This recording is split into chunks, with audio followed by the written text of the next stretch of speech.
Why, hello there.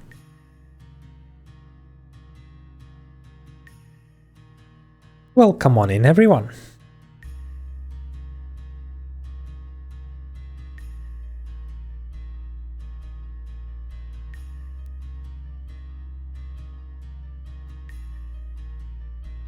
How are we doing on this fine evening?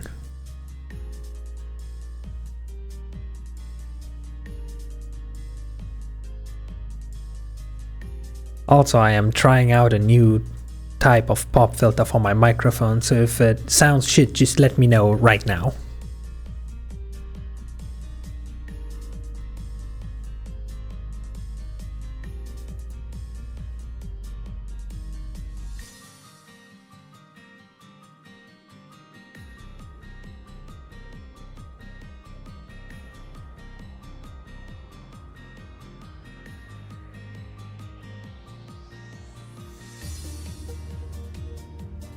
But yeah, either way, it do be, at the very least, my birthday stream.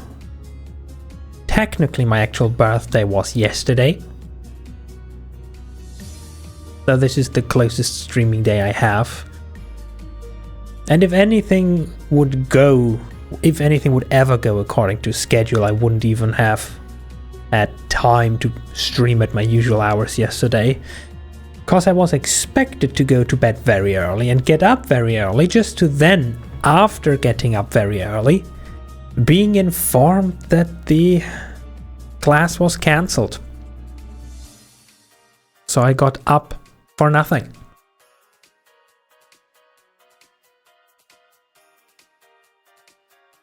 Certainly a nice way to start your day off.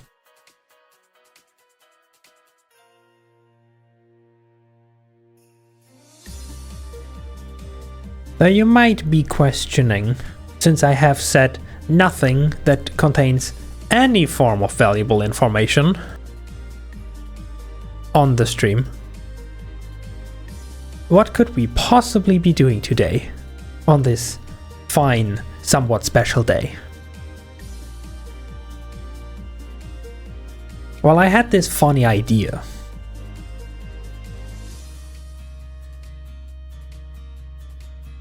That, you know, birthday just means another year has passed, not a calendar year per se. That has like 2 more months to go. But generally speaking, another year is done. It's over. It ended. It's complete.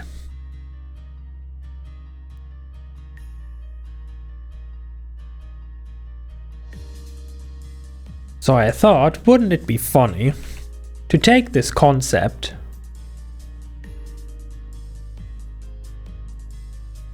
and apply it to games as well. So the question is not, what game are we playing today? Because we're not playing a game. We are trying to play a couple of games, specifically those that maybe on stream, maybe not on stream. I always said I'll come back to and play some more and make more progress in. Because there are a few that I'm essentially this close to 100%ing.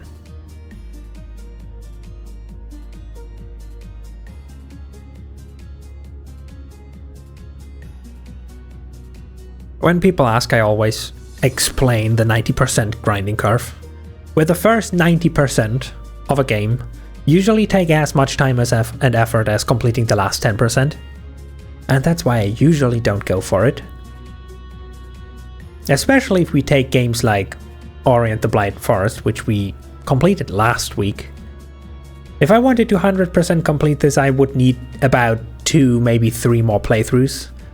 One of which is on the hardcore difficulty, with literally just 1 life. Hi Sassy, welcome on in. Thank you, thank you. And then on the other hand, we have games like this fun little gem called Minecraft Dungeons. Not the Minecraft that you might usually know. No. Minecraft has more. Minecraft has more games. One of which is Minecraft Dungeons, which is actually great. And it's very sad that they stopped developing it in favor of the lesser Minecraft Legends.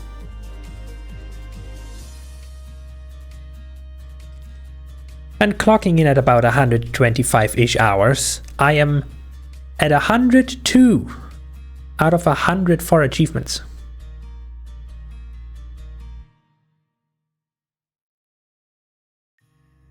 So the first order of business is trying to get those 2 achievements.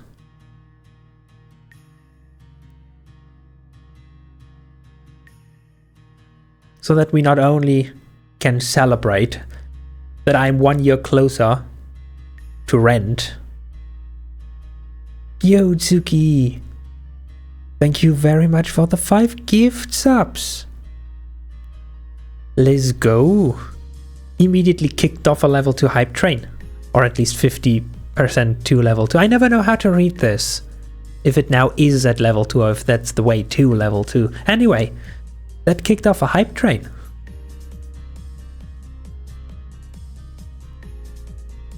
And Sassy instantly snagged one of those free subs.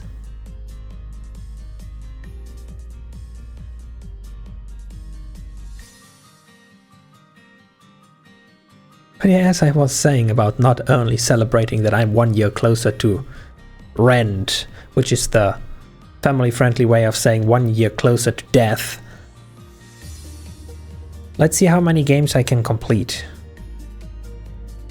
so that we can also celebrate achievements.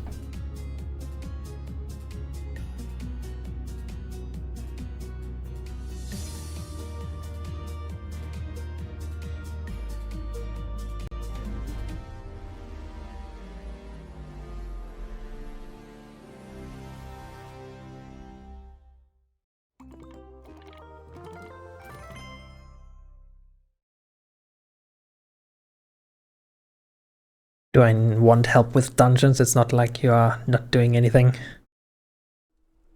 Well... I don't know why the game is suddenly in windowed mode.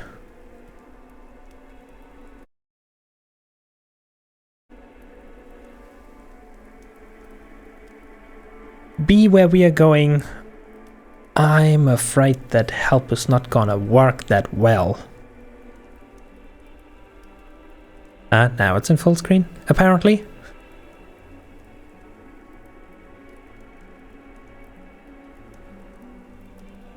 But yeah, anyway. Actually, no. Play offline. Olga just wanted to offer. Sassy can now wiggle. Yo, Sassy can now wiggle. Sassy has access to the best wiggle on all of Twitch.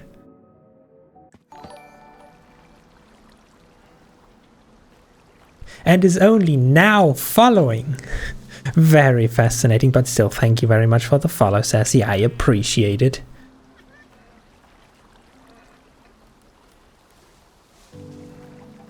So, in order to understand where we are going and what we're doing,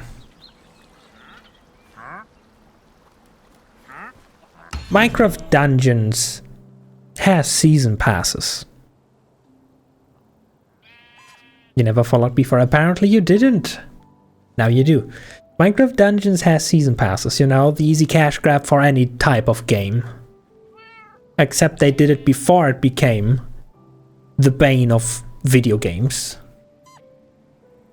As is evident by the fact that the game has literally been discontinued, but you still have access to everything. And while yes, the bottom row is only obtainable if you actually pay money for the premium pass, the top row is completely obtainable just by playing. Now the problem with the last 2 achievements that I'm missing is they are completely bound to the season pass. One achievement requires me to unlock this specific pet and complete a specific mission on Apocalypse difficulty with it. The second achievement requires me to do any run wearing a full set of cosmetics from an old season. Now the fun thing is, Season 3 doesn't count as old season, even though the game is discontinued and it's definitely not the active season anymore, since you can freely switch. So going the safe route, that would require an entire set from Season 1, because this achievement was added in Season 2.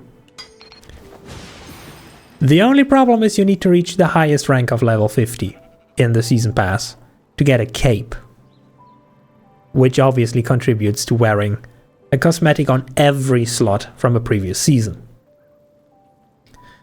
And considering there's only 5 weekly missions that give you a notable amount of Adventure Pass points, and otherwise your only option is just to repetitively grind missions over and over and over, it wasn't the most fun thing to do. Which is why I basically didn't do it. However, there turns out to be a nice way to solve this issue. Speaking of parrots, you're actually dressing up as a parrot on Thursday. Ooh, fancy. What for? But a Minecraft dungeon has this fun game mode called the Tower. It's essentially what you do when you're done with the game but still want something to do, other than getting slowly up to Apocalypse plus 25 difficulty, because it just keeps scaling until we reach integer limits. Literally.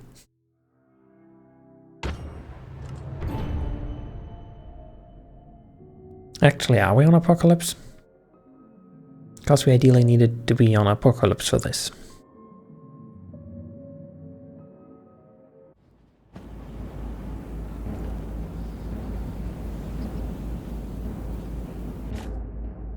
Well, considering gear starts at 70, this is Apocalypse. So yeah, the thing about the tower is, you don't play as yourself with all your absolutely over-leveled gear.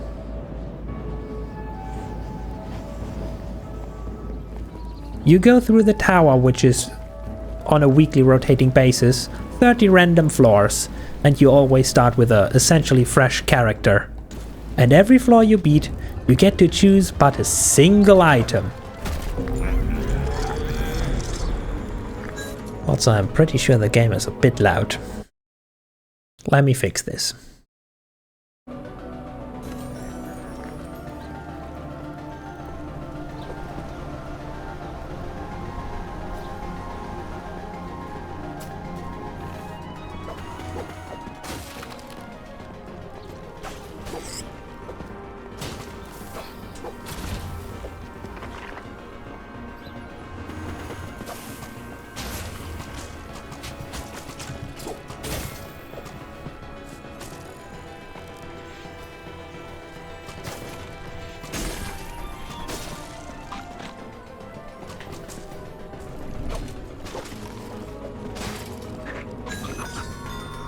And that's the first out of 30 floors.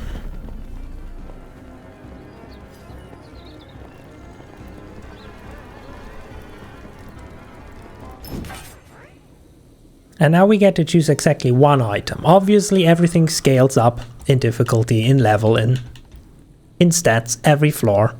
So you're essentially required to constantly switch your gear.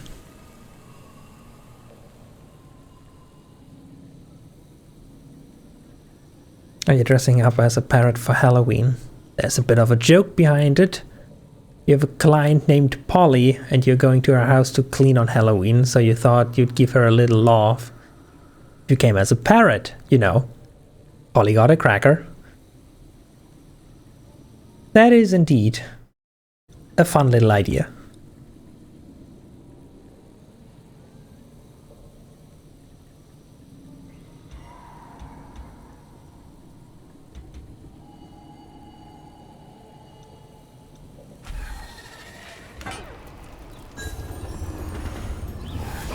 But the Adventure Pass points are essentially awarded for not really clearing the levels, but mostly just for doing stuff in levels, and the tower bosses actually give a decent amount. Every tower has 3 boss floors. So for now, that is what we're going to do. Hi Pandy, welcome on in. Thank you, thank you.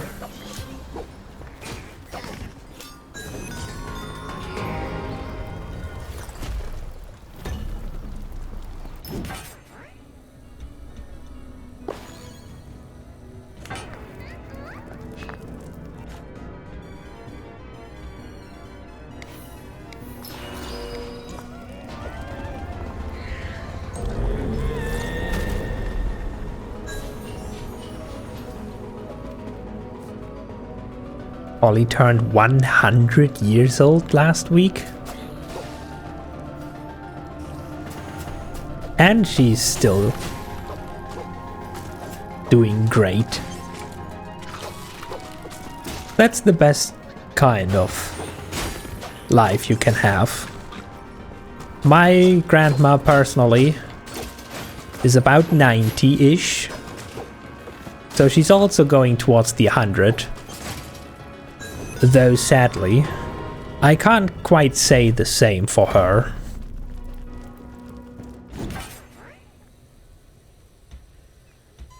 So it's great for Polly that she's still doing good.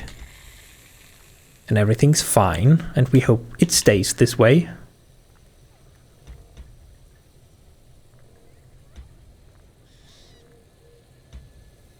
God, why do the items these week all have to be shit? Though I do need to actually start upgrading something. My grandma's mind is still sharp though. I mean, yes. But ultimately, how much good is that actually when the body is not?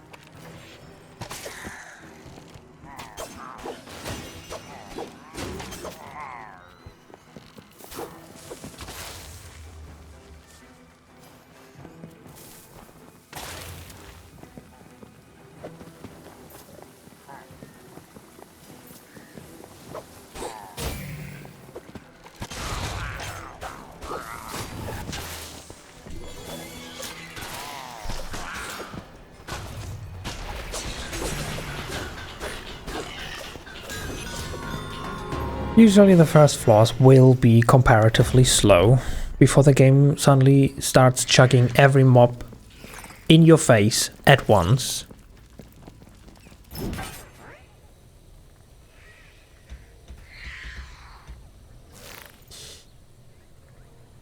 I kinda really soonish need better armor and better sword though. Like sure, Reflect 3 is nice. Enchantments on the sword aren't even worth it. Bow also not really worth it.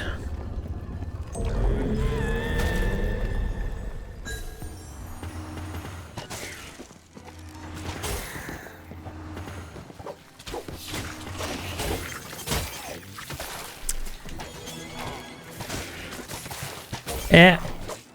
And that's when the sword starts not dealing enough damage anymore. And if there's more than one creeper, and you also happen to be whacked by a spider, and that's what we call a problem.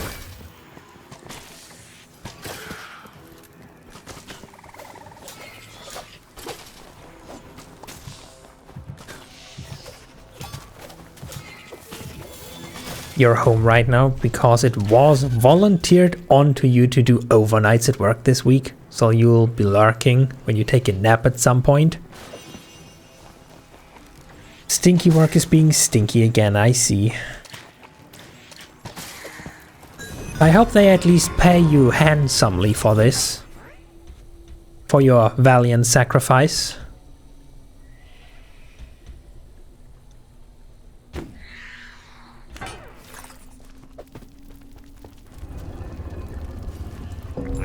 Cause otherwise that's a scam.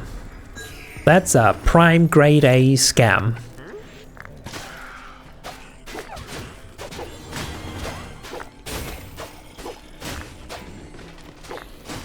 It is indeed a scam.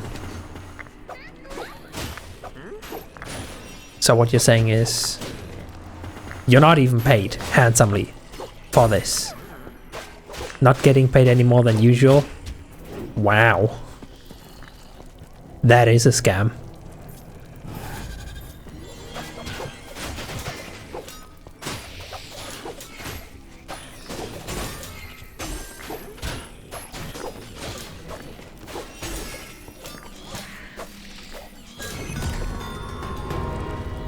That is indeed some bull. Some might even say it is some shit.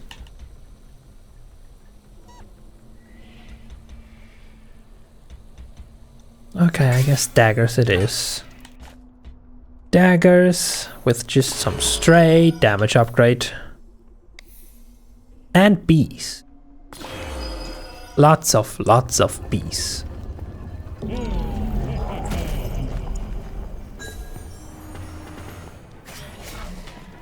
See, and all of a sudden, magically like that, we're dealing damage again. Which means our next point of concern is that we also take damage, like a lot of damage, because our armor is way too low level.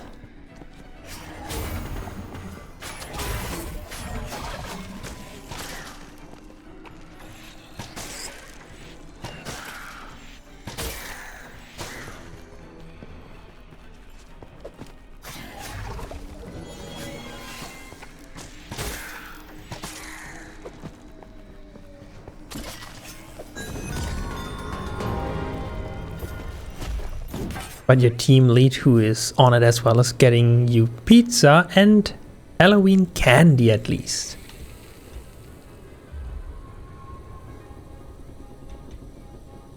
I guess at least it's something. Small consolation prize.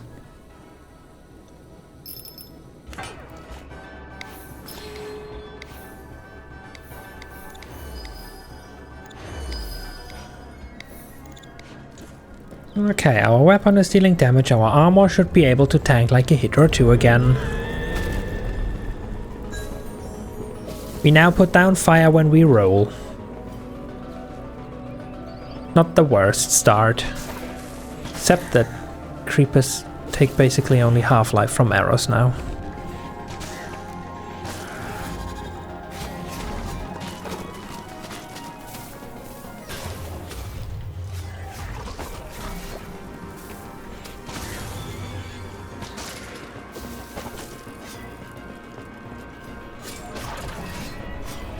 I have come to learn that the snowball ability of the armor, which just stuns enemies, is certainly not to be underestimated.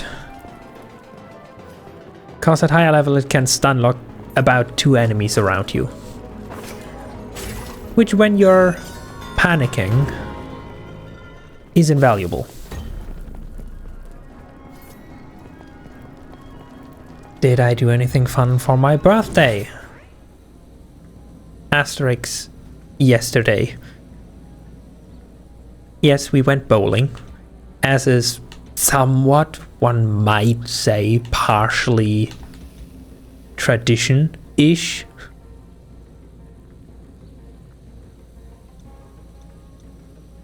For my family, that usually every year for my birthday, we go bowling. If there's nothing else to do, at least. No wait, this is... How is this not the merchant floor yet? This is concerning.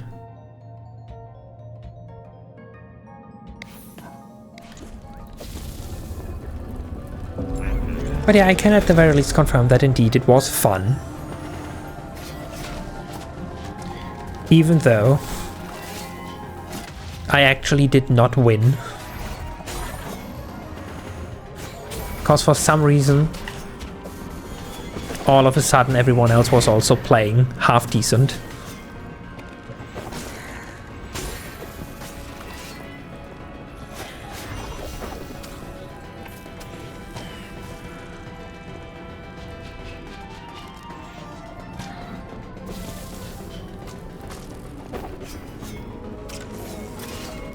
Well, at least my parents did something. All you got was a text. I cannot argue with that, in fact. Though I kinda also just brought it up myself, being like, hey, I wanna go bowling. To which my mother's response was, I mean, if you want to. Even though I hate bowling.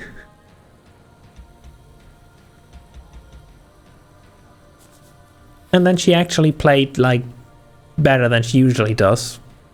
And nearly took the first round. With a barely 3-point difference.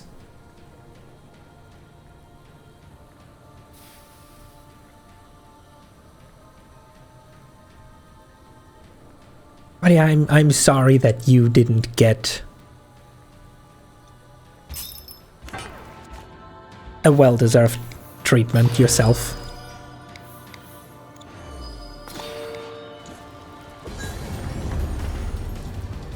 Sadly, I cannot retroactively change the timeline for you, so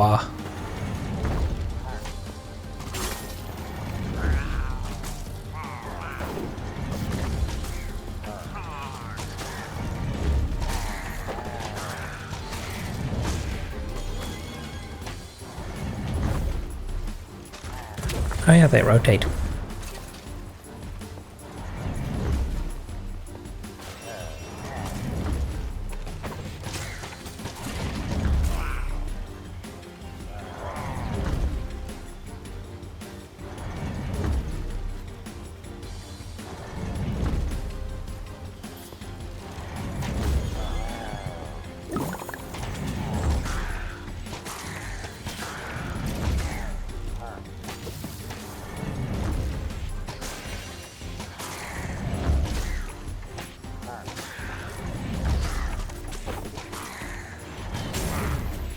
We definitely need to immediately invest into some armor that actually protects us. Because this is a problem.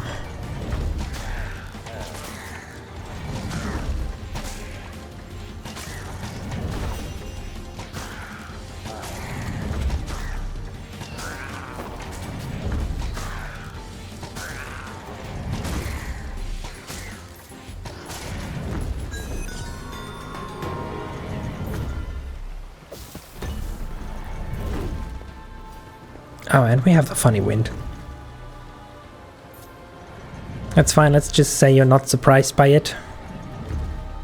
Even if you're not surprised by it, it's still a shit move.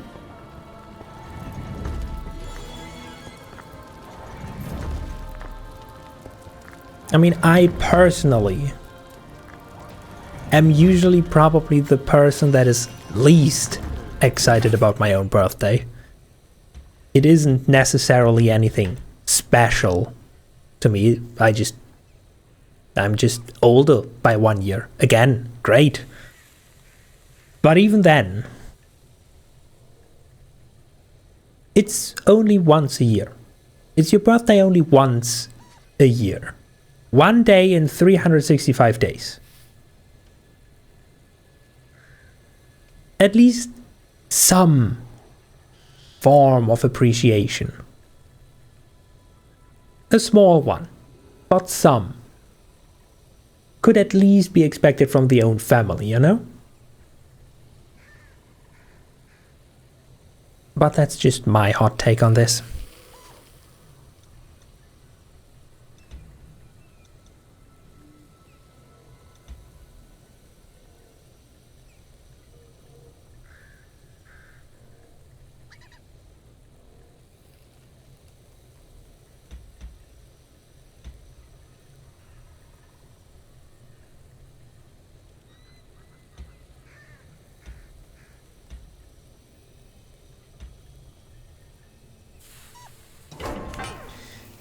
Even though this armor seems to have virtually no protection, for some reason, I'm afraid I have to invest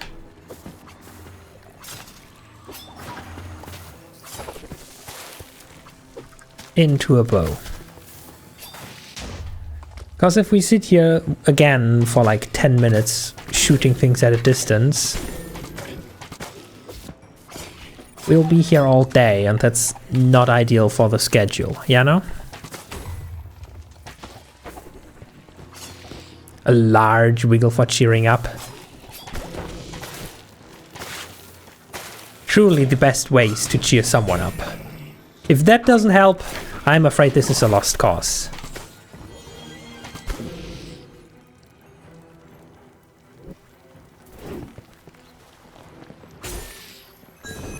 Because who doesn't appreciate a wiggling Absol? Okay, now what? I guess the updraft tome still carries us. I'm also still very, very much concerned that we are past floor 10 where the first boss should have been, and there still was not, in fact, a boss. And this still isn't even the merchant floor. What kind of weird-ass layout do we have this week?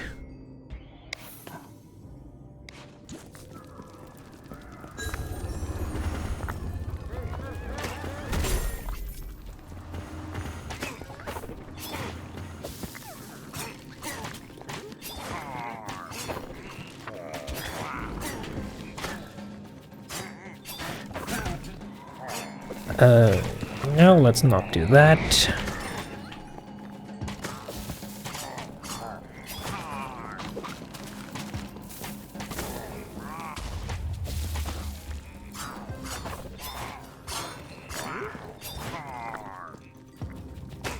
I also should immediately invest into snowball level 2 because it's way too slow right now.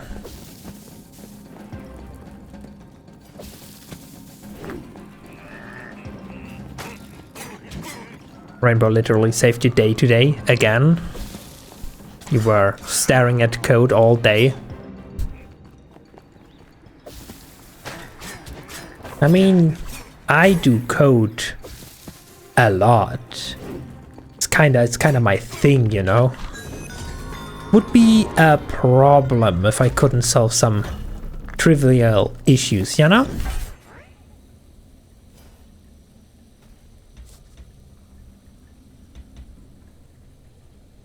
The hell is with this armor?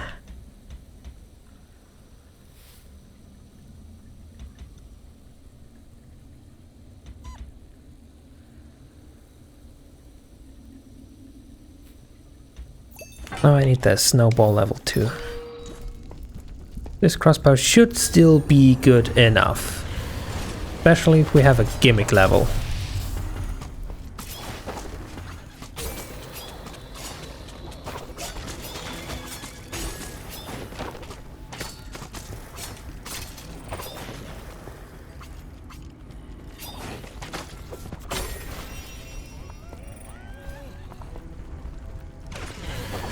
And actually, in fact, this isn't a gimmick.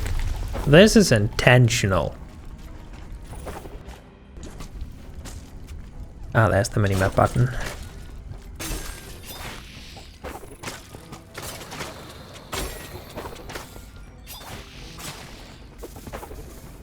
Imagine playing a game, not playing a game for long enough, that you have to completely relearn all of the controls.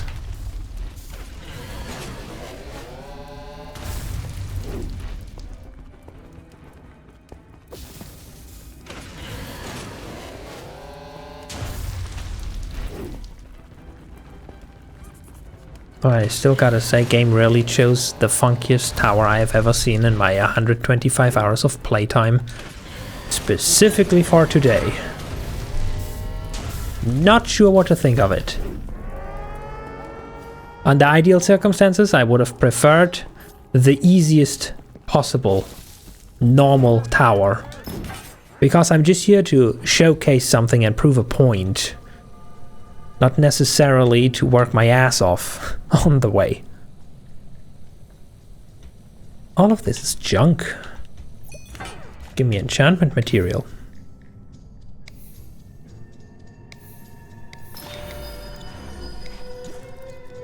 Oh, good. We're finally on a merchant floor. Which one? Guildsmith.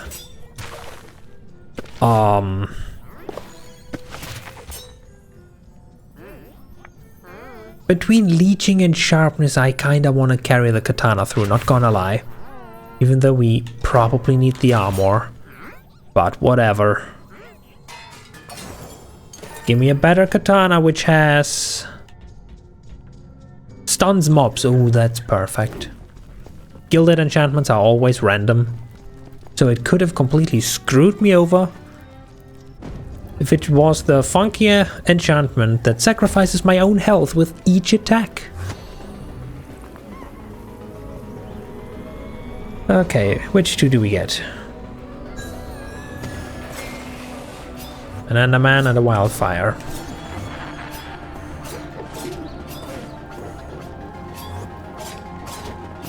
Well, if the Wildfire just keeps away while the Enderman gets slowly whittled down, I'm perfectly okay with that. And how we deal with you?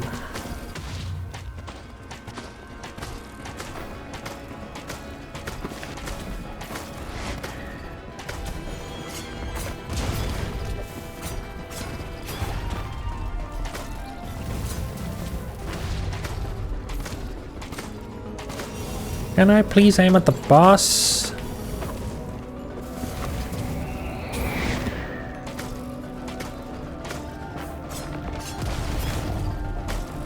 Thank you.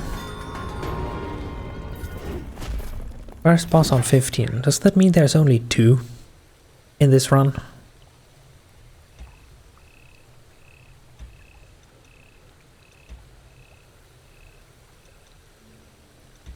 The snowball's so good, I'm just gonna keep it for now. Let's see how far we can get. We have like 3 lives anyway, so if we need to retry at any stage, it's not the end of the world. But the snowball is such a good enchantment.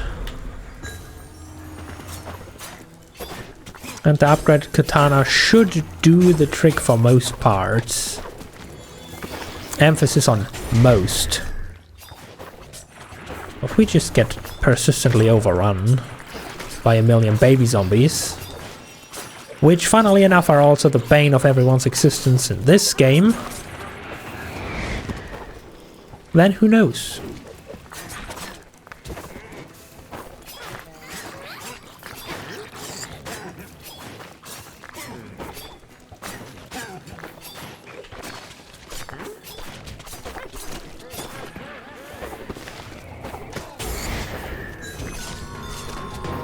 What, you don't even count the slimes as enemies anymore? Come on.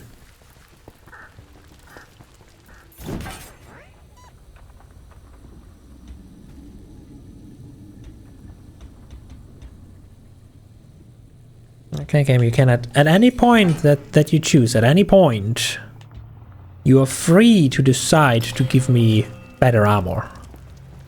You know, just saying, I currently am somewhat fine. I'm currently somewhat fine with my melee weapon. The bow still has potential. So just saying, armor would be a decent present.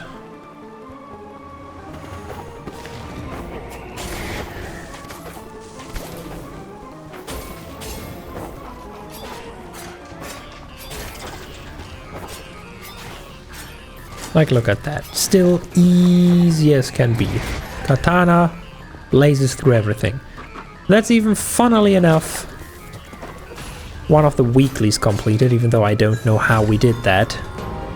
Because we are pretty much on the ground. I don't know how we traveled 500 blocks not touching the ground. But alas. Oh, perfect. New armor, which has the snowball and just plain out protection. That will do nicely. For a few rounds at least.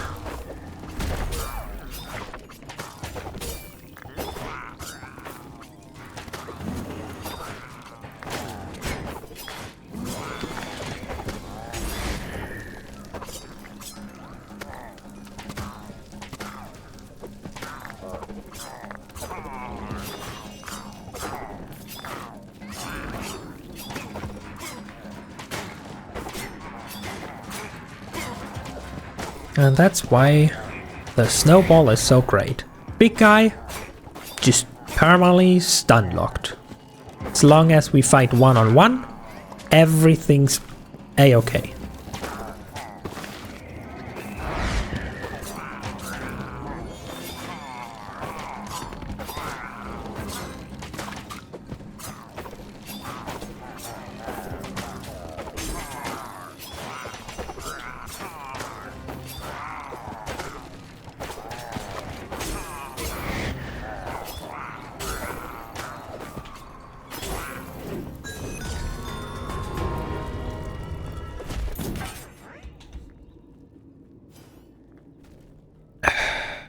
The pain.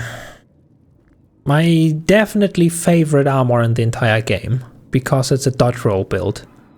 You have damage reduction, you have a faster roll, and while you're rolling, you're literally invulnerable. But all the enchantments are just worthless. Every single one of them is worthless. So I'd rather take a stronger book.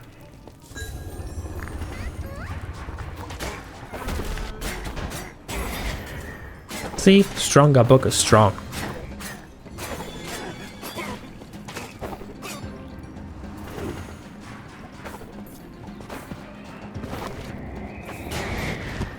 Oh, their shields protect them even from the wind. That's fancy.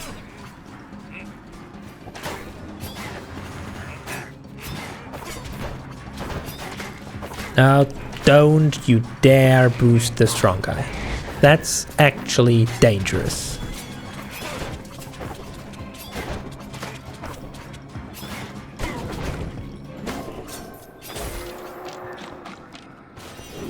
Where's the last one hiding? Oh, it's not one. It's a few. But alas.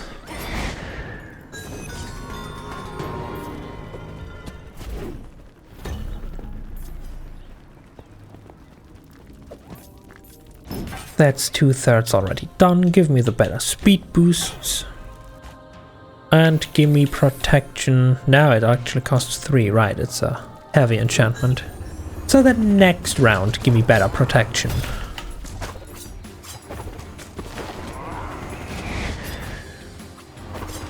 They're now starting to fight us with our own weapons. And I'm not too sure what to think about that. Because it's annoying. Under normal circumstances, it doesn't deal too much damage. But it's annoying.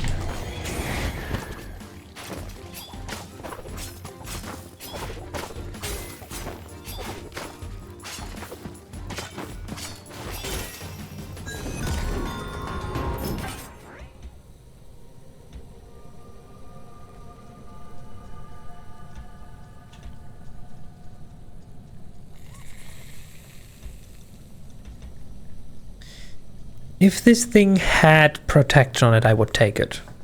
Because...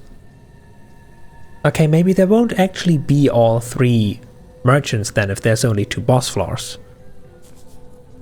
Which means there's an off chance that there is no unique smith. But otherwise we could just upgrade this armor to the previous one and have better enchantments, but alas. The Deathcap Mushroom... actually, you know what? We are starting to generally outpace the healing. Like the entire totem, if we stand in it for its entire duration, is about 1/4 of our health. So we're outpacing the totem. Might as well take this thing and utilize the lifesteal on our melee weapon.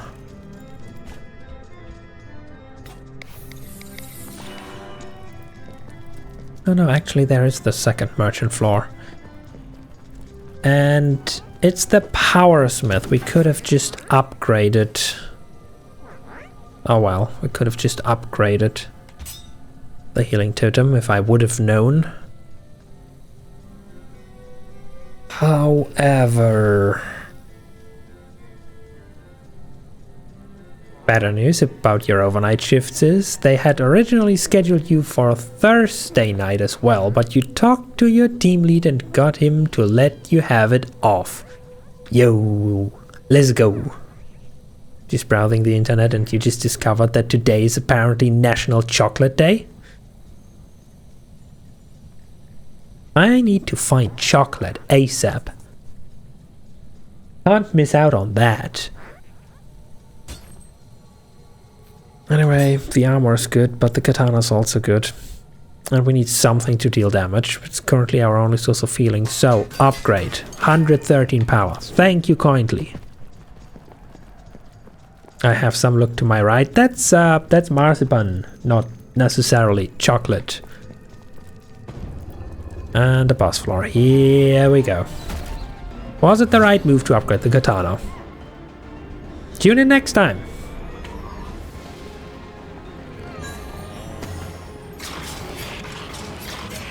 It was the right choice. Because this guy is a fucking joke.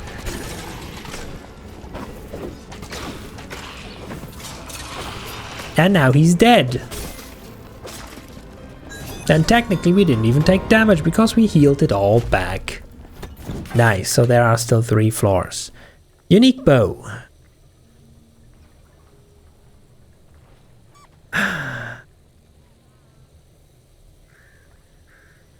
Only good enchantments on it occupy the same slot, but it's an upgrade. We need an upgrade. So let's go for it, I guess. I want...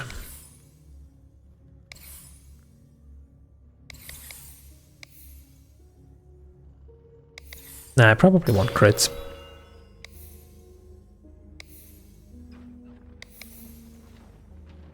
Use an artifact is not worth it. More of those. Exploding actually...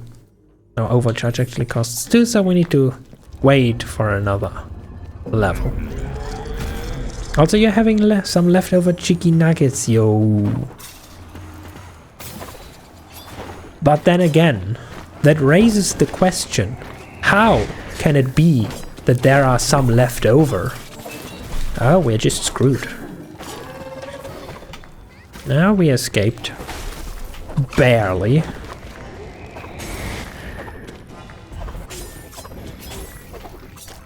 Can I have some healing? Thank you kindly.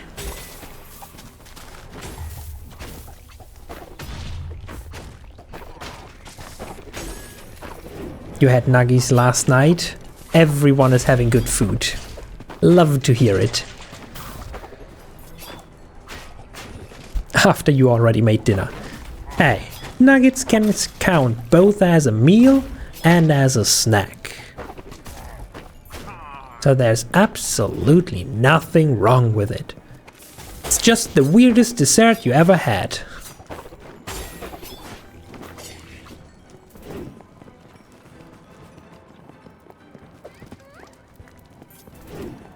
Stop hiding, coward.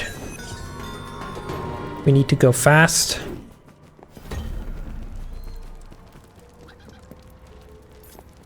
You can never remember the difference between marzipan and nougat. One is just creamy chocolate and the other is different. I really don't know how to describe marzipan. But nougat is just creamy chocolate, essentially. Now at this point we just have to capitalize big time and go all in. Those are also powerful enchantments, none of which are good. Ideally we would like protection 3, but something tells me if we make this bow usable,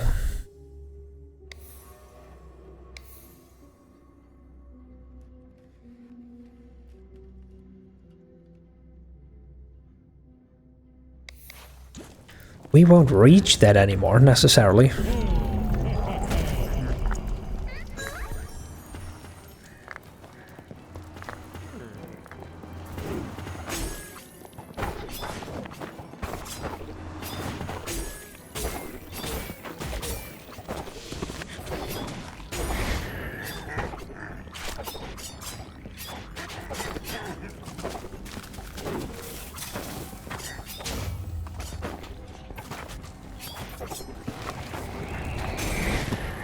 Oh no, Grandpa's here to put down explosive pillars.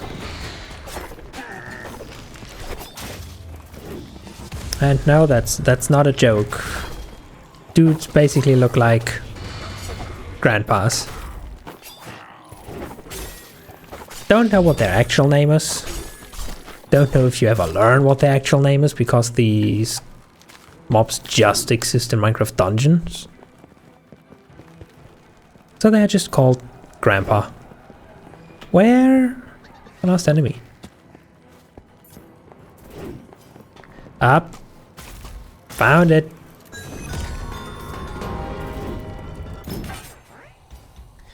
You tempting me with a glaive. Sadly, I am good.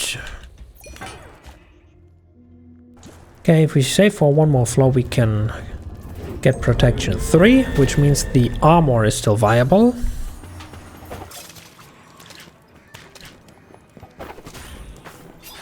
Katana is still holding up strong.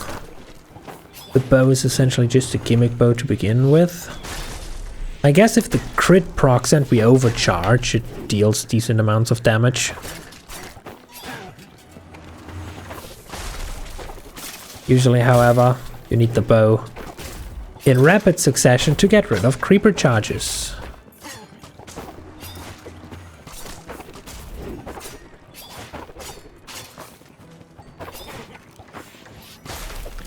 Unless they're the only thing charging at you, then the snowball enchantment, like the stun enchantment of the armor, just does the trick.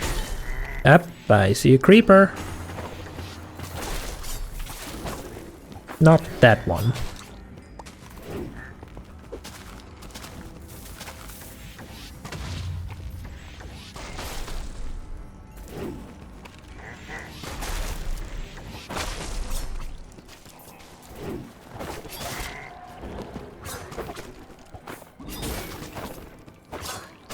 We certainly will need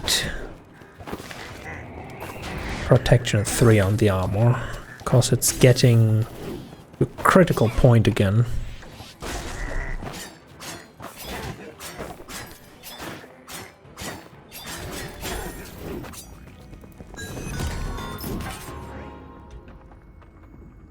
No, that's definitely not a better armor. So, free enchantment point into protection 3 into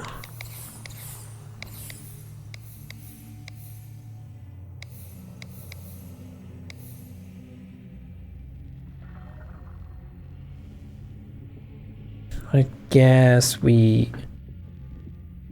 amount of floors we could get overcharged to, which can be decent.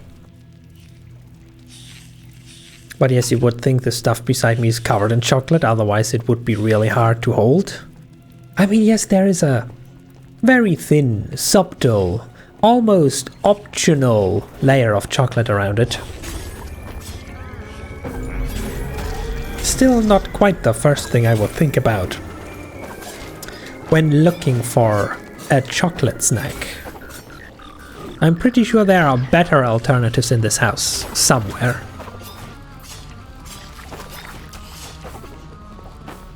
You know what I mean?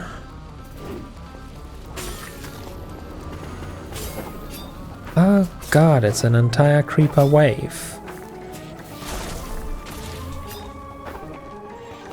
Well, they in fact do mean business.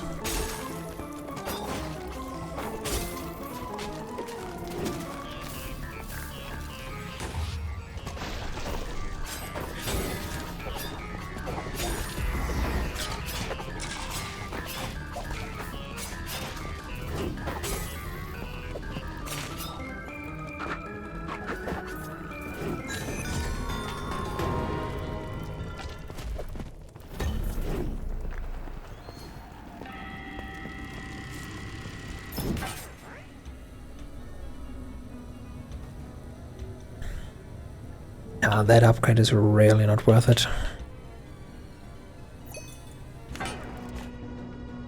So I'm afraid with the way it's currently going, we might actually have to level up the armor and not the katana on the last floor.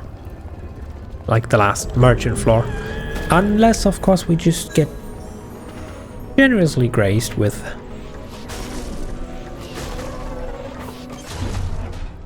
Alright, these guys reflect arrows. Good to know that they are in the spawn pool. So over there spawns one of these fellas. We can shoot this fella. This one, more melee attack.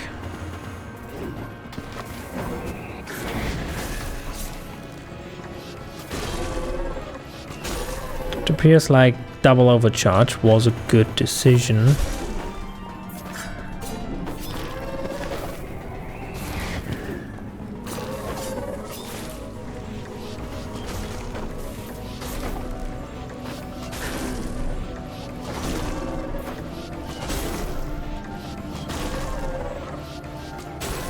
Generally a good decision, yes.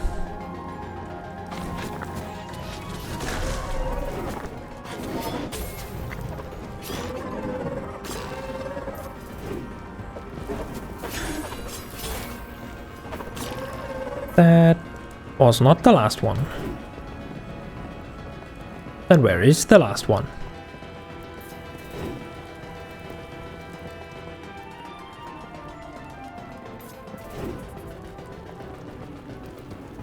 Okay, for real, where's the last one?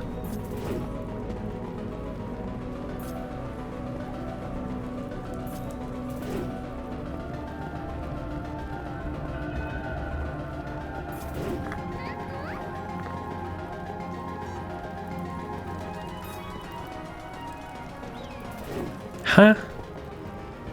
Did I break it? Did I break it by the fact that after we respawned, after we died, there was still a mob on the field, and now it's confused about the mob count?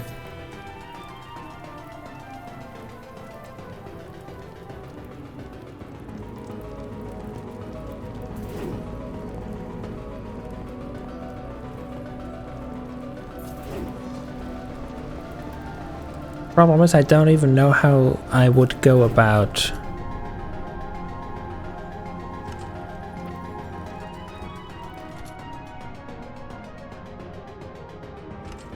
I am somewhat scared to find out what last checkpoint would be in the terms of the tower. Because the tower allows you to save after every floor, but if you don't, questionable what will happen. And I'm afraid without any explosive devices or enemies, we are quite literally incapable of knocking ourselves out. Because, like, sure, we can jump off, we take damage, but the amount of damage we actually take decreases. It's percentual.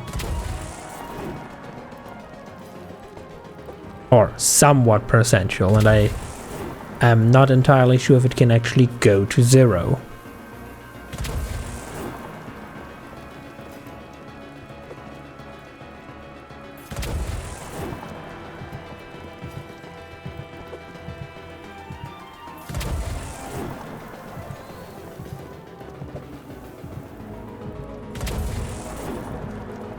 It's just getting endlessly smaller, isn't it? Does it cap at like 1 HP or something?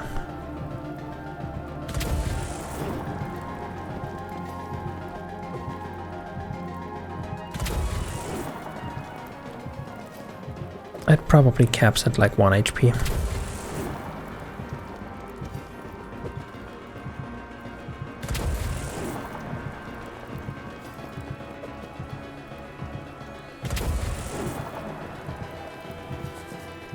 How many HP do we even have left? 94. And now it's 70.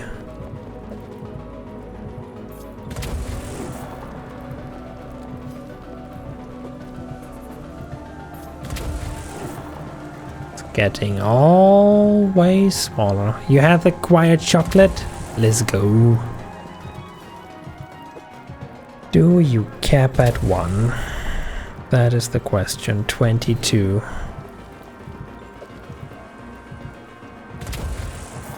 $16.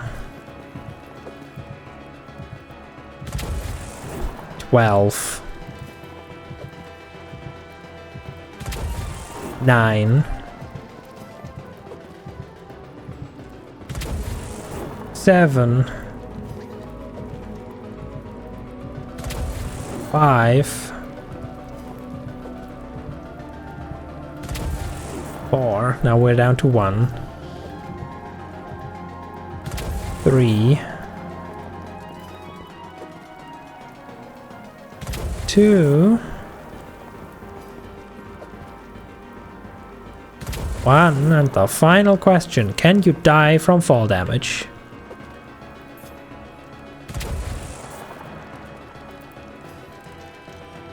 I'm pretty sure we were at 1. Can you die from fall damage? Oh, for fuck's sake. Okay, please, game. I have high hopes.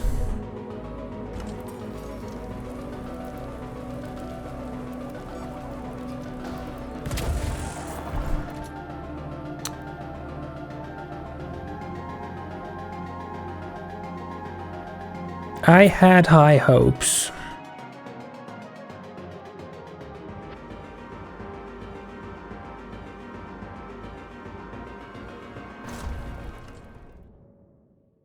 Can we recover from this? It says I lose an attempt. Which I guess that means they take the life anyway? Yeah, attempts left 1. But we can continue the run somewhere. In fact, we just restart the floor. Okay, we just have 1 life. Easy. Please don't break again. Like, please, I kinda need you to function.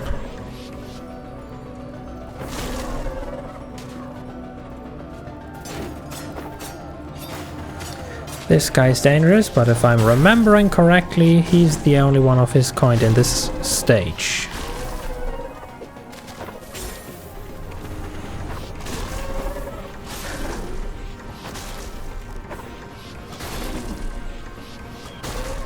We should be fine to just snipe the rest.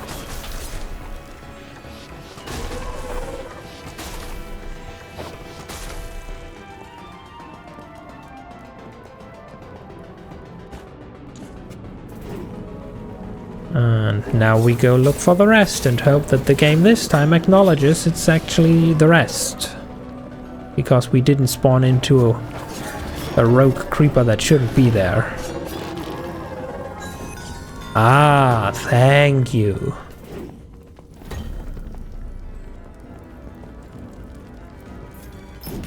Okay, one more. Wait. Merchant at 28? How? Why?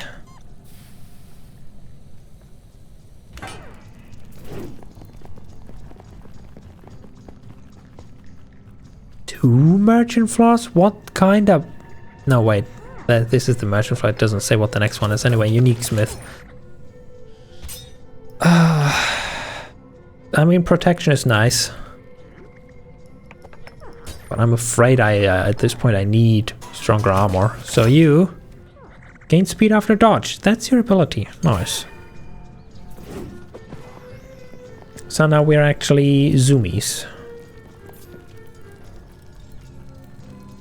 And now they are gone. But they were yummy while they lasted. That's all that matters.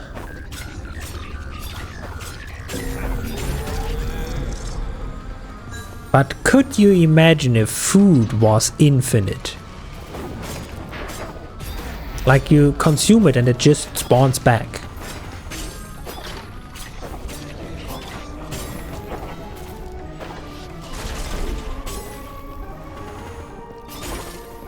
Did I say zoomies? Oh, I absolutely did. Let me just clear this floor and I'll demonstrate. Very zoomies.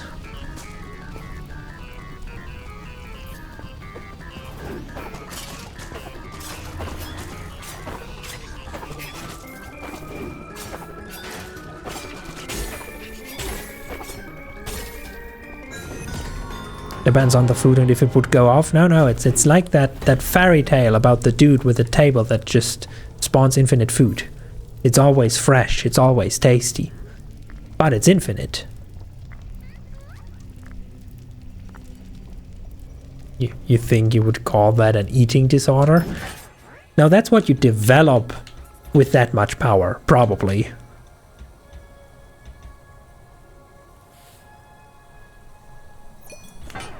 Okay, boss floor, we can invest into one last upgrade. Probably the quadruple charge. Who's the final boss that you gave me the merchant early? What monstrosity do we have to fight?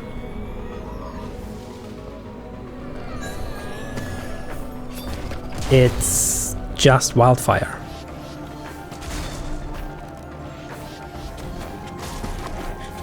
Like, dude, it's just wildfire.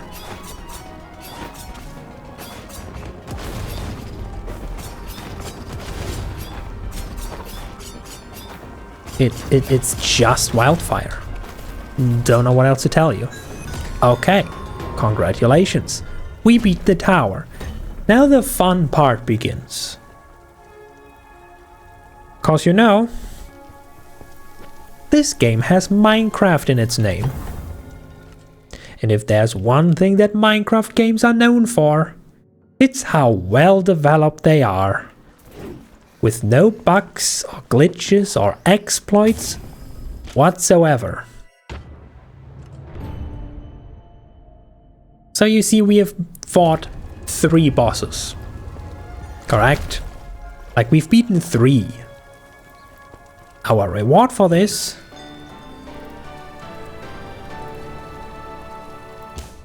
is a nice healthy selection of gear. Power level 191. But oh whoopsie, my game unexpectedly crashed. Oh well, let's just boot it back up.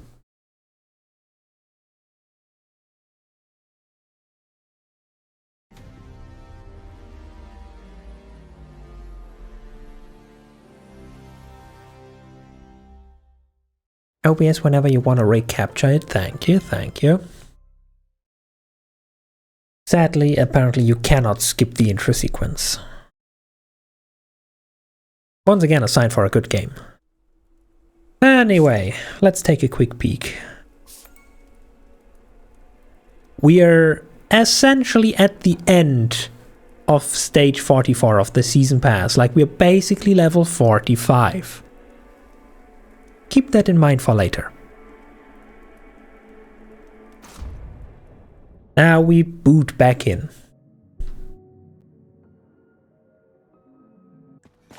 And oh look, the game is so kind, it remembered that we still have rewards to pick. But if you paid close attention, did you hear that right now? That was a sheep. And that's a cat. Yeah, the loading screen said we are traveling to camp.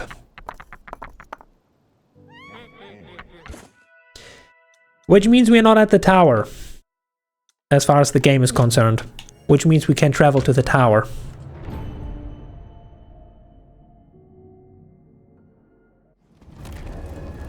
And if anyone has a keen eye, the tower, funnily enough, said we have beaten 4 bosses. I'm sure it's nothing. Let's just, you know, claim our reward.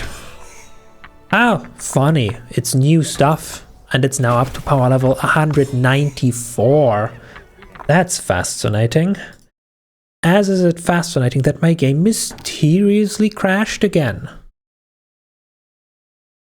I'm pretty sure at this point you see where this is going. I have a hydrate redeem while I wait for this game to boot back up.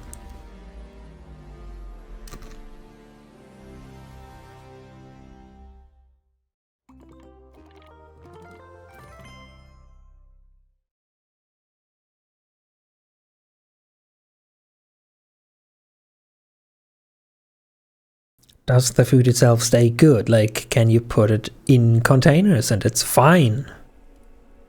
Minecraft Dungeons. Narrator, shush. I don't know. in the fairy tale they never test that. Also, hey, look, isn't that fascinating? We are now season pass level 45 and about like a fifth of the way. Speaking of which, Rainbow, while your pause, where's Minnie? Dunno. Probably outside somewhere. Oh my god, magic? Yeah, the real magic.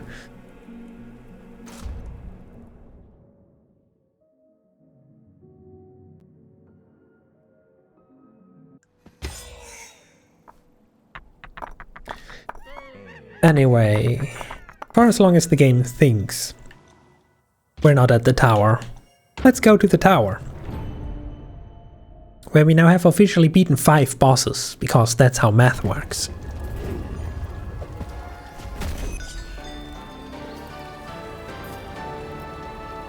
Because apparently you don't beat a boss when you actually beat the boss.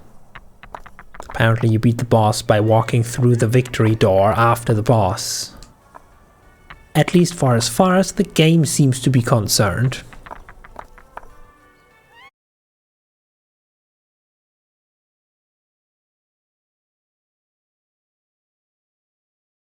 Actually, you know what? For the moment I'm gonna mute the game and put some more consistent audio on.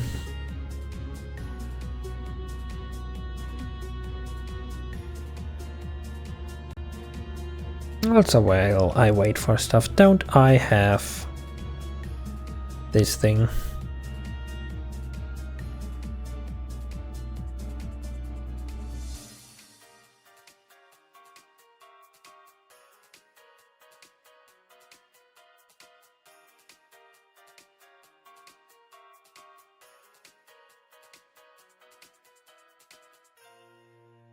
And whenever OBS decides the game is actually a game again, and something capturable, oh look, we are halfway through stage 45. Also, let me remind you, beating the final boss of the tower is one of the single highest rewarding things that you can do. So, judging by how incredible much progress we are making towards level 50 in the season pass, yeah, I think we can all agree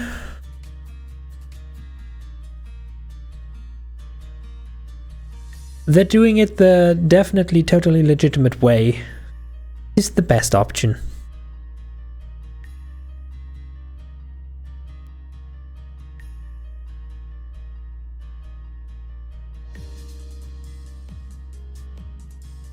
Hey, look, this armor is a cake. And even though you couldn't hear it because I muted the game, selecting it plays a weird happy birthday tune as if a villager would hum it. How nice of the game. If only it wouldn't constantly crash, wink wink, nudge nudge.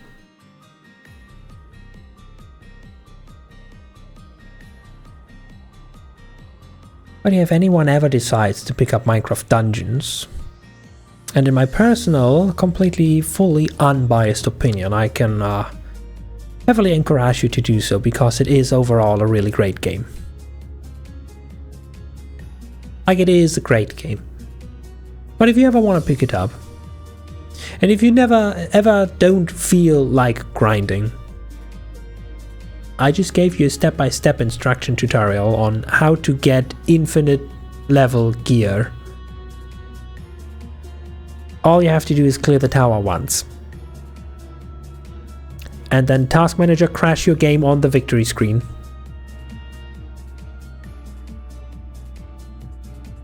And then open your map after you relaunched the game on the same victory screen. Come on. And travel back to the tower. Rinse and repeat.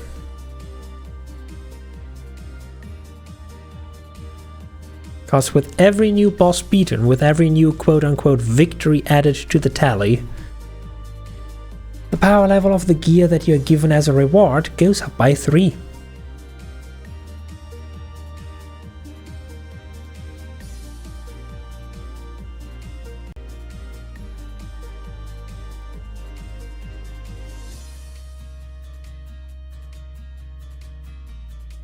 But yeah, it's funny to see how consistent Minecraft games are. The idea behind this is essentially, okay, well, it's slightly different technically speaking, but the general idea behind this exploit is the exact same as how you duplicate items in normal Java Minecraft. You get the game into a state that's only partially updated. The game remembers because it was coded this way, because the developers were smart and kind. Oh hey look, season pass level 46. The game remembers that you were on the victory screen and that you haven't gotten your rewards yet, so if you load the game back up, you go back to the victory screen.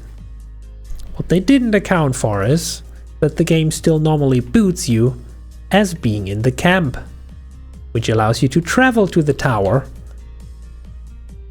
And then some funky magic goes on with the logic for traveling to the tower that it somehow counts as a new victory each time.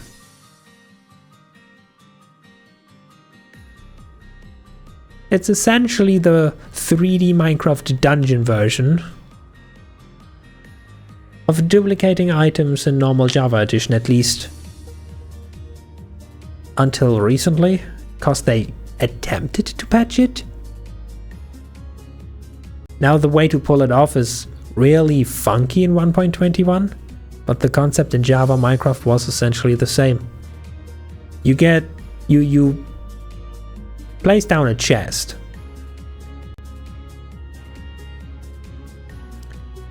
You save that the chest is there, like you get the game to autosave that the chest is there and that you have all the items you want to dupe in your inventory. Then you just opened the chest and you dumped your items into the chest that you wanted to dupe, and then you killed the process. Because apparently, putting items into a chest immediately updates and saves the NBT data of the chest. But the state of your inventory is only concluded once you close the pane for the inventory.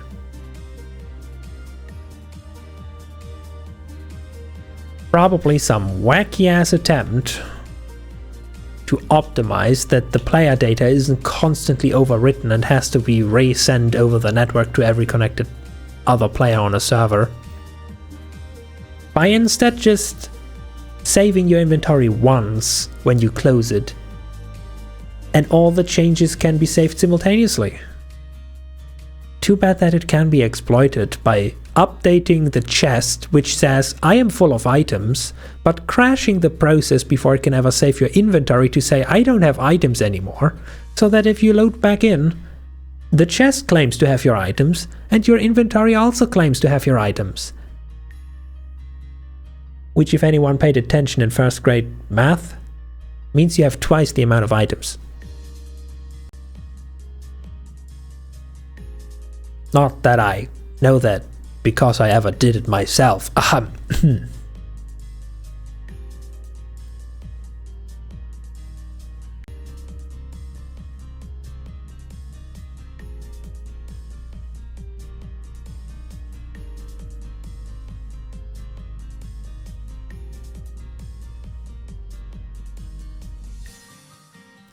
But yeah, well, we currently have nothing better to do.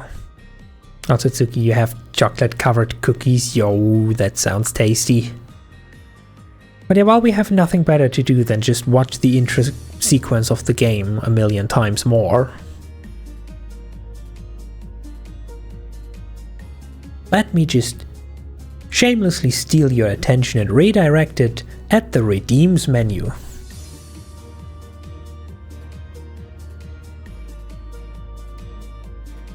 I am sure if you were to take a look into that thing, you would possibly find something that's different than usual.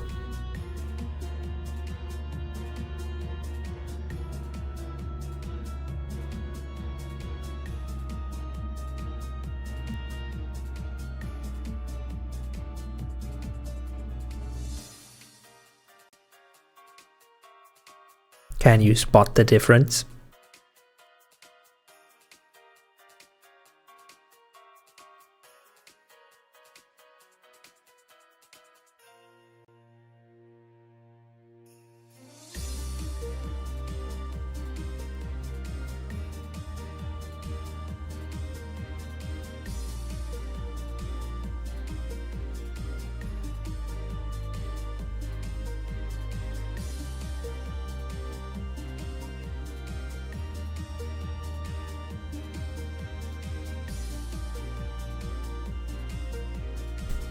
You have no idea? I mean, that's fair. At least as far as I can actively tell. You're not here all that often using redeems, so you probably actually wouldn't know.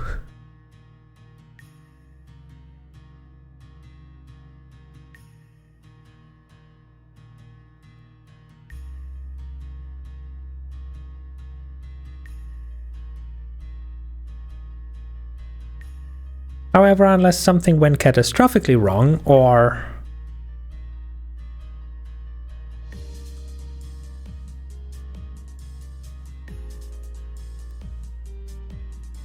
How could you redeem that?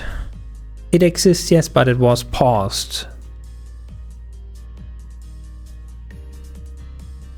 It was paused for a reason, because there's currently no cat.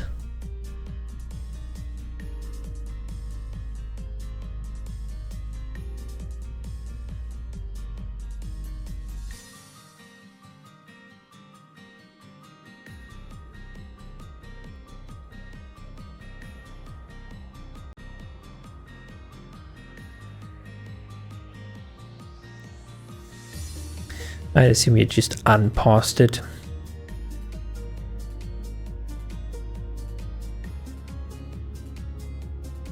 But yeah, that's one of the two new things. As I have mentioned, as I have teased, as I have brought up as a future concept, for my birthday I actually got a camera tripod. So I used the mostly unused webcam that I have just lying around, cause I sure as hell am not gonna do face cam. At least not anytime soon. And have put the thing up to be pointed at the chair besides me, which is usually where a cat would reside if she were to grace us with her presence.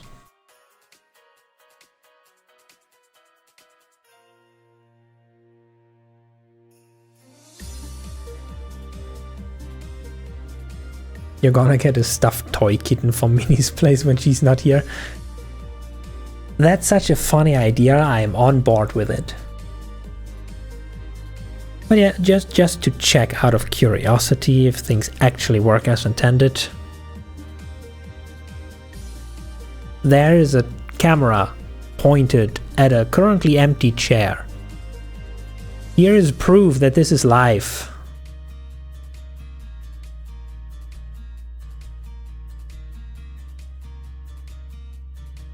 Oh my god, rainbow hand reveal, I know. Don't freak out now.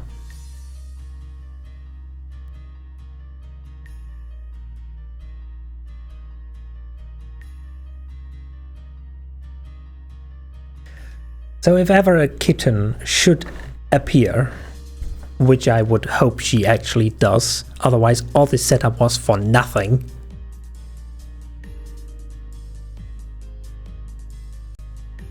We now have a cat cam possibility. Okay, you're on stuffed kitten duty. Gotta give the crowd something to please them. But yeah, the other redeem that I added is just that supposedly you can use channel points to get temporary VIP status just because I have empty slots and I thought it might be fun. I never tested the system because obviously I can't test it on myself. Don't know if it even works. Let's just hope that someday someone will find out.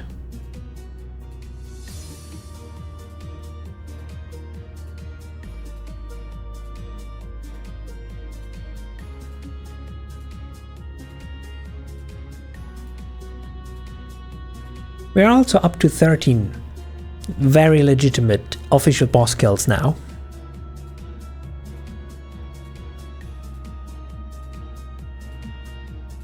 You do not possess the points, sadly. It wouldn't even work on you because you're a moderator. And VIP and moderator, as some people in other channels might have found out the hard way, cannot be obtained simultaneously.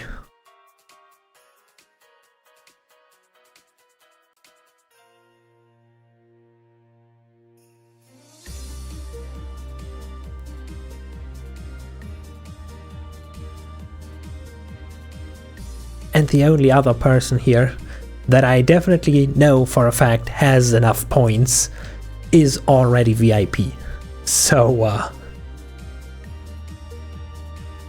at least now people have an incentive to use big amounts of channel points for a funny badge for a week. Pretty sure I set it to a week. Narrator shush. 174.2k. That's a lot of cookies. We're also halfway to level 48. Just a bit more.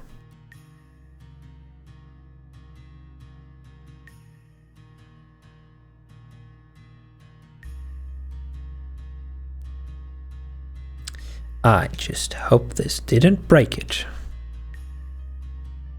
Didn't know that you can accidentally also open your inventory and then get out of the screen, but the screen isn't still active in the background because the people were still cheering and clapping as they do on the victory screen. Now 225, it looks like it's still going. That's a lot of points. I mean, if you constantly collect them at the 1.2 times modified rate of a sub for basically every stream and never have anything real big to spend them on, you slowly but steadily do rack up those points, yes?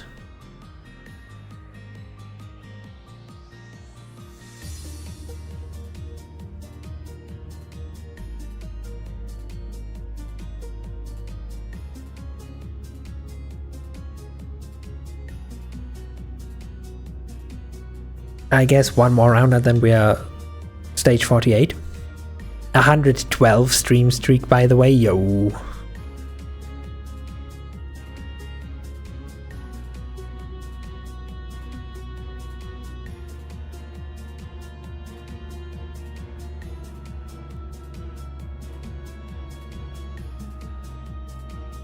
What's the next funny number we're aiming for? Like, what's the next milestone? Not the Twitch milestone, like a proper milestone.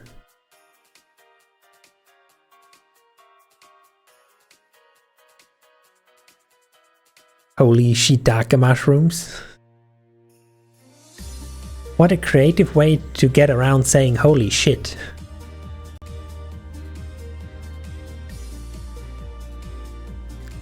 $123. Makes sense. Should have guessed that, to be honest.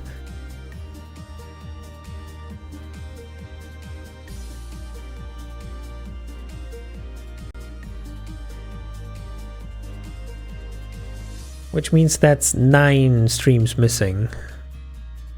That is, if the schedule keeps up and I don't have to cancel Wednesdays or anything else. That's 3 weeks, so you can definitely reach that by the end of the year. Funny internet numbers go brr. They do. And yep, we're up to stage 48. Slowly but steadily. Currently everything's on time. I wanted to clear this segment by the 2-hour mark, and we should be able to do that if nothing goes catastrophically wrong. Well, there's like 8 weeks till Christmas.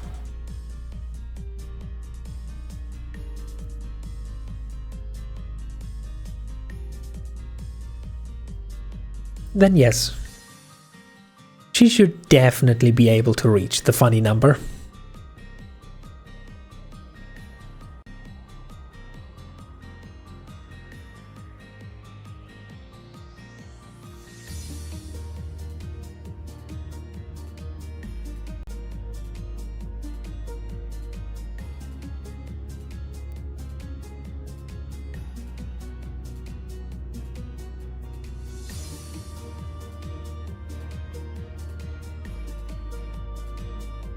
Why is the game now displaying, at least for me, in window mode again?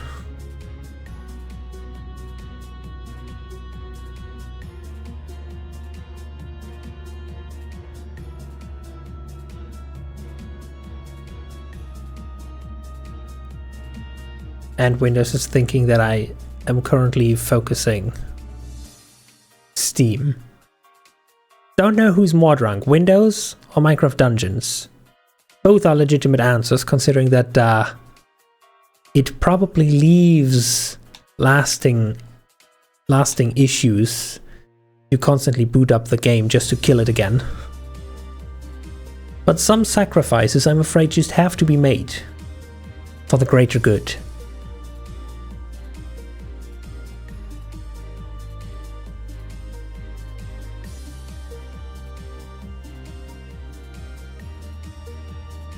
You just told hubby Christmas is in 8 weeks and now he's singing Christmas songs to annoy? What, he only started now? A bit late to the party, isn't he? Pretty sure they have been blaring in radios and stuff for like a month, maybe 2. Not to mention that Christmas decoration and treats have been in the supermarket shelves ever since summer ended.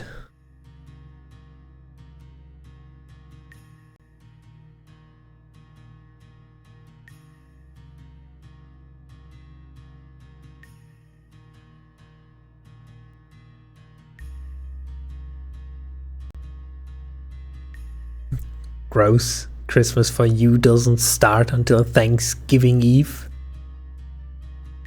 I mean, it would make sense from a strictly speaking logical perspective to start preparing for the next big festival after the last big festival, and Halloween and stuff is kinda all around something people would consider a festival. Yet I don't make the rules of the industry. They just think Christmas is the hot shit and they need to prepare for it half a year in advance. Cause all the things will fly right off the shelves as soon as people realize, oh shit, we have to buy presents. And make dinner for like 3 families. Oh no.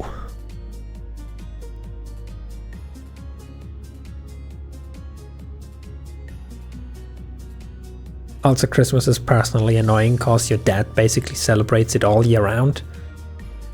How can you celebrate Christmas all year round?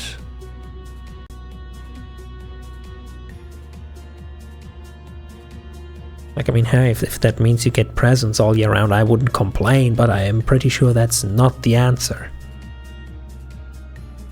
Like, I have the slightest inkling that's not what we're going for here. You know how some people do the special light decorations for outside the house? Your dad does that and he works on it all year. Oh god, so you're telling me he's one of those people that by the time Christmas actually runs around has enough decoration on the house to illuminate half of the city?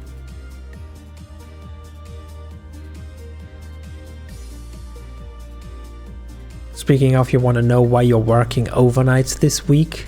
It's so to convert the Halloween aisles into Christmas aisles. But like, Halloween is only in 3 days. Why do you need to start converting the aisles now?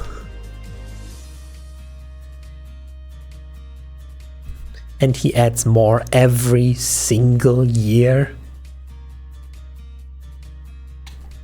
Well, at least if we want to find the positivity in this, he's dedicated to his craft, you know? That's what he enjoys the most. Or something. 'Cause capitalism, you guess? Ah yes, capitalism. Also, oh no.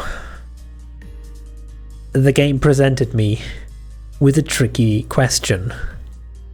I know we're not there yet, and that bugs me. But the game also presented to me the one unique weapon that I'm kinda still missing in the collection, which is also a rather decently good weapon overall. But if I take this now, we're back to square zero. We would need to beat the entire tower again, and we definitely don't fit that into the 2-hour mark. So for the second time in attempting this, I have to actually pass on the Starless Night. Why you do this to me, Minecraft? What have I ever done to you, except for killed your process about 50 times?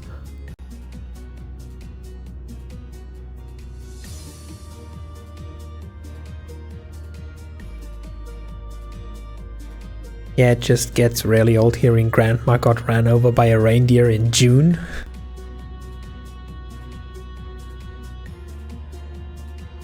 Minecraft go burr. Minecraft is trying to bribe me. It's like, please, please, I know you want this. Here, just take it. But please, let me be. No more.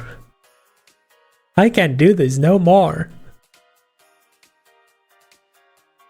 But yeah, now you see that number top right? It's not 50 yet. So there will be more. There has to be more. And sadly, the more is not the Starless Night. Very sad. But hey, 20 defeated bosses. Man, we are so good. We are rushing through these floors. These imaginary post 30 floors. It's crazy.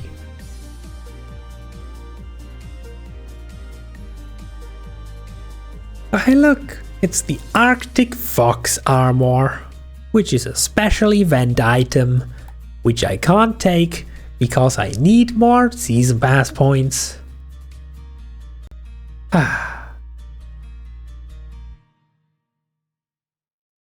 Now whose attention have I got by the fact that I'm booting up the game a million times?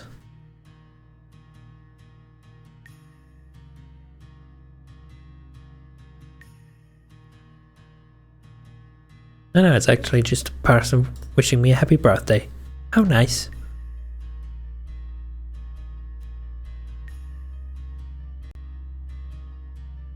Because at this point I was already blipped on Steam chat twice. Because, you know, naturally it would show up that I'm now playing Minecraft Dungeons about every 2 minutes to everyone in my friends list. And at some point people catch on and start to ask questions, usually. Are we there yet? No. And we probably need 2 more rounds.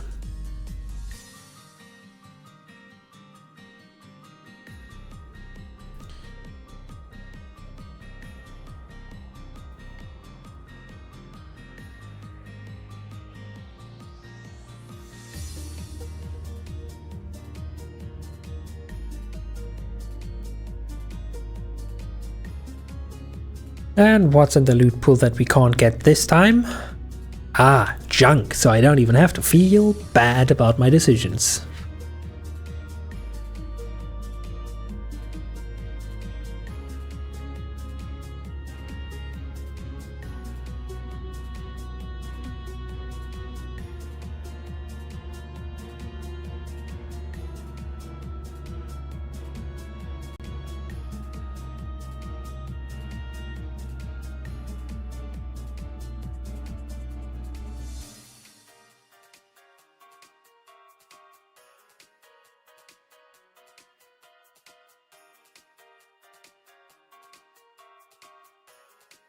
Okay, how are we looking?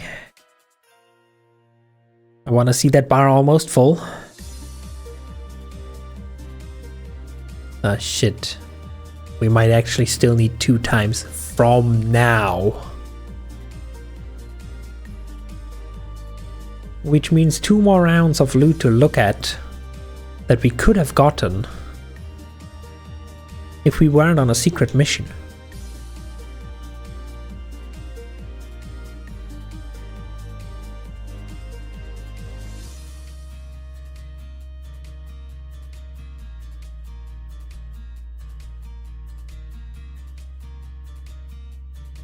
Okay, this round is just junk.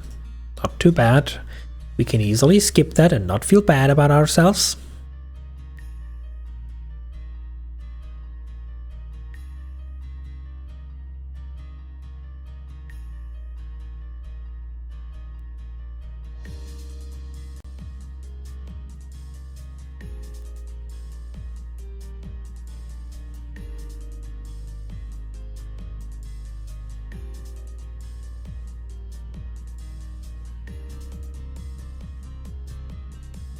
But now the bar should be almost full.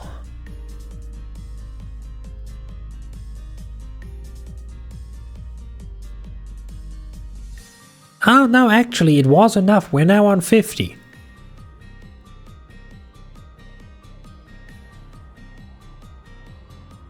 Nice. However, this selection of stuff kinda shit.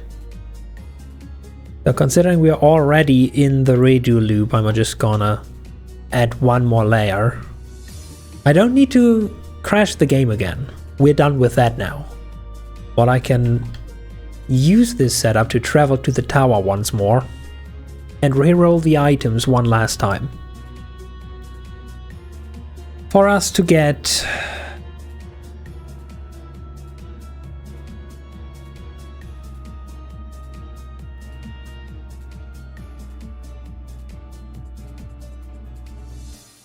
a broom. Literally the best thing here is a broom. Well, at least now we have a broom.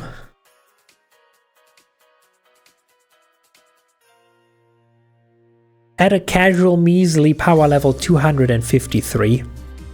For comparison, my main gear is at 160.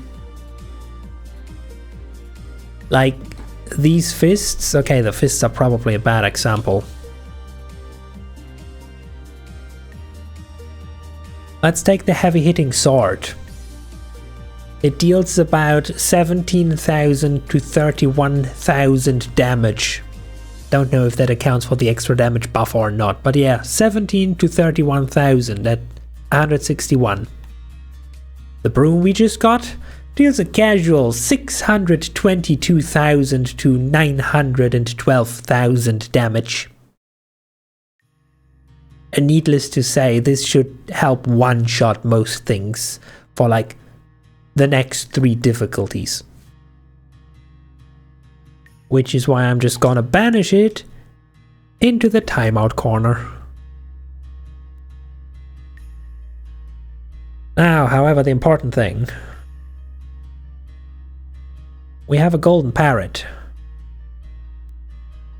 Some gold. Few emeralds. And ultimately, the cape. Now let me turn off the music, turn the game back on so we have like something going on. Now the important thing is cape.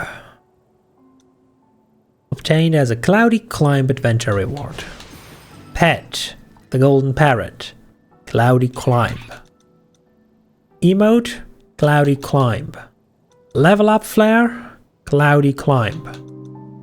Healing flare, Cloudy Climb. Thundercrack, respawn flare, Cloudy Climb. Mob flare, Cloudy Climb. We're now wearing an entire set from season 1.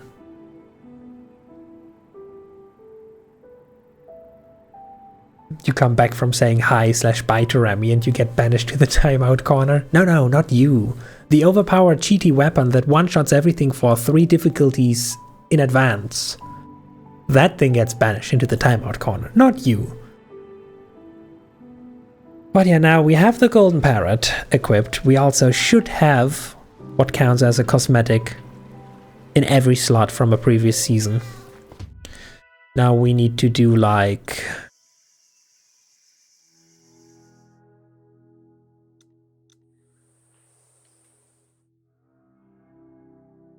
Actually, yeah, that's a good question. What level do I need to do?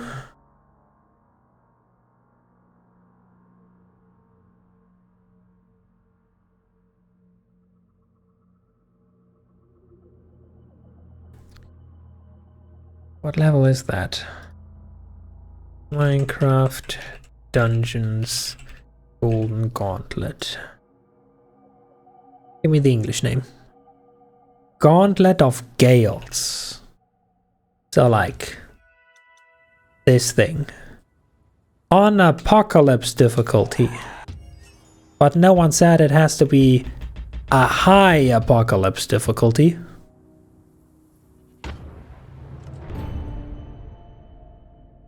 So naturally we will probably one-shot everything. This is just a speedrun kind of thing. Because this level should be long enough as is. Yeah, that's pretty much a one-shot. Give me just all the speed, please.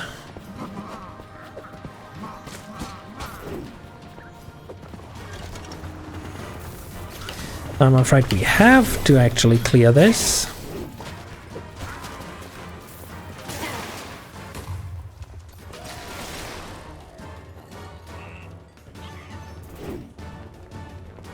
Any hidden stragglers?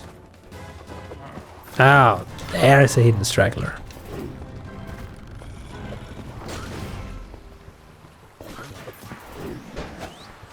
And we can just once again run through.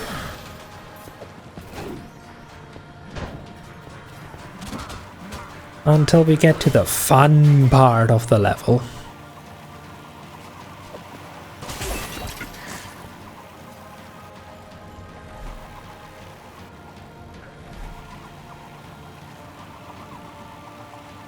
Moving platform puzzles.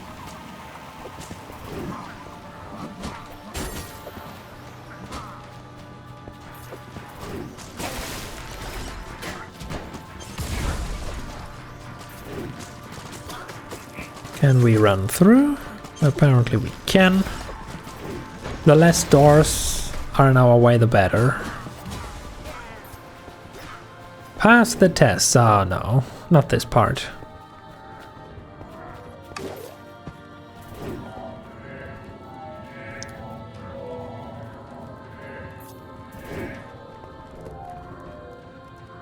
I also have to start from the top and activate them first. Wonderful!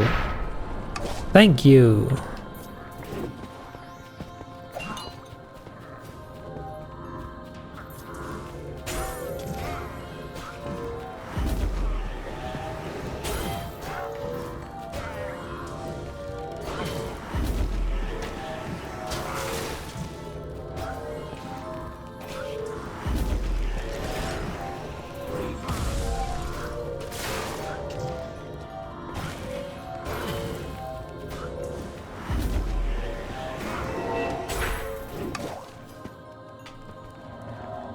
Wait, I already heard a door open. What? Were there 4 doors? Or do I literally just have to do one of these? Well, I guess we see when we get there.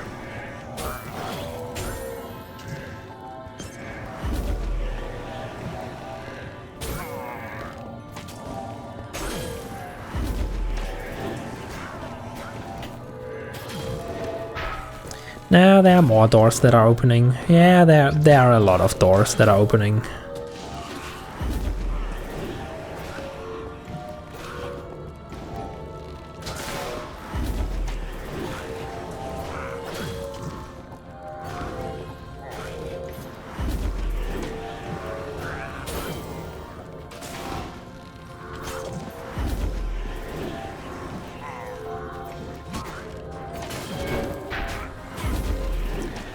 And a final one.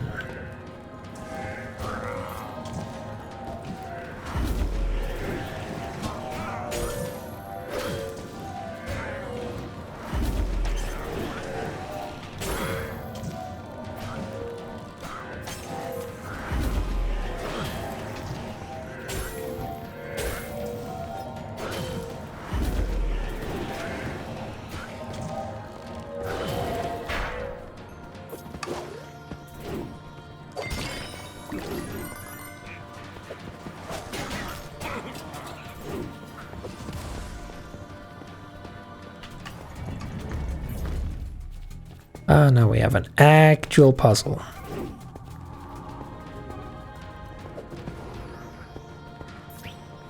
That actually requires us to do something somewhere.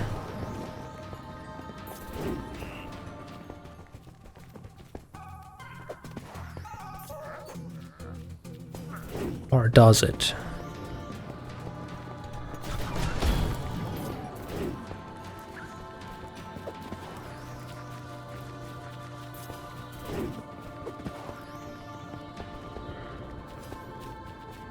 Now we just needed to beat the golems, apparently.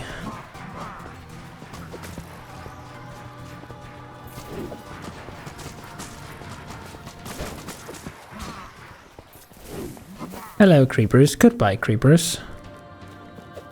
This is now an actual chamber.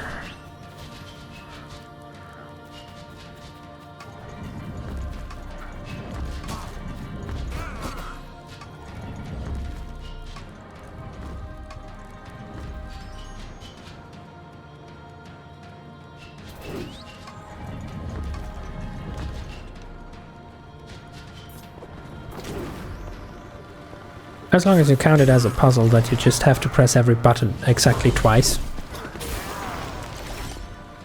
Nope, wait, wrong way.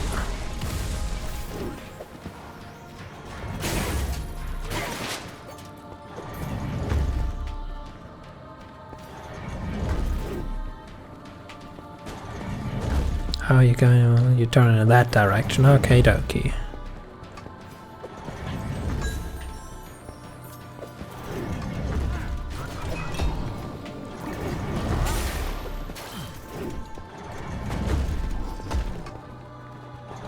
Are there more? Since I didn't hear any doors open yet, I would assume so. Unless once again you just want me to kill the guardians. Nope, there it is.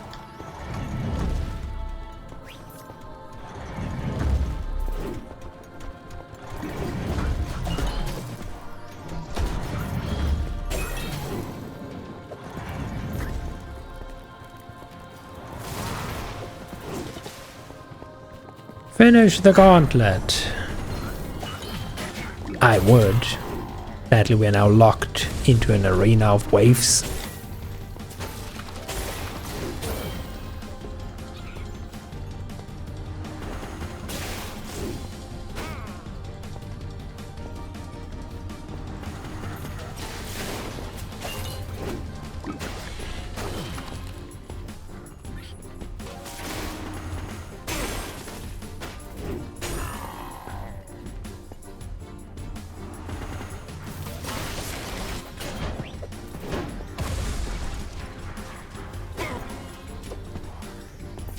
Still not it?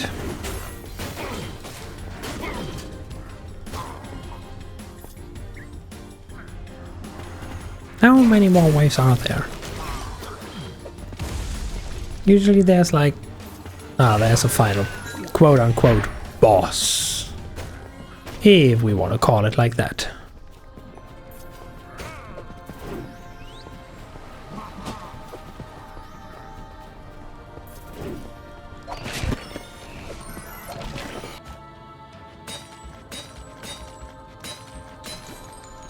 And now, in theory, this should grant me 2 achievements. It granted me 2 achievements. And with that, after now barely 130 hours of game, finally And officially, I have 100%ed Minecraft Dungeons.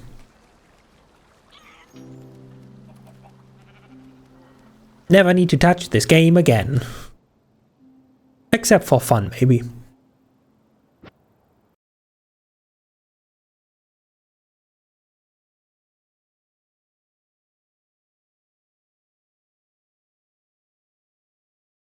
Let me just take a quick screenshot of this. Just as reminder and proof, and post it into the Discord.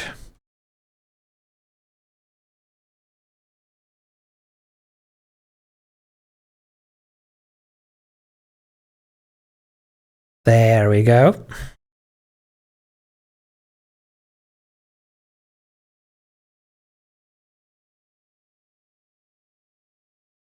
As Sassy is single-handedly starting a dance-off, apparently.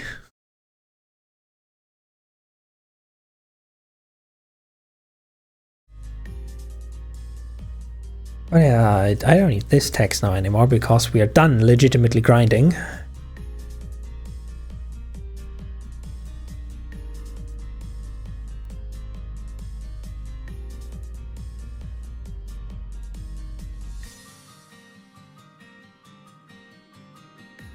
Well, I'll just quickly grab the next thing.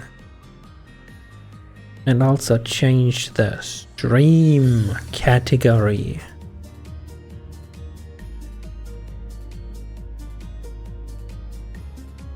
No peeking, unless you want to spoil yourself.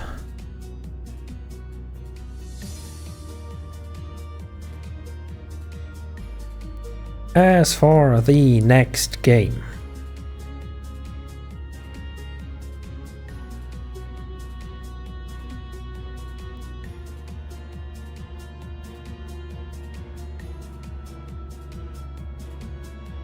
are you set up correctly now? Just making sure. Yes, yes. Should be.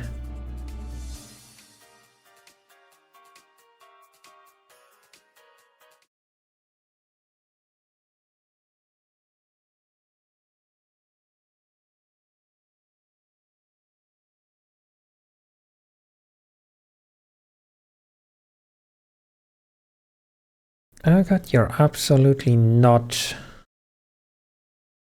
Apparently I've never used it on this screen ever since the layout change. Copy.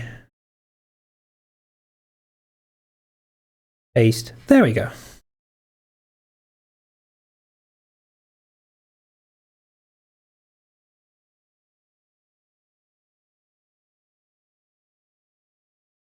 Now the only question is if it works, because as we all know, the Yuzu emulator was nuked into the ground.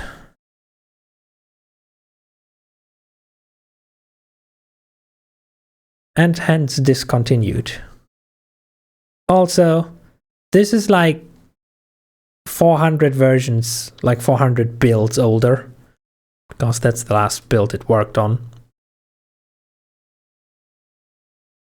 Apparently it doesn't want to work first try, so I'm just gonna press F6.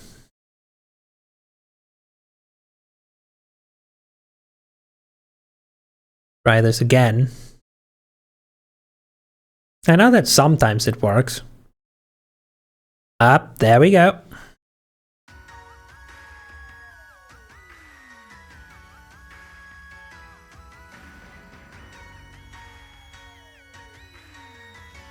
I cannot promise that it won't crash. It will probably crash a couple times, but that's just how things are.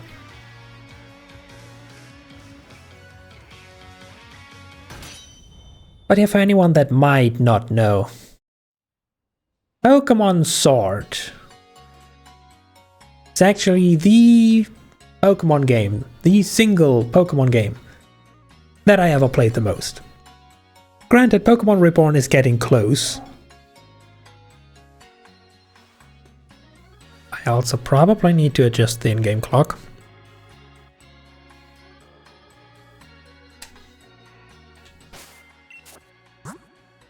But yeah, like we are at nearly 200 hours.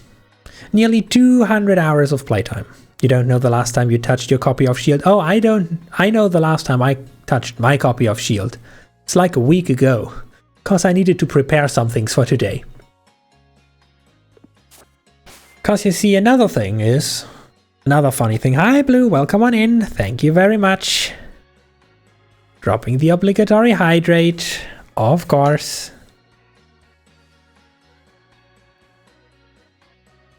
But there's two things that I've always said, or at least claimed, about Pokemon Sword. One being that I have like nearly 200 hours in it, because it's the single most played Pokemon game that I have. The second turned out to apparently be a lie that I made myself believe. For I, in fact, did not actually fully complete the second DLC's Pokédex. We are missing just a bunch of legendaries, including versions that we can't get because it's a choice. Do you want the ghosty horse or do you want the ice horse? Do you want this weird abomination or do you want the other weird abomination of Reggie that they added?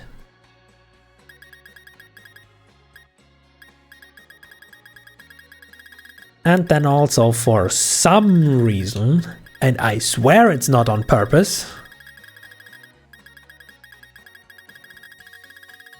like I swear I didn't do this on purpose, I'm missing Crobat. Out of all the normal ass Pokemon, I never got more than a Zubat.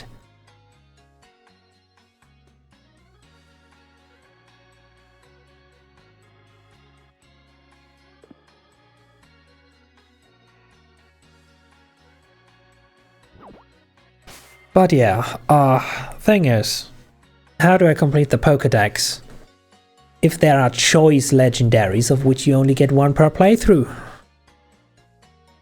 Pretty simple, actually.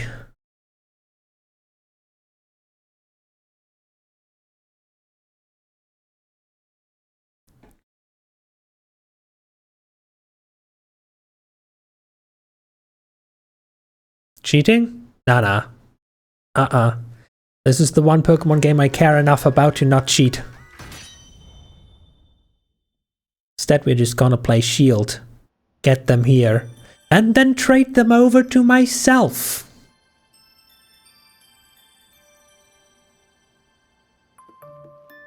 Probably also need to adjust the clock here. System update apply. Also, in case anyone had ever had any doubt, of course I have an Absol on Shield as well.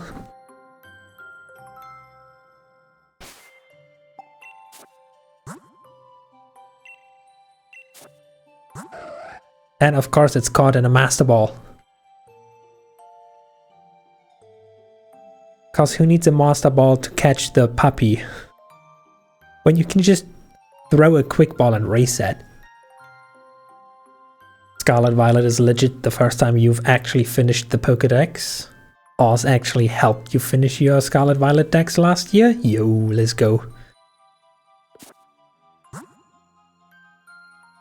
But yeah, there's like two things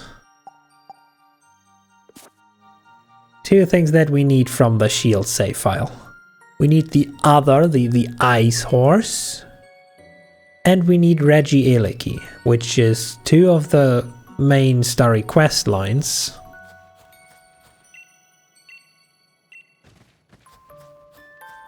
And it's been so long since I played this actually on Sword that I have forgotten how to even do it.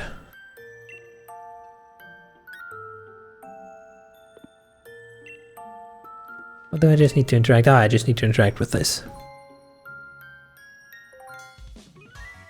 Why is that one named Misaki and thought all Absol were to be named Serena? The chosen Absol is to be named Serena, yes.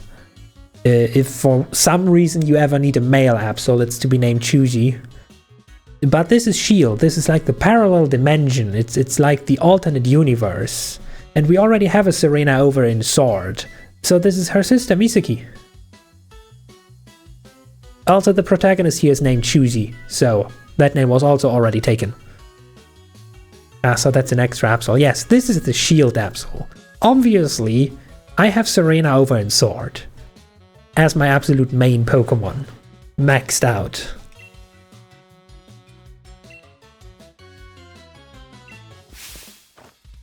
Anyway, time to spam a button to skip dialogue like a champ, which doesn't even work because half of the time we have to wait for animations to finish.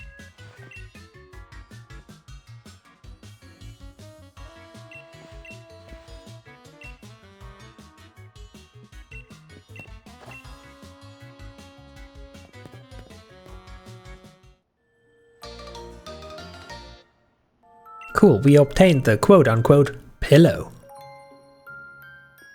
I know this character is designed to be weird, but how can he consider a hard rock, or at least a solid piece of wood, whatever it's supposed to be, a pillow?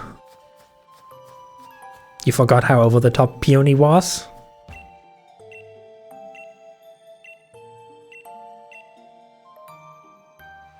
So is his daughter actually, but in the other direction, like he's just over the top, and she's just over the top, not over the top.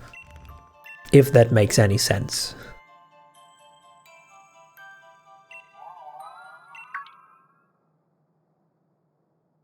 Probably just the wind. No need to worry about it.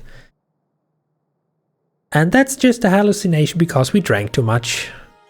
Nothing to worry about here. Ah yes, follow the weird thing into the creepy back alleyway. What could possibly go wrong?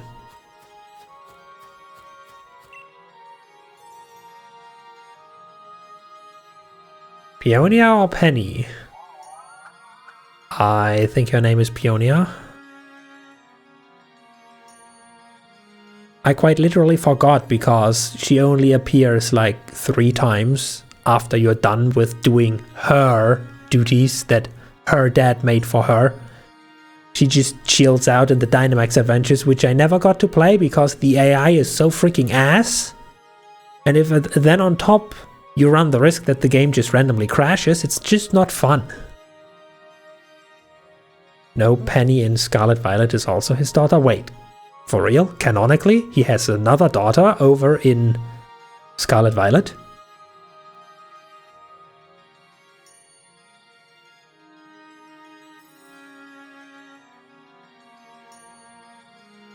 Huh. Today I learned.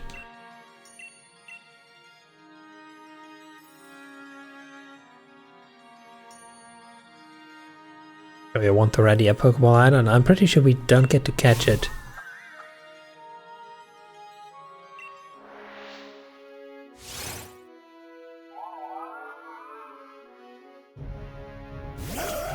So we actually have to catch it right now.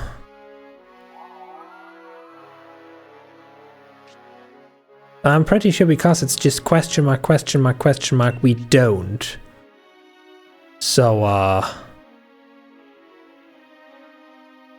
I'm also not sure if it's already level 75, so this could potentially hurt.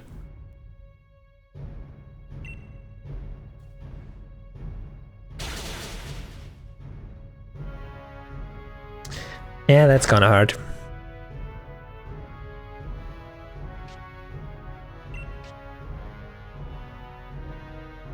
If we would have Sword Stance, this would have worked.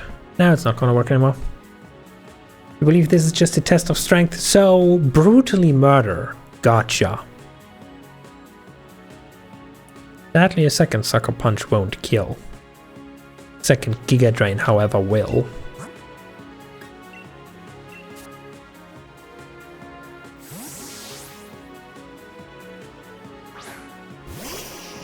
Go, Pokemon that single-handedly carried this entire playthrough. Wait, why would you use Psychic all of a sudden? Arcanine seems like it wants to be petted. Yes, yes. Right after you murder this thing.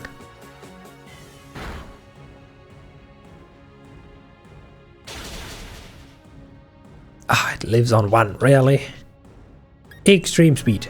Perish. Now, if only this game would allow me to pet you after a battle. That would be, you know, such a nice feature. You can't believe this game turns 5 next month? Where did the time go? I don't know. No clue.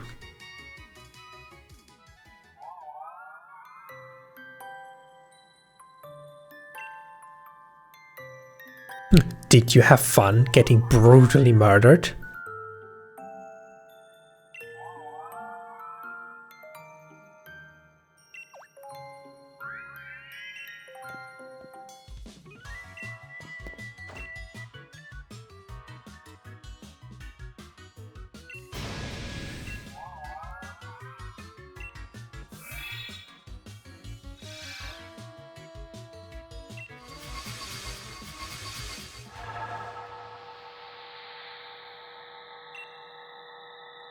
Mind control time.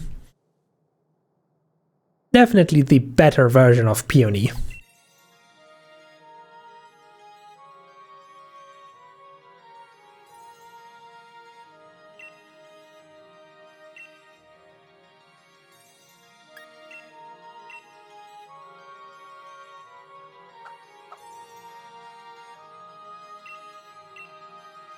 This is about the only thing you remember from this DLC.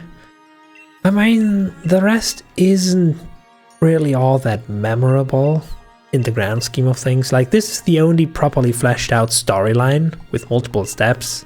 The second storyline is just go to the big tree. Watch a cool cutscene about the Galarian versions of the Angry Burps fighting and then running away from a child.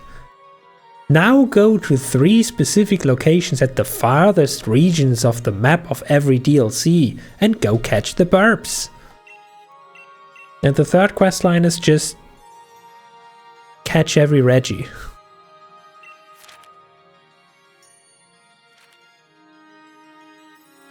But then again, this is the only area in the game where you find Absol, so it's a 10 out of 10 DLC, no questions asked.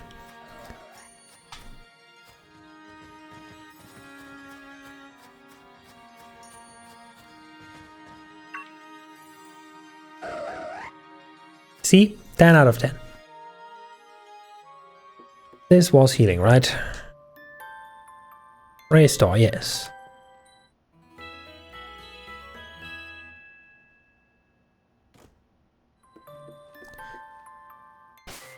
I'ma just quickly save. You never know. Ask villagers about the... yeah, right. We have to talk to everyone. And then they're like... the who of what now? Never heard of him. You want to buy merch. And then he's gonna be like very sad that nobody remembers him. Oh no, you're actually just a salesman. Hey, do you know the King of Bountiful Harvest? Hey, do you know the King of Bountiful Harvest?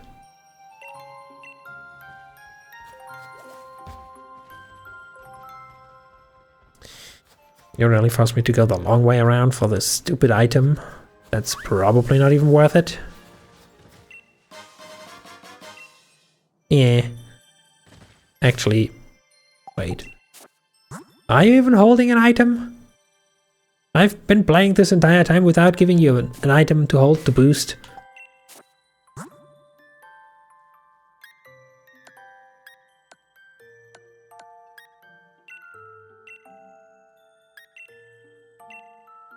Do we by any chance also happen to have picked up black glasses now? No, of course not. Okay, anyway.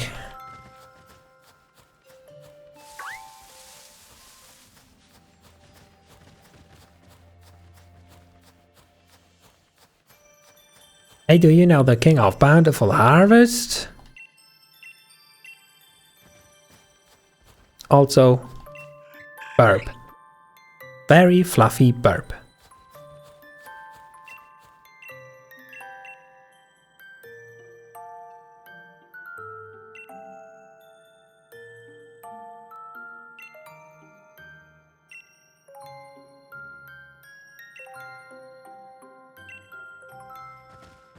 Oh god, no. You're telling me in order to do this quest I actually have to get the shit from the Dynamax adventures? That wasn't in my timetable.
So we just have to go back and talk to everyone again.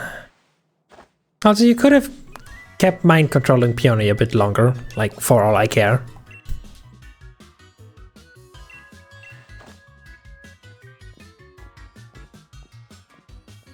Like, why just let go of him when you know you will have to recontrol him to talk to me again?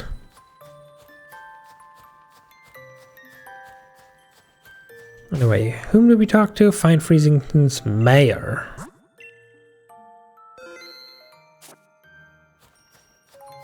Were you the mayor? Oh, also apparently I somehow have 44 pieces of Dynite ore. Oh yeah, right, I already used this instance to help myself with myself in Max Adventures. Perfect. I come prepared, even though I didn't prepare.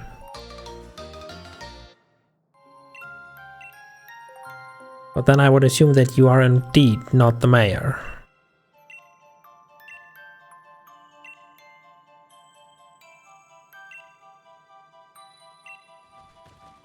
No, apparently not. Oh, cutscene.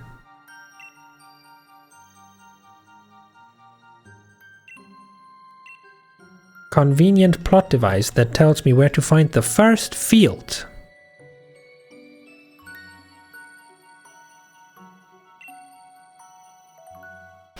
Well, I can do that. Easy peasy, no problem.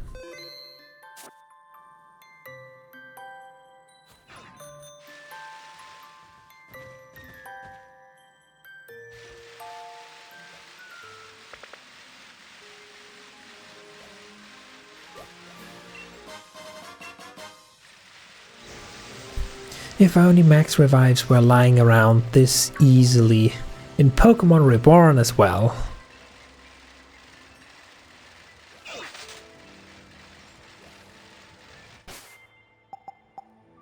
Giant's bed, where do I need to go for this? I think I know.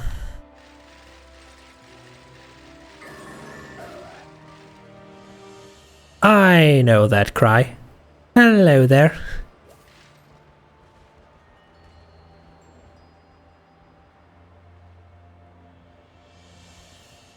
However, I already have my own, so no need to disturb the wildlife.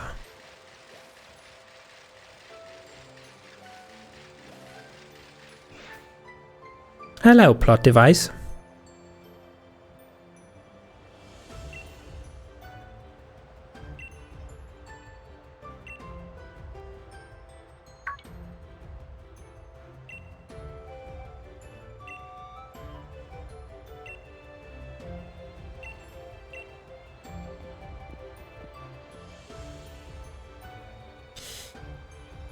Really, buddy? You are literally just a plot device, literally just here. You show me there's a field, so that I then have to fast travel back.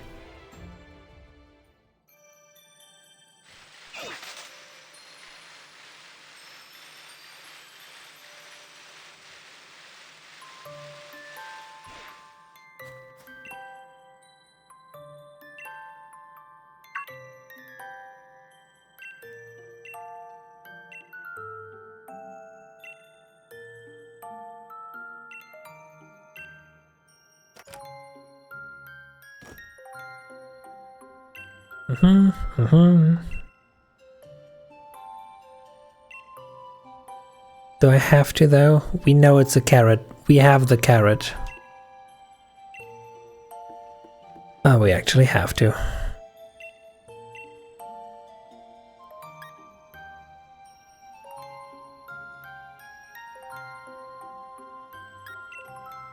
Probably need to know about this.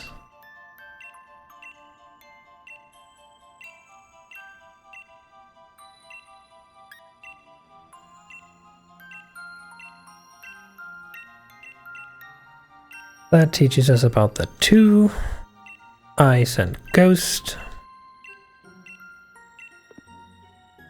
That should be everything, right? No, really. What could there possibly else be?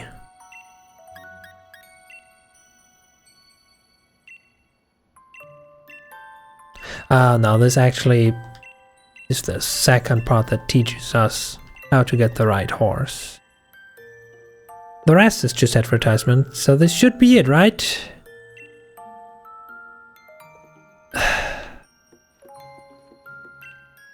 Apparently I completely erased this part from my mind. Nobody gives a shit about your advertisement.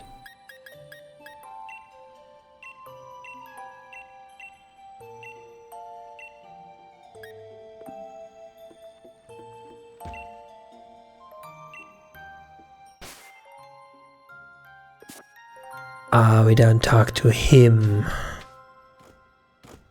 Makes sense.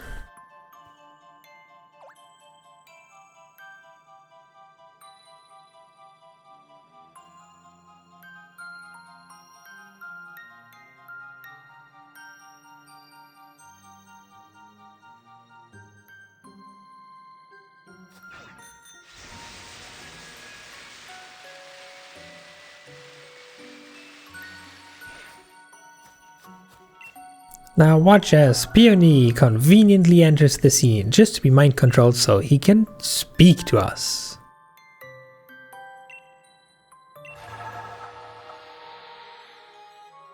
Though actually, considering he says he heard something calling, he might have actually been partially mind controlled to come here in the first place, which would assume it. Makes a bit more sense.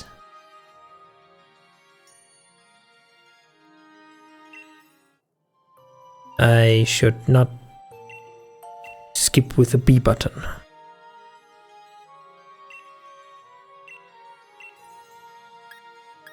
Reigns of Unity. Carrots.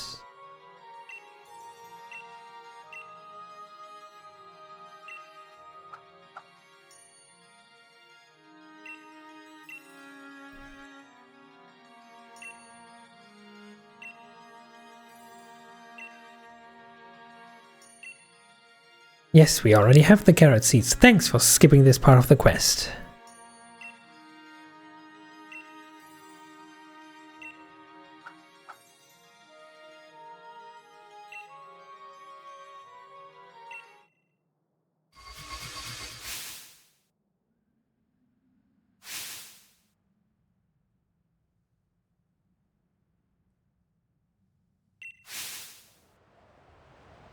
Yeah, we're not going to the graveyard field, though we have been teased it's there.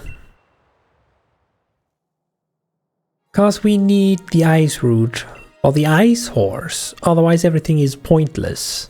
I don't need the same legendary horse twice. That doesn't help me.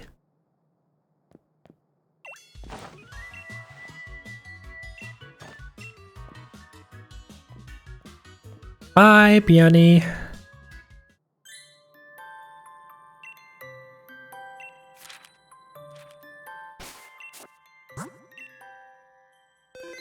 The 2 locations have been jotted down, huh? I'll be the judge of that.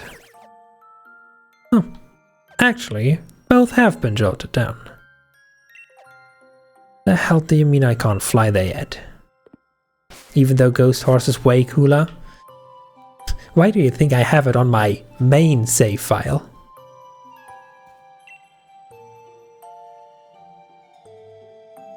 Oh yeah, this game had the very cute dressed up kids in Eevee and Pikachu costumes, right.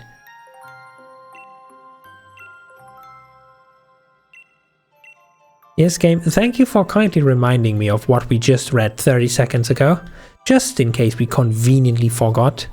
Can I now fly? That's probably why I couldn't fast travel. Yeah, that's it. We needed the convenient 30 seconds ago flashback. They learned from Mystery Dungeon, but they learned the wrong lessons.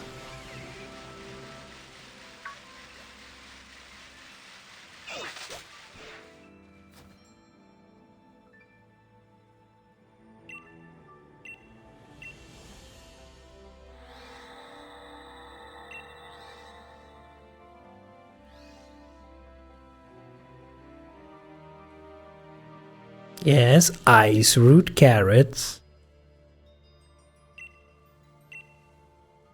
Ice type, yes, yes. I am absolutely sure, thanks for confirming.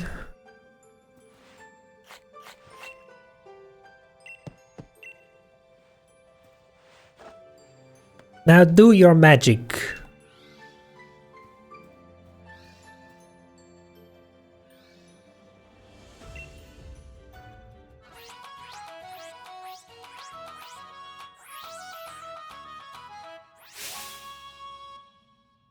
And by the power of dance, which for some reason was also extended onto Peony,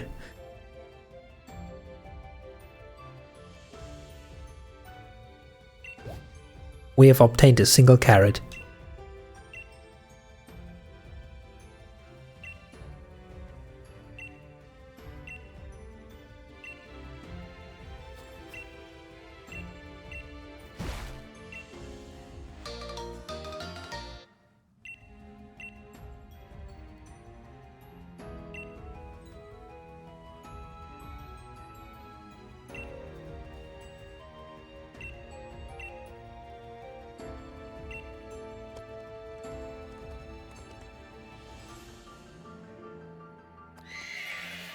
It's a unicorn!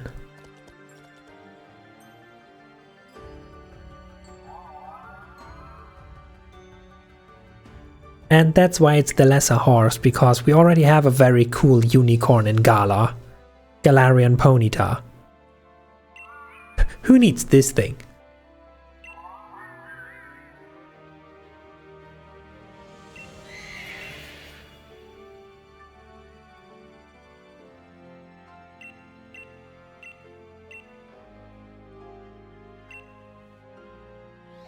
Though the good thing, however, is because it's an ice type, and, you know,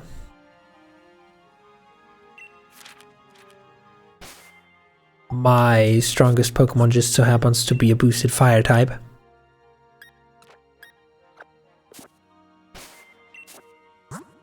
This should be decently easy. Probably. Actually, do I need to go? Or can I still fly? Oh, I can still fly, that's nice. Hello, party people. I need to confiscate this pony.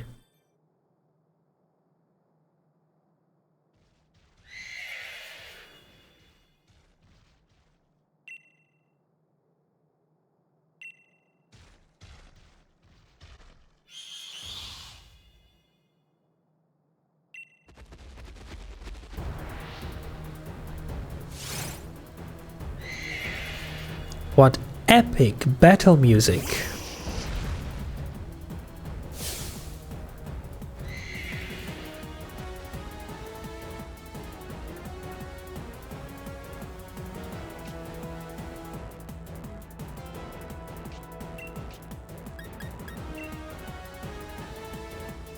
Also, yes, I have battle animations turned off because I needed to kind of speedrun becoming champion on this so we even have access to this area.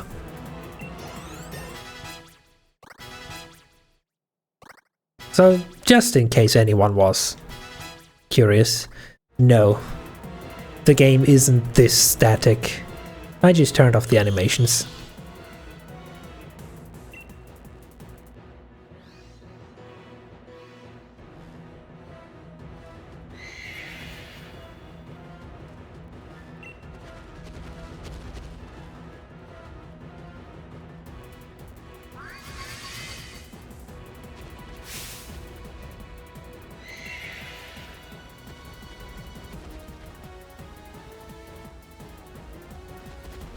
So dramatic.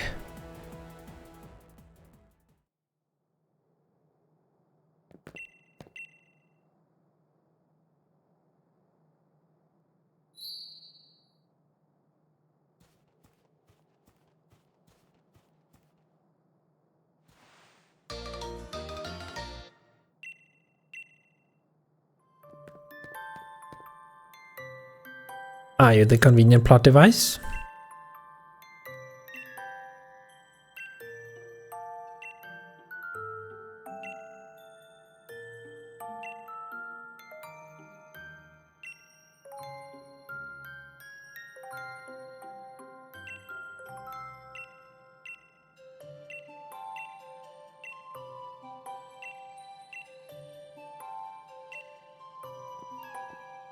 Well, you're half of the convenient plot device.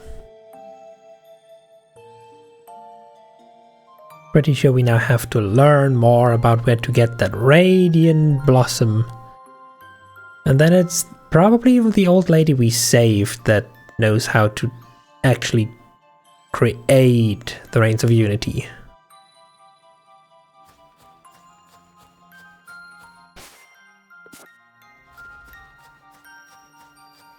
Also, now that we're done here, give me my Absol back.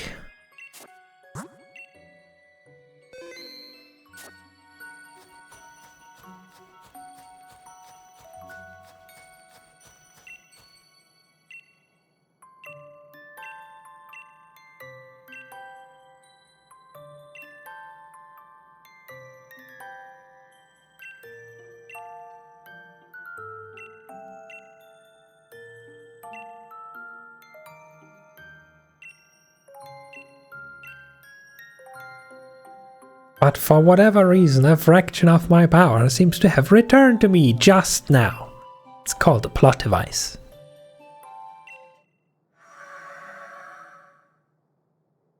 Look, Pokemon Sword and Shield is a great game. I still love it, absolutely. But not for its non-existent story.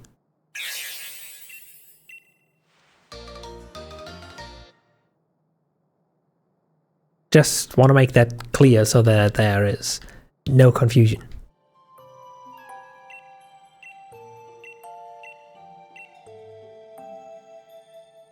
It's a beautiful game. It's nice to play. And it hasn't yet completely lost all of the cool features. No, not you. No, also not you. Certainly not you. I wasn't the major after all. Somehow I doubt that. You just tell me who might know, right?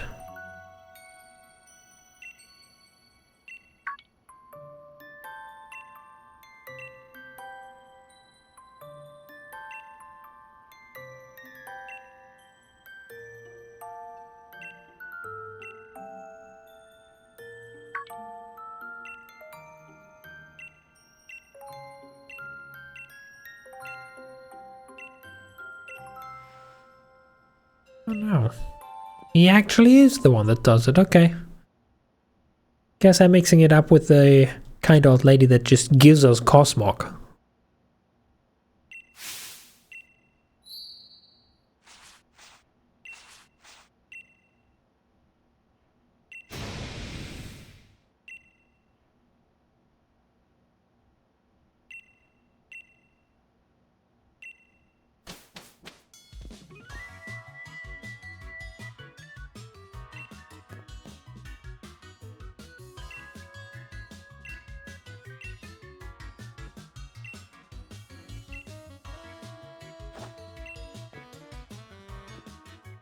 Wait, no, for real, it was Peony who actually crafts it?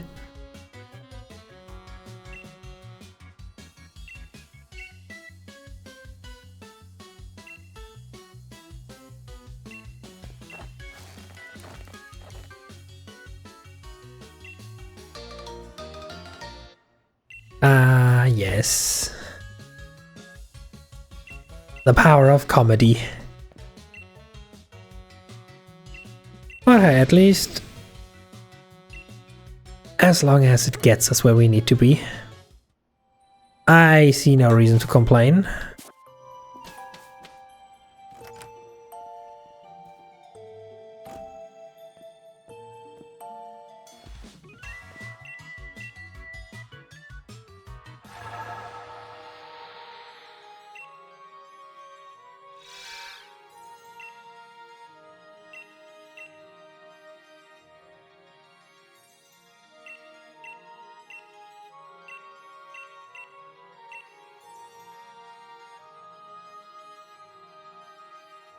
And now we need to go all the way up to the funky dead tree, where we can finally obtain our horse, which just weirdly enough comes attached with Mr. Big Noggin.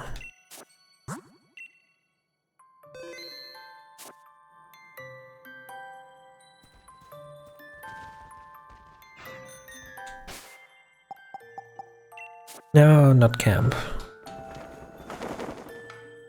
I'm pretty sure I pressed one more time, but okay.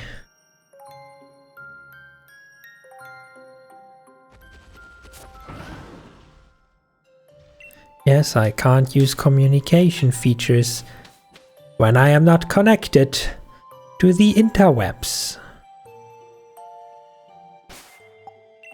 Anyway, town map.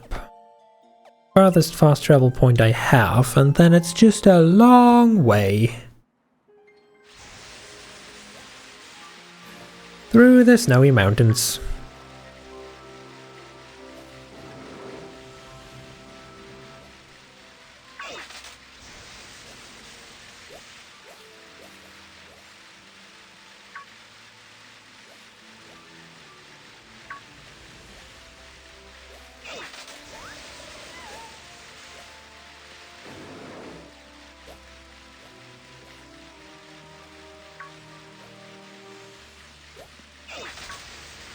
That's the first section done. Now we have to traverse this cave full of Zubats.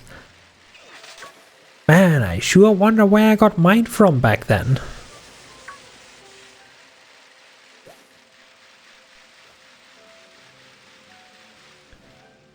Up here, I guess? And then... no? Yes, maybe? Accidentally casually ran over a Zubat.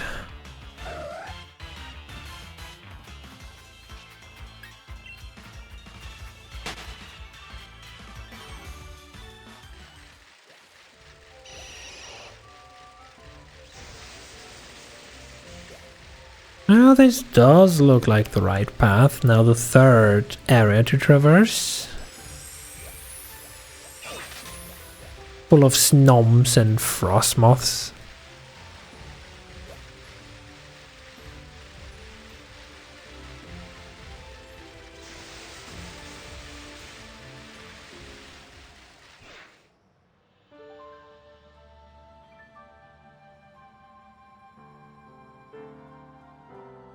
Behold the dead tree.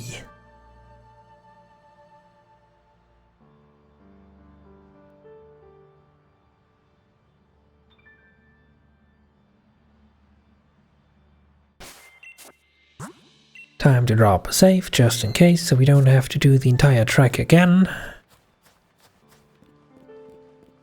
Casually grab this just because it's smiling at me. It's another max revive game. Why do you think I need so many max revives?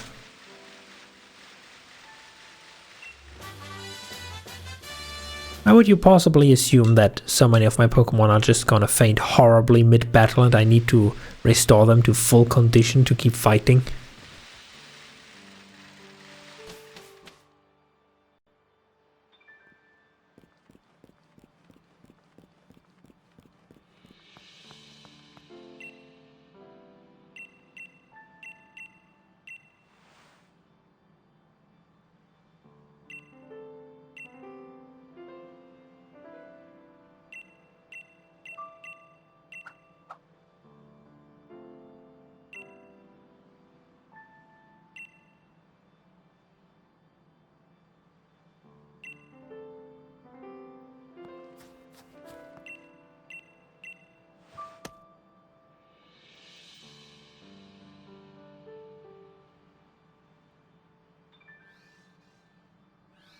The time has come, human child.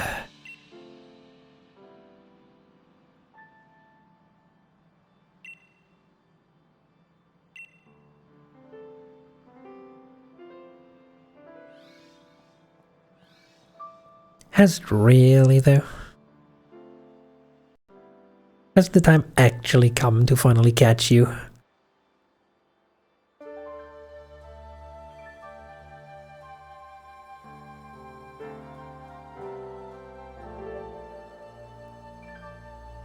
And also look, I'm pretty sure he now actually just knocked out Peony for good.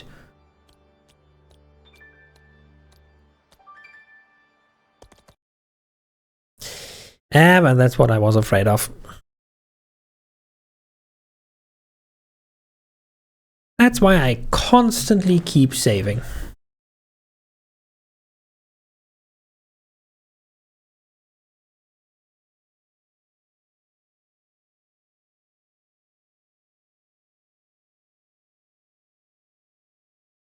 No, it appears to have actually taken out the entire emulator. Not even in a proper crash, it just properly froze.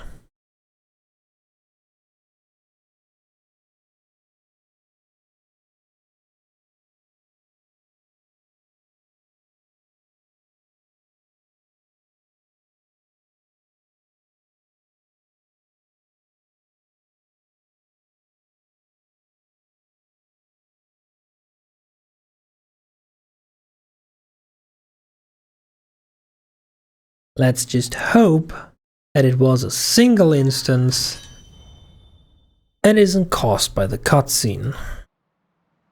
Cause that would be a big issue.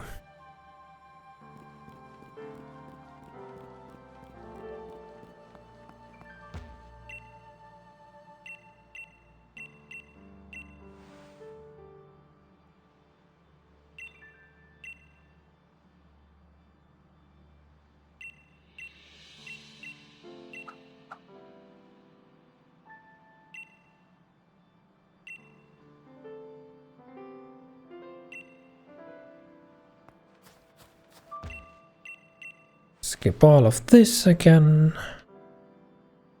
Spam through the second wave of dialogue.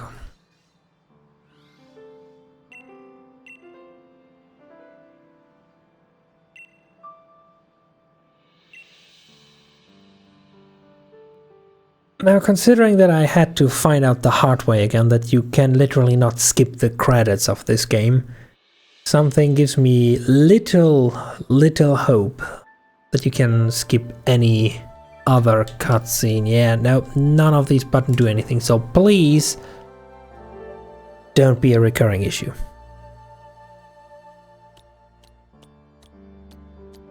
Yo, what, happy birthday, bro. Hi, Brett, welcome on in. Thank you, thank you. Technically it was yesterday, but still, I appreciate it. And it seems like it only was a single issue. Good.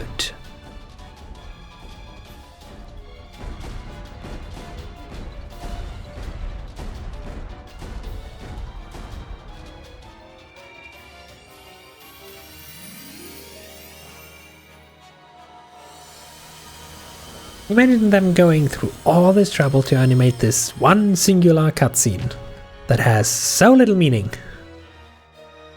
Belated birthday. What do you mean, it's still the week of my birthday, so you guess it counts? Funny that yesterday was Sunday. So no, it's technically a new week also.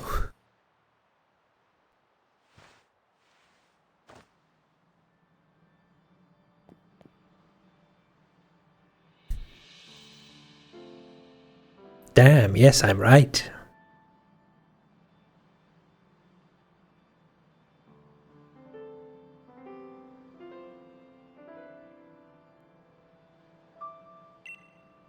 Peony, shush your face, just go back to snooze mode. I need to skip this dialogue.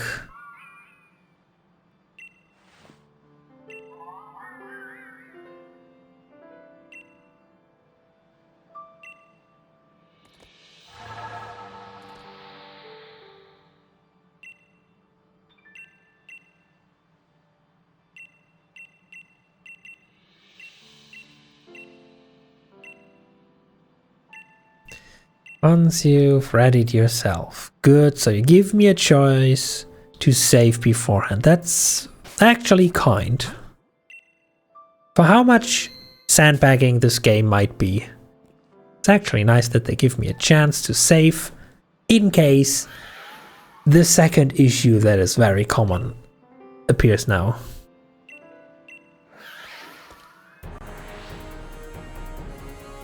Hello, funky, mythical, mighty creature that is redefining the way how Pokemon work because you have 2 abilities.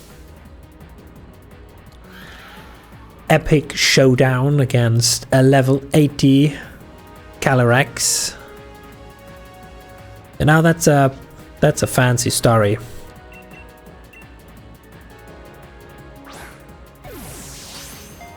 Very fancy story right there. And the game didn't freeze on throwing the Pokeball. Let's go.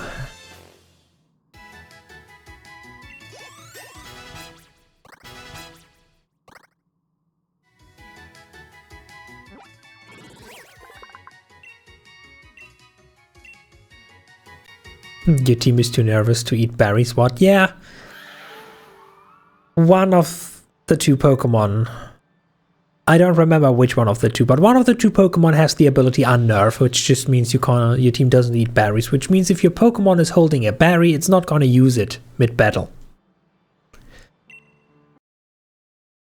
Ah, I spoke too fucking soon.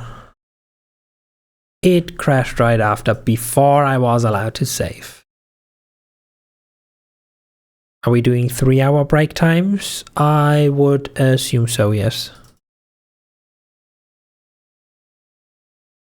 Wait, fuck, no, that's Sword. Abort mission.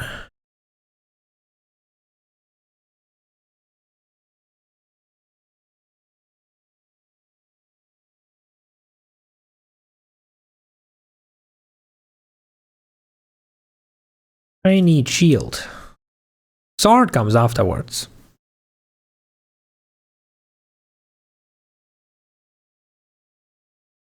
Yes, yes, blah, blah, blah. Mighty battle against a mighty beast or something or another.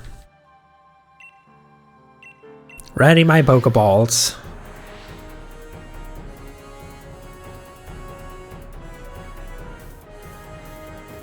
What's left to do in Sword of all things? Catch 3 roaming legendaries, trade over the 2 legendaries that I have to catch because they are exclusive alternates from Shield, and evolve a Crobat. Yoink.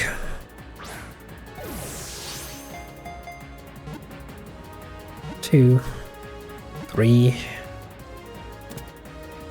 Didn't freeze yet.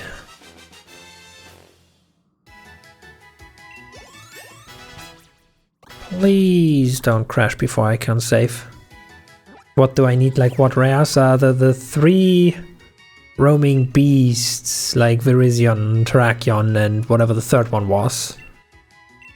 The ones for which you have to run around for hours looking at their footprints for them to even spawn. Please, can we skip this dialogue faster? I just want to save.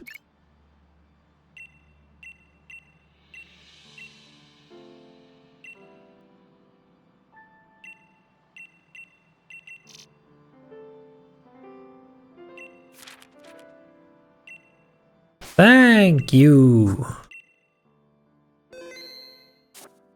Okay, good. That's 1 down.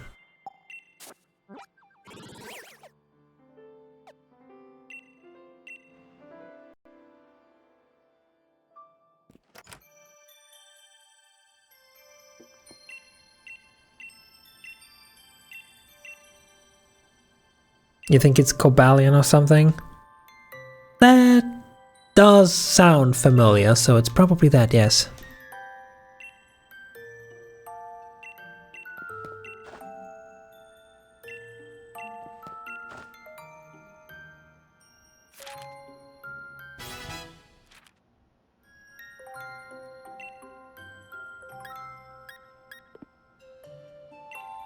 Do I have them already? No. I will need to catch them over on my main file in Sword once I have the 2 choice legendaries where I needed the Ice Horse. And I need Regieleki because I have Regidrago.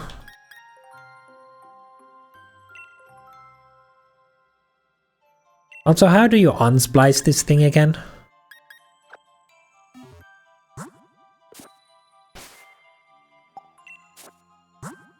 Do I get an item for that?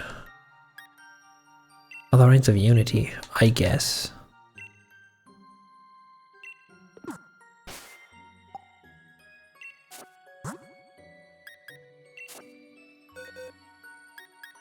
Do I want them? You see, the thing is, since I'm on emulator, that would most certainly not work even if I wanted to.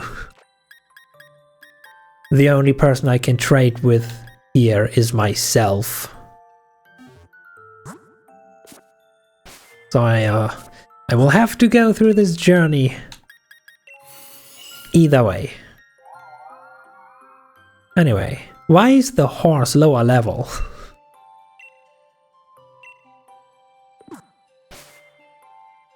Lots of work. Well, technically it's just going to all the temples. A quick Google search of what the quote-unquote riddle is supposed to be. Chug a Master Ball at it.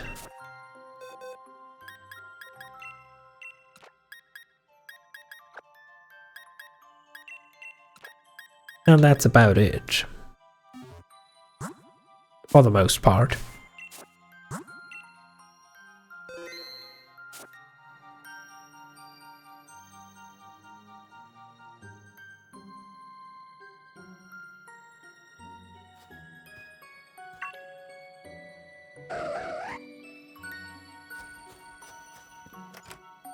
Anyway, since we are perfectly on the 3-hour-ish mark,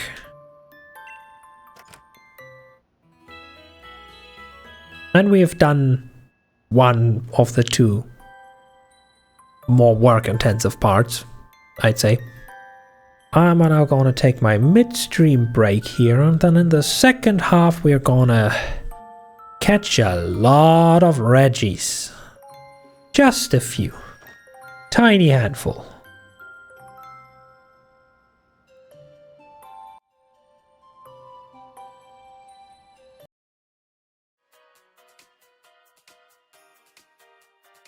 I'm gonna get some stretches in, grab a snack, see if maybe I can't bribe a cat to place itself on the perfectly prepared chair in front of the new cat cam, so that I can actually use it. Grab a snack, all the good stuff. And if you haven't done the same recently, then you should do so too. Breaks are important. Snacks are important. Apparently it's International Chocolate Day or something. So grab something sweet. We're not going anywhere. And I'll BRB in about 15 minutes.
And I'm back.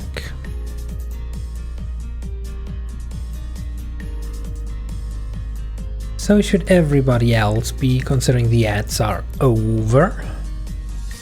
We can now enjoy a nice nearly 1 hour of ad-free time thanks to this.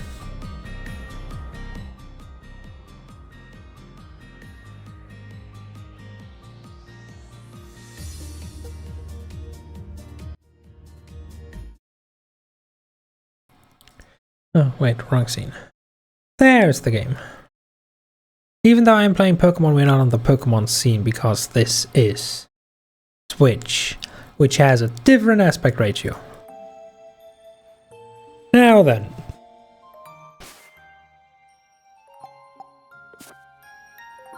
We are to catch a couple Reggies. Just a few.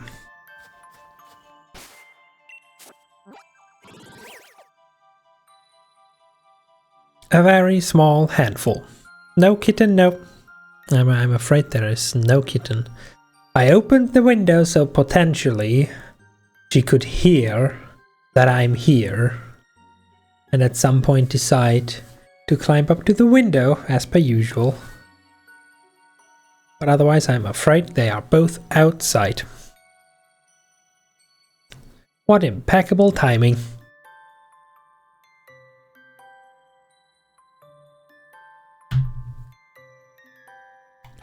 But I'm pretty sure this one...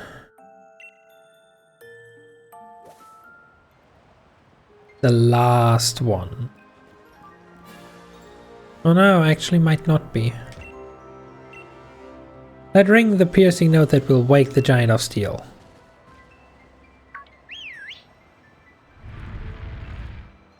What a great puzzle.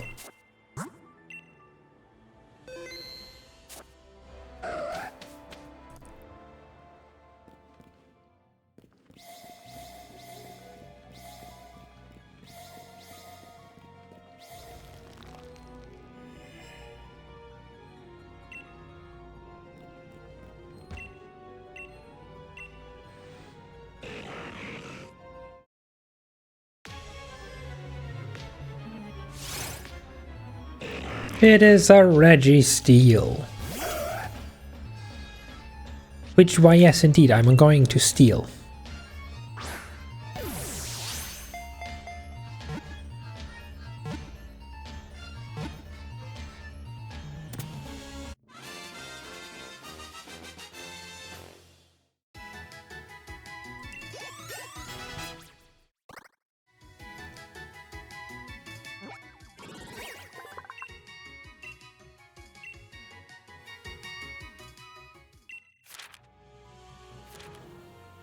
Snow slide, slope, giant's bed. That's the one we have. So another one giant's bed.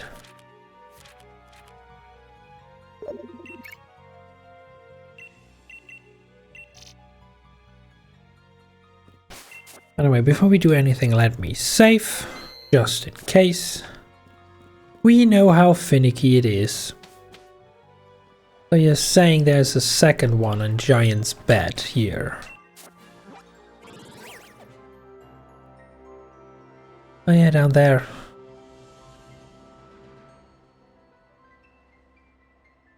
The third one is then over here.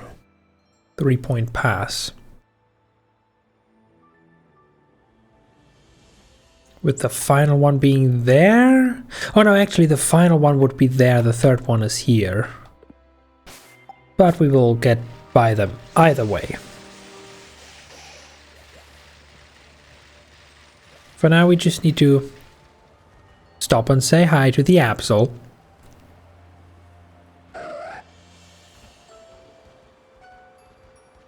Good, now we can continue.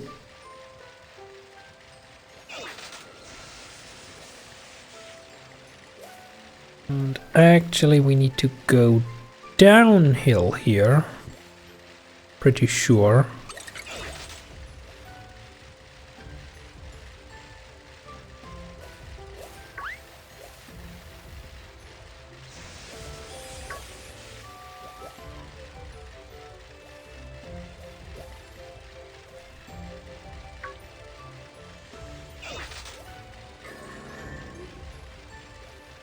And then it's all just guessing work. Cause it's a snowstorm and I can't see shit. Is this the right corner? Ah, it is. Ah.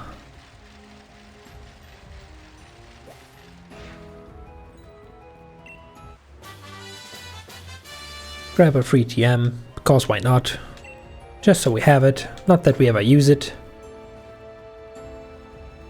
What do you need? Let the first Pokemon hold a never-changing stone. Oh god. Do we have one?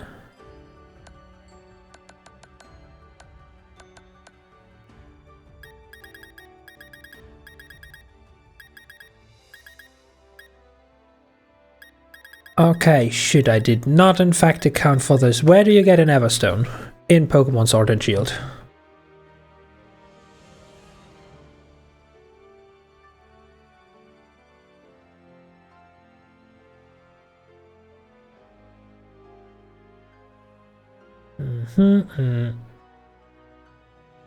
Oh, actually, for real? That's easy. If it's true. We just need a map up to the normal map, up to Grass Gym Town.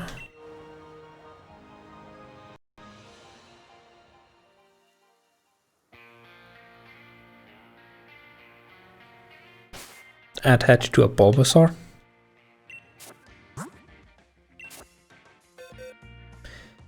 Which Bulbasaur?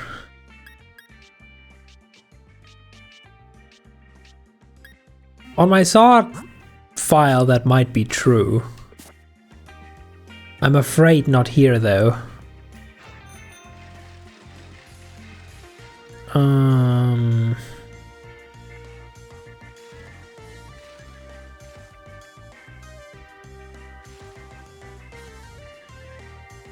What?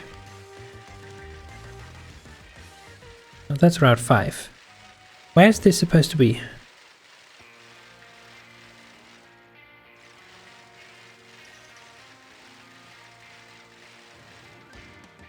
I think I do be seen. Down here and then left and then there's an Everstone. Quick save.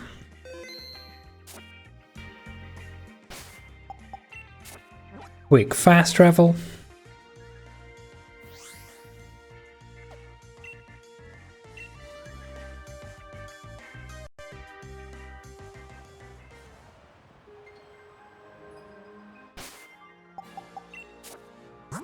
Misaki, my dear, I need you to quickly hold on to this. As a sign that you should never change who you are.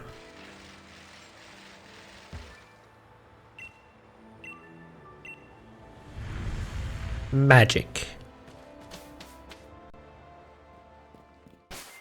Oh no, the game has autosaved as we enter. That's nice. So we quickly do this. And then we quickly do that.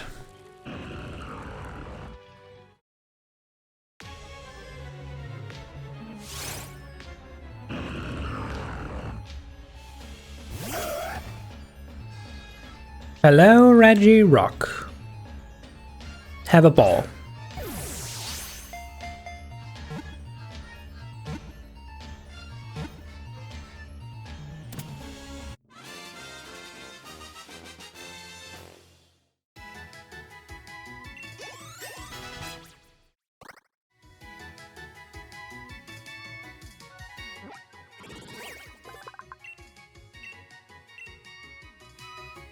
Good, now we will automatically do this. We will automatically call Peony for no reason.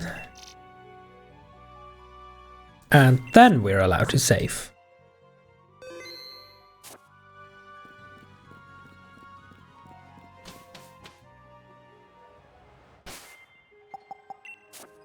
It is probably faster to just fast travel over here.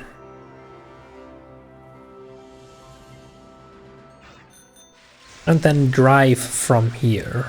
Considering the weather is decently nice, we should be able to find it quite easily.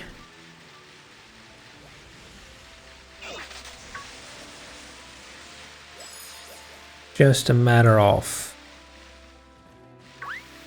driving through here, I think.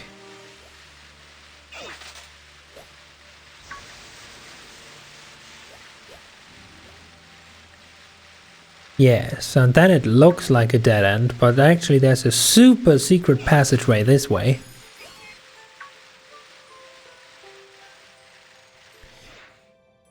What does thou want, door? Oh, for fuck's sake.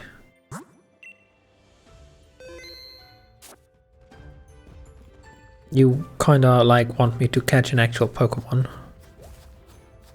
One I'm pretty sure in this weather condition doesn't even spawn here right now.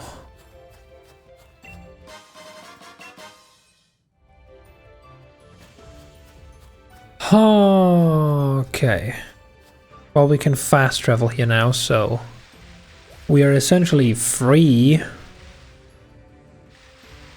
to go back and find the area where there's a snowstorm.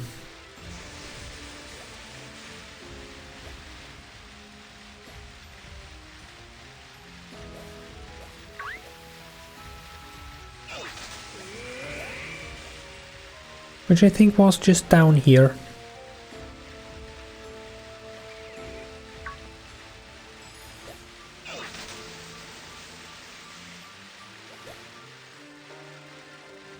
Yes, this is at least the right weather. My dude, while you're here, do you by any chance? I don't even have any watts, okay, never mind. I was hoping you were selling quick balls, maybe. Anyway, crystal, living crystal of snow.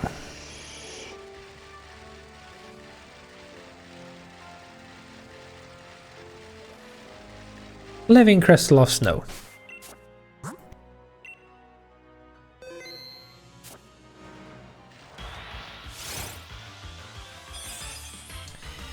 Okay, buddy, so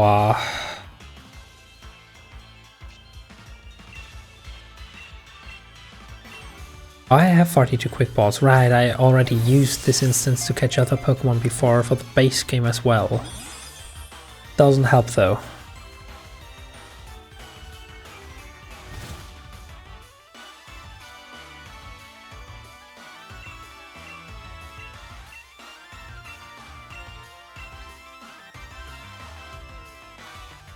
It should currently be real time, so it's night. Maybe?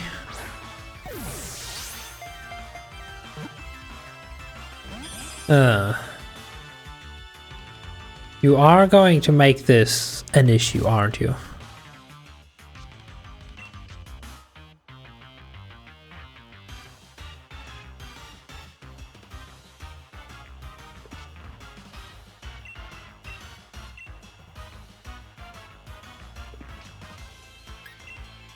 You're just gonna keep spamming sheer cold. I literally cannot switch anything in that is lower level than you.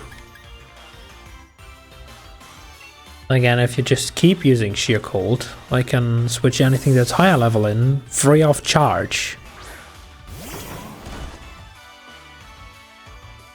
Of course, now you don't use. Okay, well, it's fine. I neither like nor need the monkey anyway.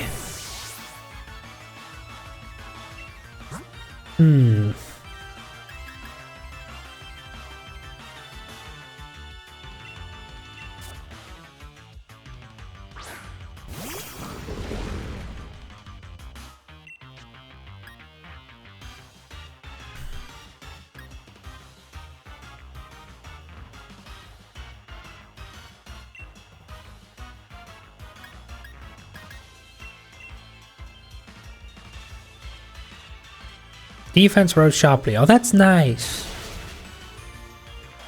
That's very nice.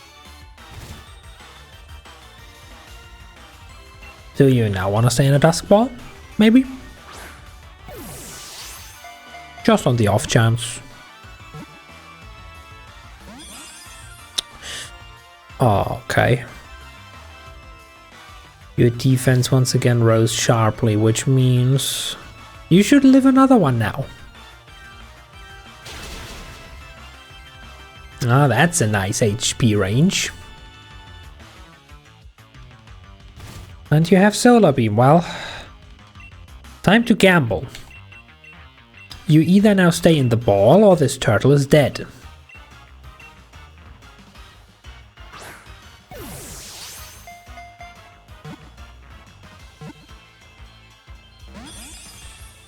Well, goodbye, Dreadnought. Oh no, Dreadnought chunky. Dreadnought tanky. Come on, you're literally just a stepping stone Pokemon. Don't put up so much of a fight. Just stay in the ball.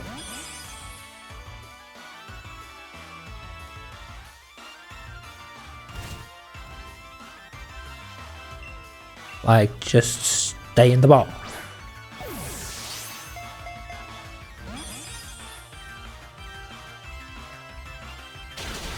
Well, you know what? The good thing is you're a static encounter in this weather.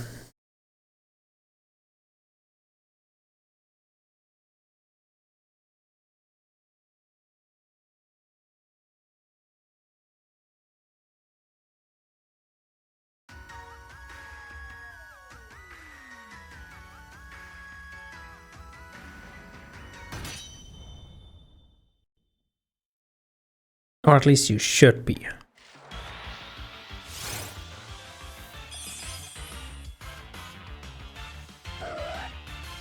Okay, well. Have a quick ball, maybe, this time around.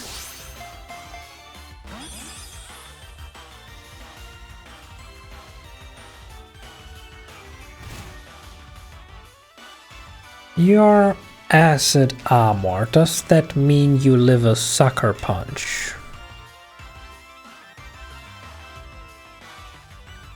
If you just keep doing that, you definitely live a sucker punch.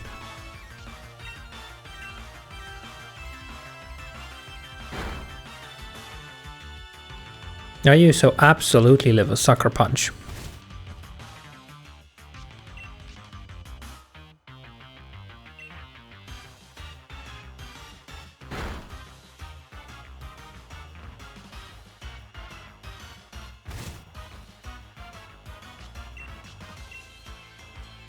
The only problem is that we will run out of PP or we crit. That also works. This isn't even a friendship boosted Absol. It's not even... That was a pure chance, like what generation 8? 4.75% chance? Pretty sure the chance that it just stays in the freaking ball. The quick ball, the first one, is higher.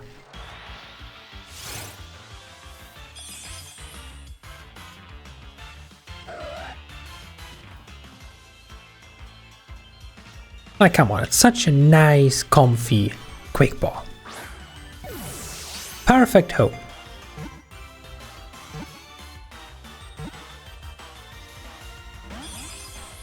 God damn it. I know something? I mean, usually I do know some things, yes.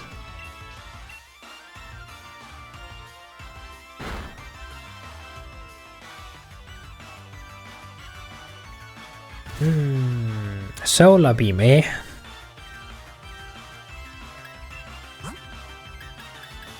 You can kill the monkey again if you want.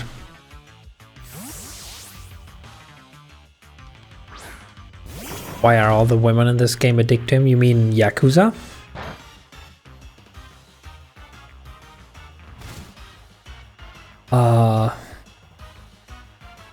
I don't know, something equality.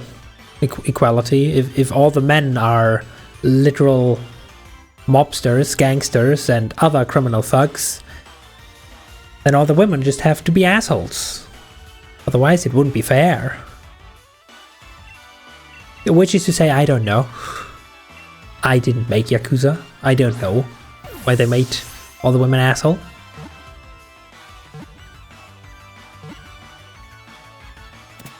Finally!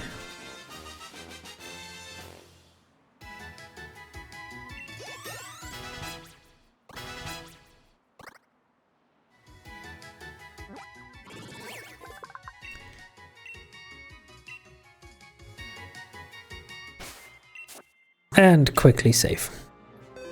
He's not an asshole though, you just want to take care of him. Well, you see, that's another very common known thing. The protagonist is always the odd one out. He just doesn't fit in. Like, you know, an entire world full of level 1 goons that can't even wipe their own butt, and the protagonist rolling through at level 100 in shining armor. It's kind of the same, but slightly differently portrayed.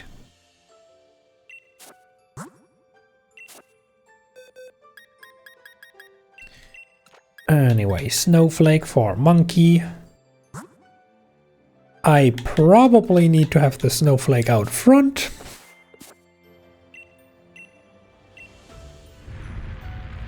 Quite probably.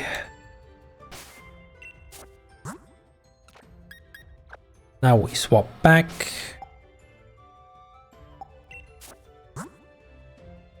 Actually, no, you know what? Give me the monkey back. Cause why not? Drop a save.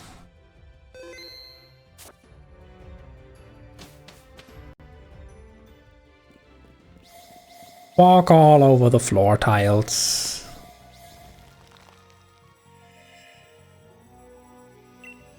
It just makes you sad cause he basically just turned around to one of his new female friends and was like, hey, you know, if you do want to escape, that's cool, I'll help. And she was like, oh, it sounds like you're proposing. Flashback to when the other girl rejected him.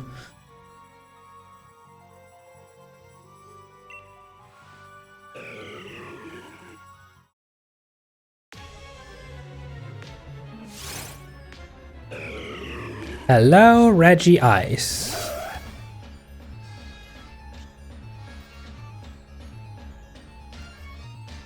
You know, this is giving me flashbacks to the anime.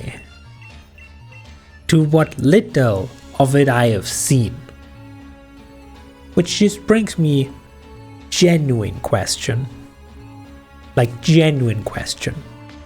Who in the studio that makes the anime and the movies, who in there in the office gets to decide which Pokemon gets a Pokemon Cry and which Pokemon gets a cheap unpaid intern voice actor? Like, who decided that Reggie Ice goes Reggie Eyes, and Regirock goes something something doo-doo-doon? Weird sounds that have become a viral meme. Like, who decided that one of them, quote unquote, speaks by just saying their name out loud with some funky autotune on it, and the other one is literally all the unused sound files they had lying around combined?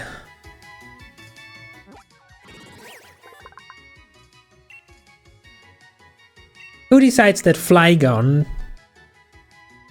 makes squealing noises, but Absol just gets some random ass dude saying Absol? Like, who the fuck decides this? I want to talk to the manager.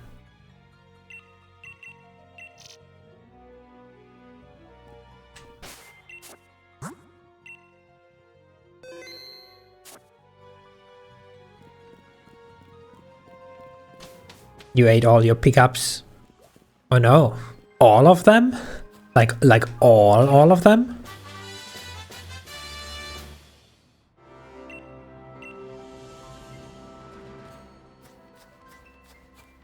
Technically it goes Abu. Yeah, well, not in the anime. neither in the English nor German dub, assuming they even dubbed that, and it's not just straight out the Japanese audio. Cause like, yeah, I watched the Lucario movie, and whatever version, whatever German, quote-unquote German version we had, half of the fucking movie wasn't even dubbed. Like, there were just literal passages where they had subtitles and the original Japanese audio, out of the freaking blue for no reason.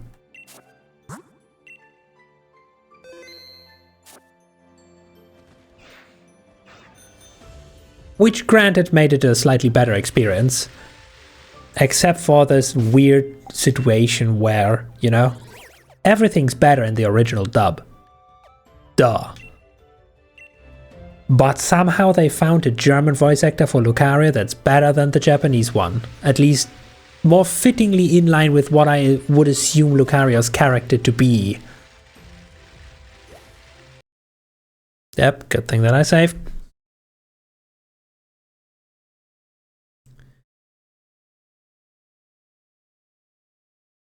That reminds you need to send me the English Digimon intro. Oh, did you really freeze the entire fucking thing again? Task manager. At this point I could probably just leave the thing open. Considering how many processes I have to kill today.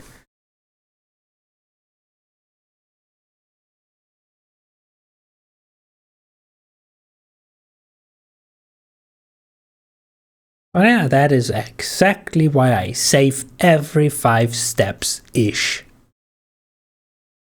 Cause I know my broken little piece of an emulator.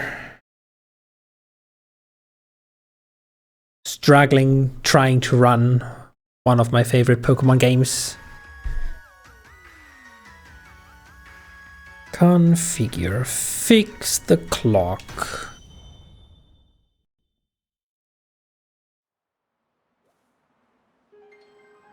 Okay, we're back here.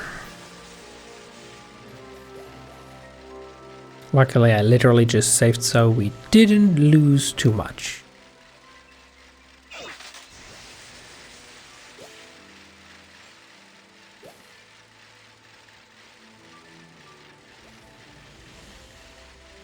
Like, what bullshit did you get in comparison to the German version, where we get like a full song? I don't know.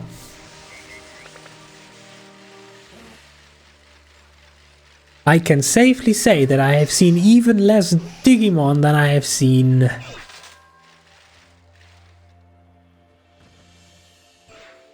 Wait, what? Oh, is that actually 4?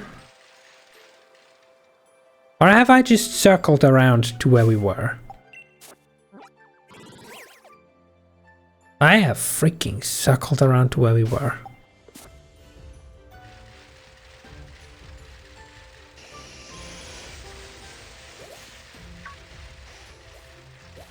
Yeah, and is the technical definition, I think.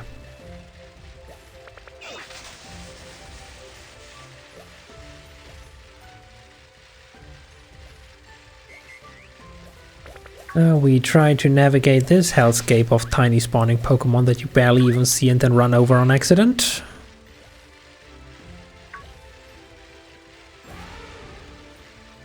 Since we've made it this far, we drop another save. Cause they are cheap and I bought them in bulk.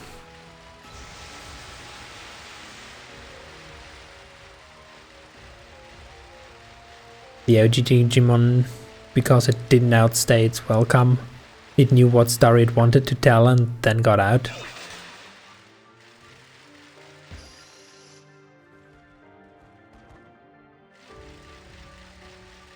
Didn't last for 25 million seasons. Yeah, but that's a common disease. If it makes money, it gets milked. It gets milked until all the original actors and their fictional, virtual, in-world counterparts are dead, and then they just take their babies and make a spin-off.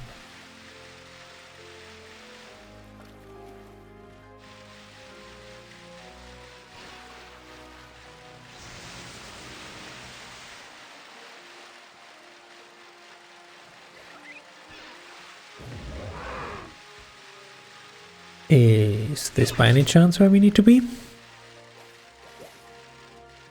It is.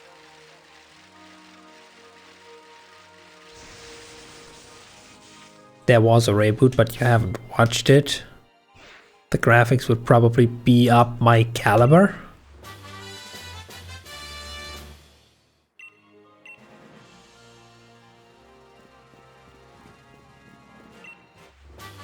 Maybe. Possibly.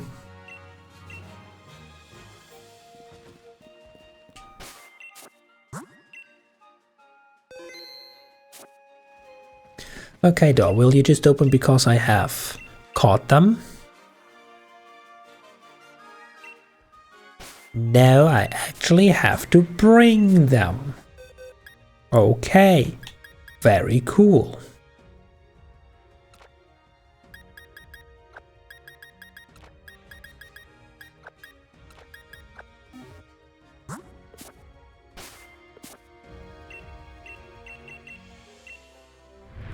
Open sesame.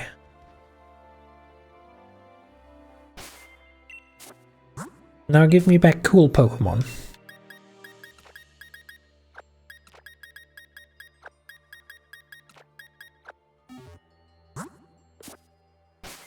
Cool, and then we save.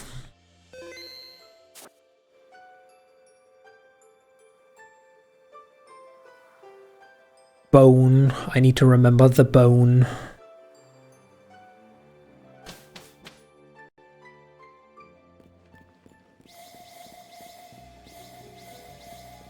Bone. Something changed in the air. Electric power is emanating. Are you sure you want the electric pattern? Yes.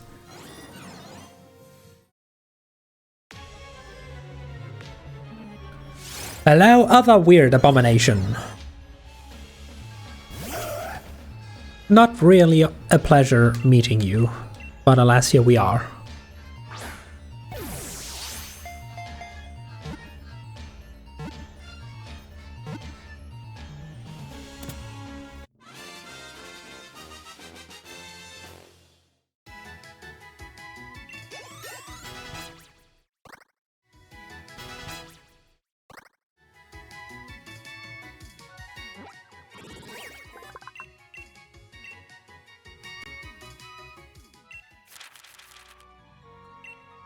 Better report to Chief Peony. No. Actually, I think I'm good. Because now begins the fun part.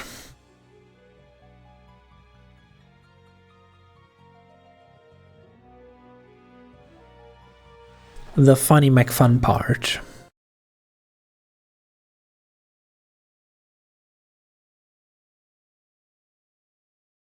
Multiplayer. Create room.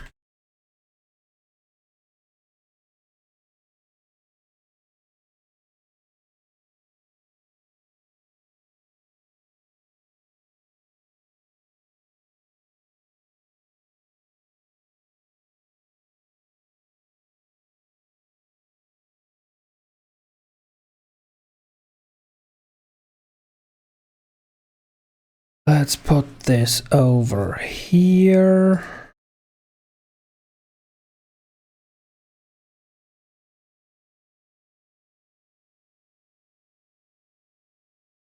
Let's put this over here. Configure. Controls.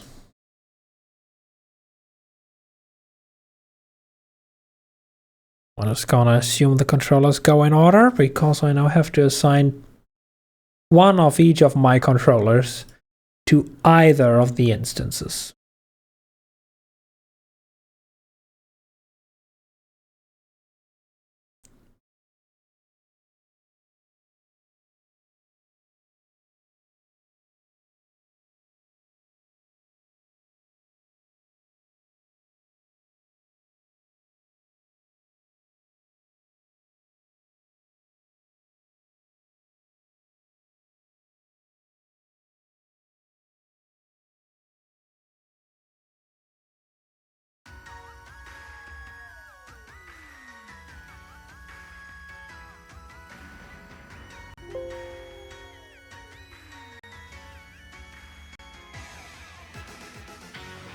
Okay, second connection.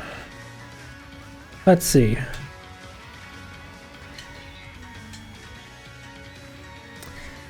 Ah, so you're telling me none of the controllers are now doing anything. Also, instance 2. Can I get you to shush?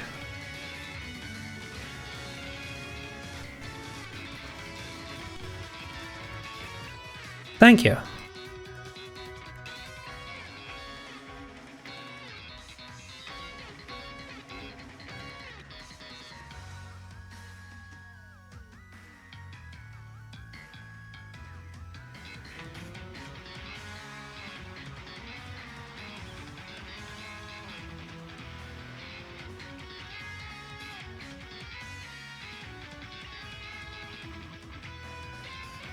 Why you not detecting me, controller?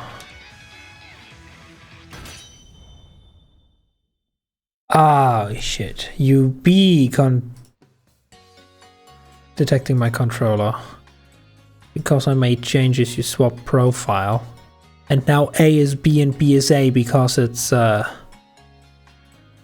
successfully, properly emulating what it's supposed to be.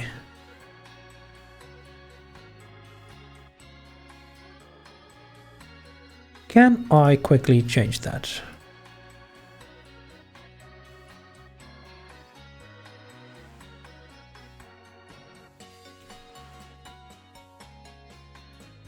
Because if I load the profile...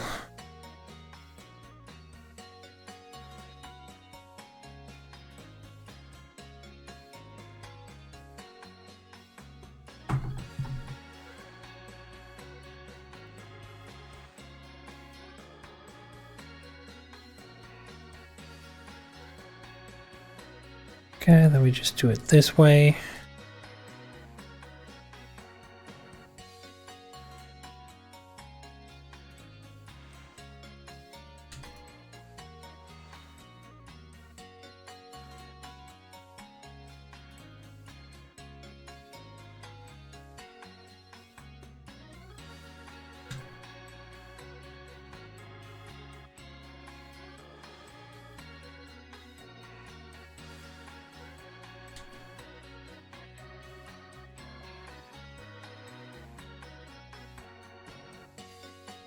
Now we have the right controller on each instance, and the right buttons bound to everything. I will probably have to redo all of this shit each and every time it crashes.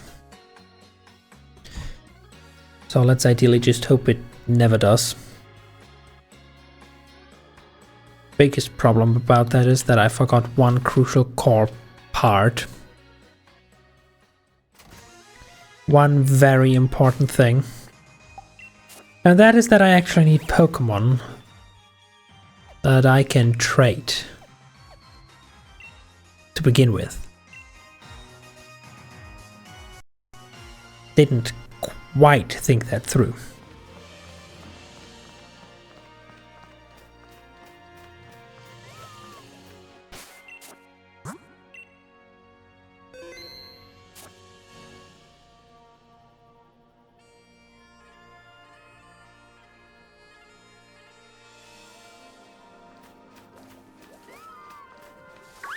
You are probably easy enough to catch, I guess. Also, for anyone missing her, this is our actual Serena. Like our proper Serena.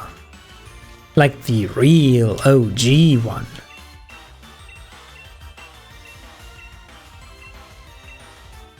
Quick ball. It's not a perfect catch, so it probably breaks out. God damn it, I said you're easy to catch.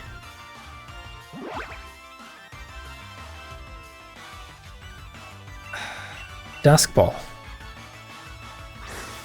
That's a perfect catch. Good. One Pokemon.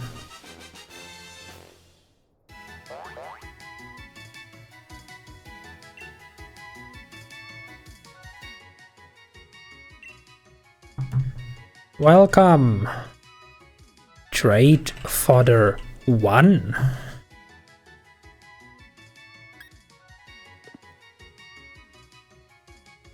You have a miracle seed.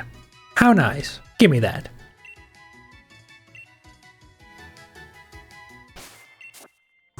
We save our minuscule progress before we proceed to try and catch. You're small.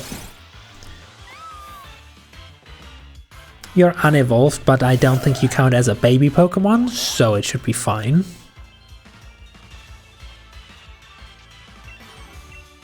Quick Ball. Not a perfect throw. Breaks out.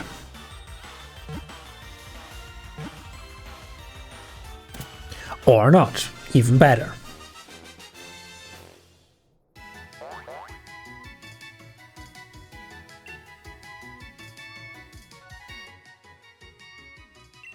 Welcome to the team. Trade fodder 2.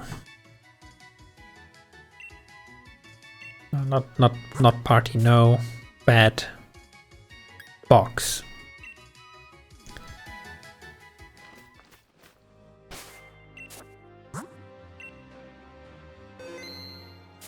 Okay, now the important question is, how did this work? Link trade. Set code.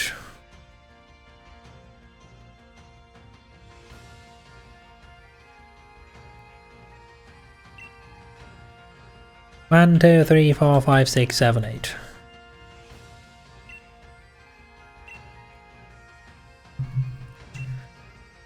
Done here. Set link code. 1, 2, 3, 4, 5, 6, 7, 8. Confirm.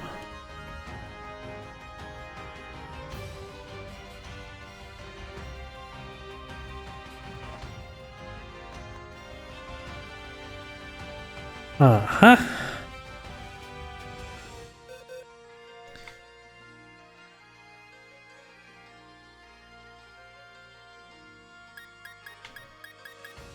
Trade fodder 1 for a weird icy pony. Sounds like a fair trade to me.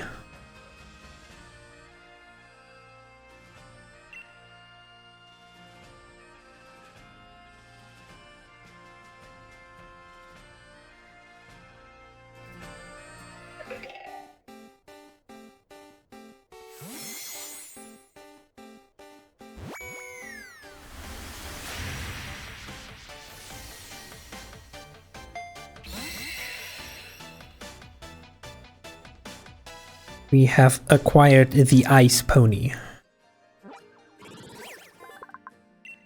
which in both instances triggers Pokédex entry. Sure. Pumpkaboo is also now evolving. Apparently it's a trait evolution. Very fascinating. Trait fodder 2. Yes, yes, it evolved into a Gorgeist. Yes, yes, give me that lead card. Now Reggie Eleki. Another weird random-ass legendary for a random Pokemon I caught on the side of the street. Sounds like a fair trade to me.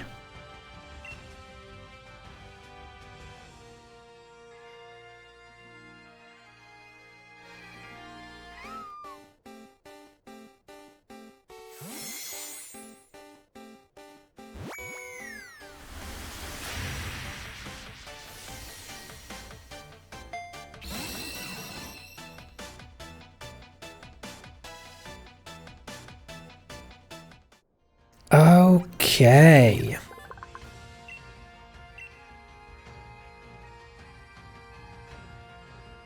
Very nice.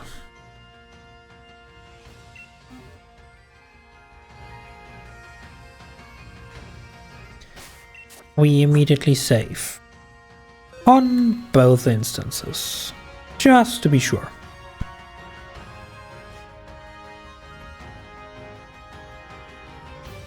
Which means we're done with shields. Thank you kindly for your services, Shuji. You may now rest. Forever.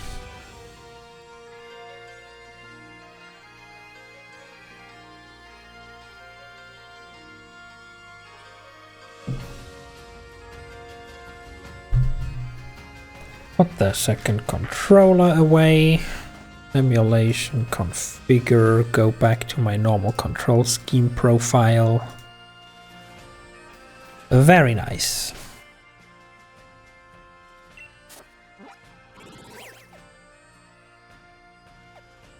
Now then, we need to find footprints of the beasts. I think I'm missing 2, because at some point I ran into Terrakion. I think. Oh, that's convenient. That is indeed very convenient.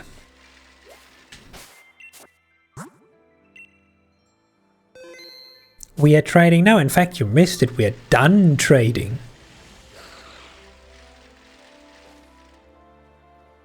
We are done with the funny.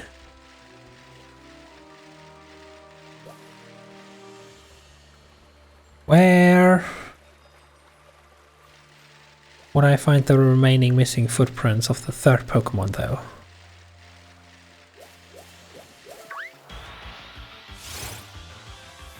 No, no, poor bunny. I ran it over on my bike. Quick, Serena, we need to run. This is a crime scene now.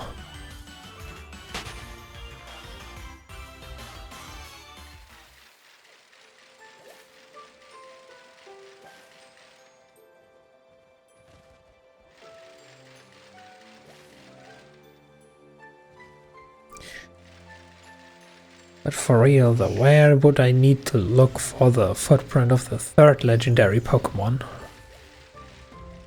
Do they have specific areas in which they spawn?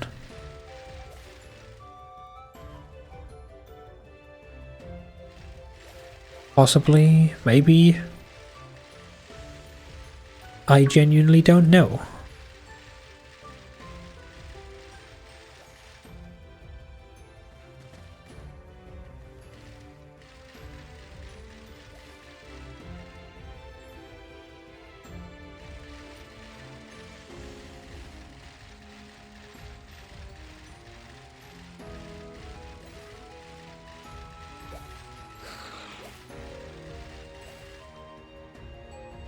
Appears to be the case, considering I am not finding any.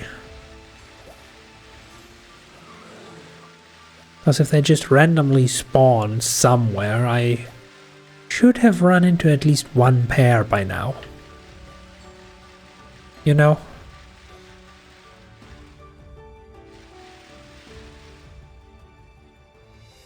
Okay, well in that case... Pokemon Sword, Crown, Tundra,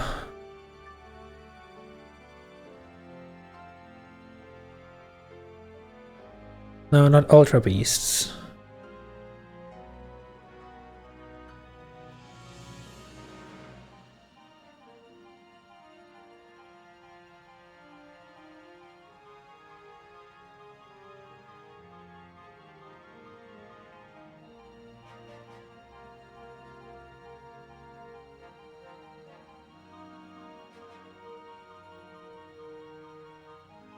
Footprints guide.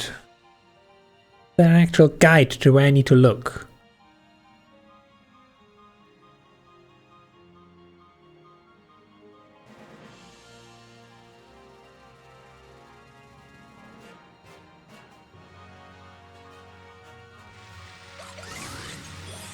At least I think it's the Iron Will I'm missing. Pretty sure we just got the Grasslands and Cavern Pokemon. That's Terrakion, we have that. So supposedly Old Cemetery towards the mountains.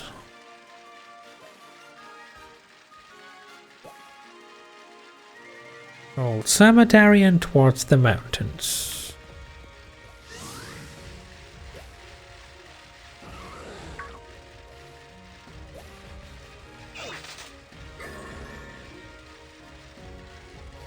This is the general area of the Old Cemetery.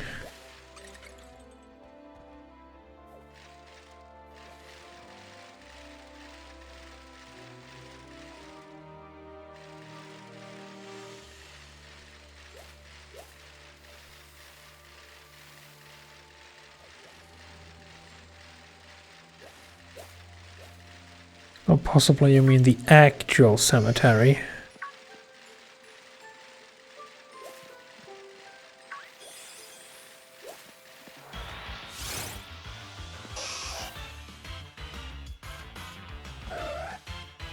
Amount of run over bunnies has increased to 2.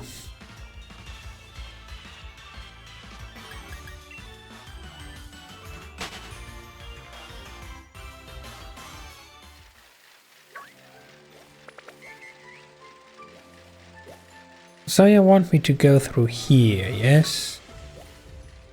Who's oh, Dragapult. No, but that makes no sense. Because that's an entirely different area.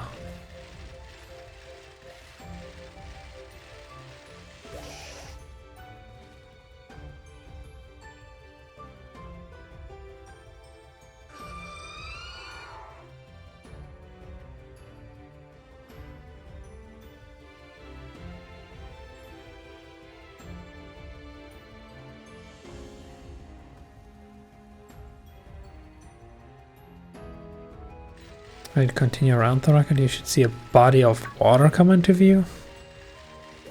I mean, there is a body of water, yes.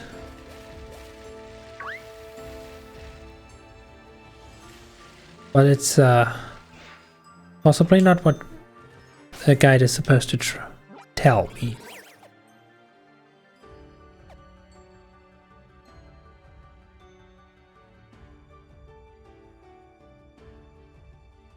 Oh, that's where you want me to go.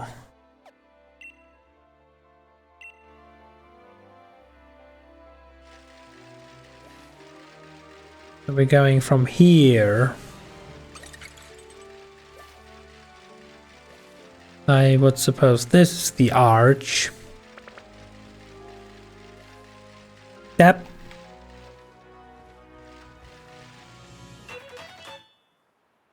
%, 94%, 96%.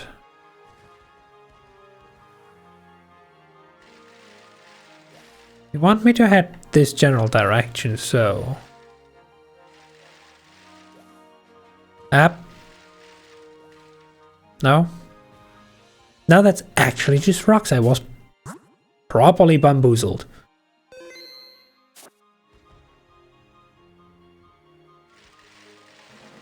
But I'm not seeing any more here. So maybe here.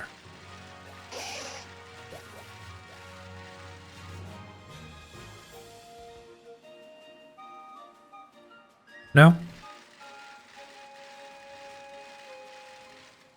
Are they like actually limited and persistent and I have at some point already cleared this area?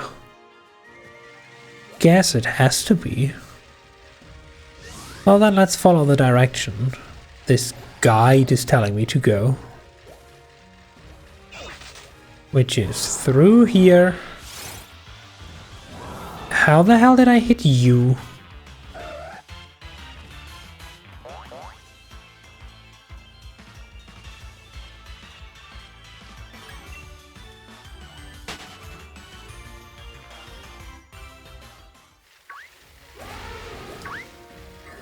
Why are there just giant elephants spawning today?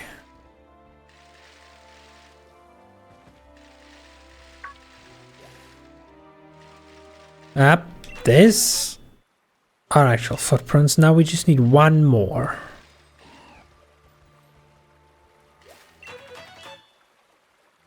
And there we go.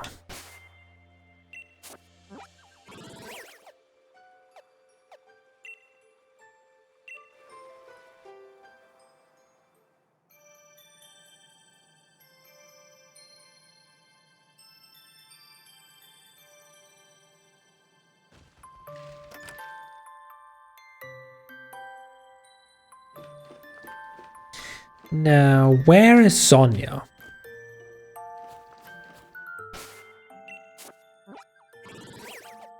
This is freezing.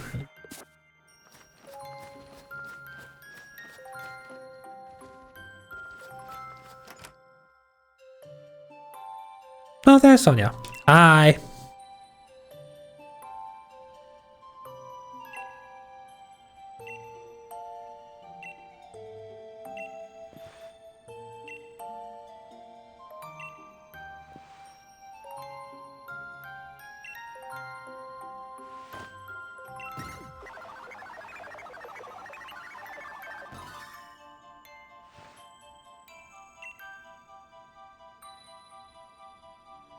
Iron World Pokemon can be found at the Frigid Sea, Giant's Bed. And can I have a reminder on where the third one is?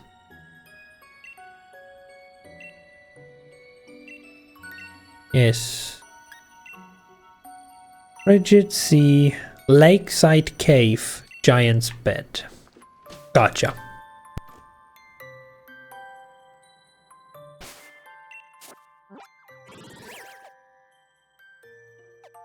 Frigid Sea.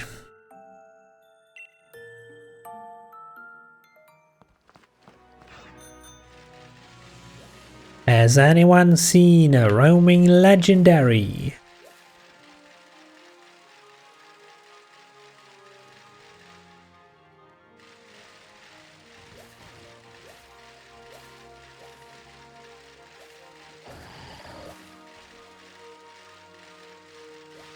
Any roaming legendaries? Any Pokemon that don't seem like they belong here as natural spawns? I would assume it's not on the water. None of them are dedicated swimmer Pokemon.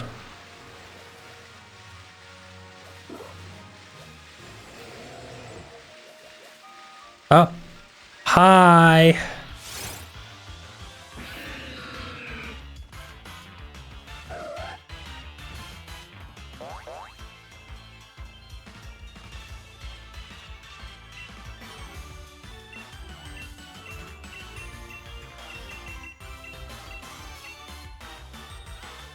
One.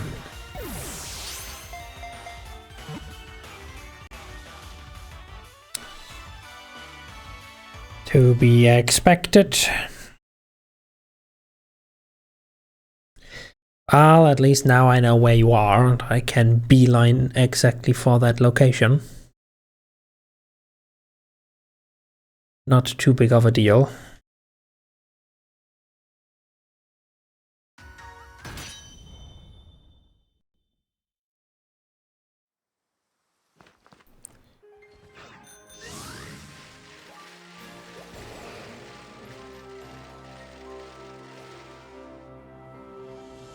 Do I need to fix the time again? Probably.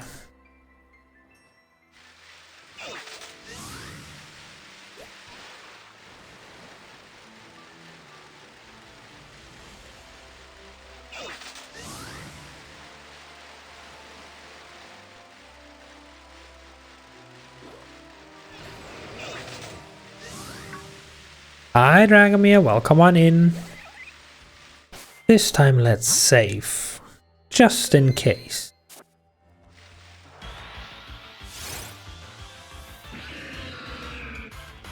Thank you again. How is your day going?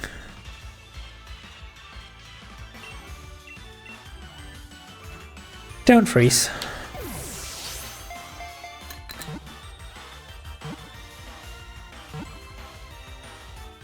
Thank you.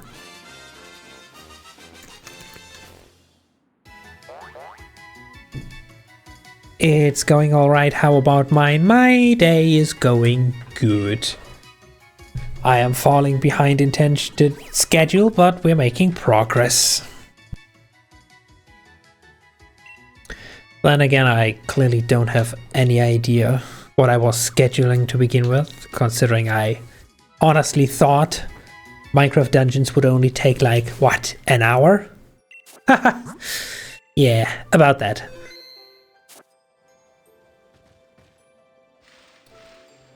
Okay, Frigid Cave done. Roaring Sea Caves? No. Wait. Pretty sure it wasn't the tunnel to the top.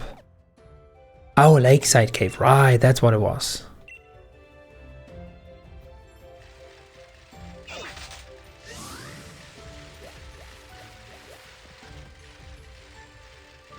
Lakeside Cave should probably be smack dab in the middle or something. No, that's an Agron. There he is. Proper safe.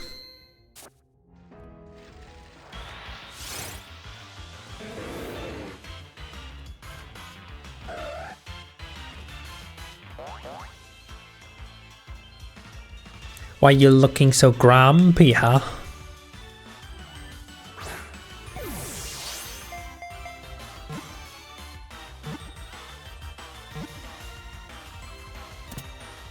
Good, that's another one down.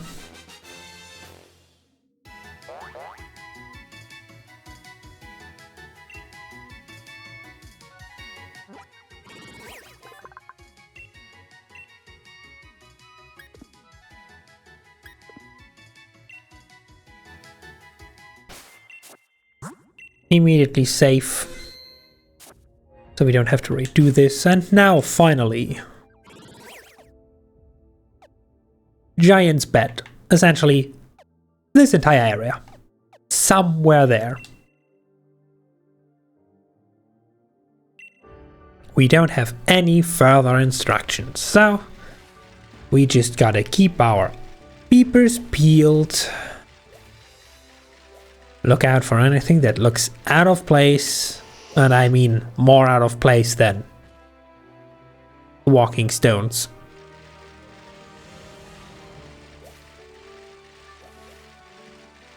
It's probably also somewhere smack dab center-ish, if I had to guess. If I were to place a roaming legendary in the biggest area of this area.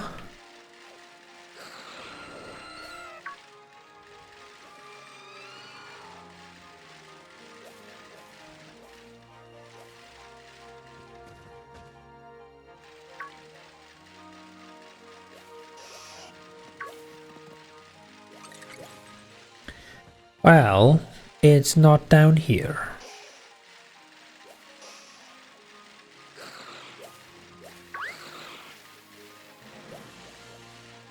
Aha, there you are. Not quite in the middle, but that's fine.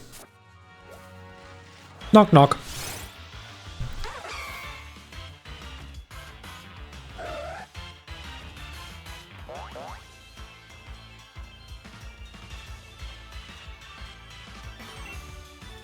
And there goes the last Master Ball.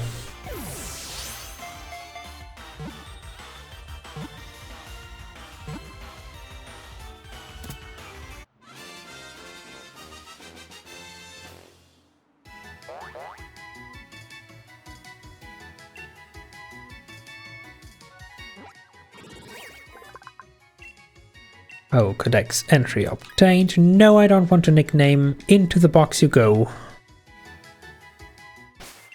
Immediately safe.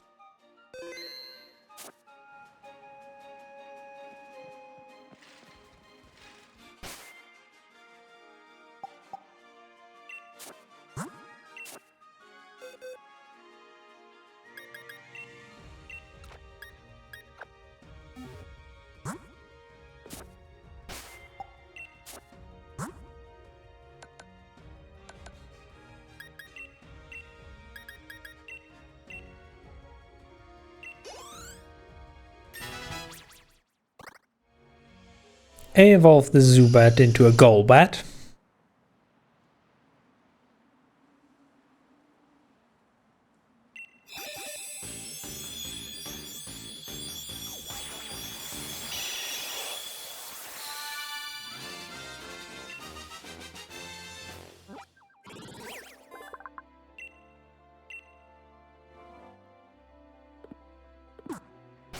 And with that, how far are we progression-wise? Let me show you. We're at 209 out of 210. With literally the only thing missing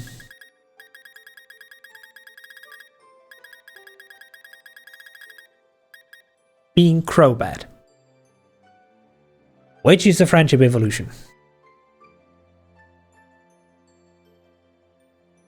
And I'm pretty sure it's a high friendship evolution, not like Sylveon, which just needs 2 hearts. Pokemon Crobat. Am I correct?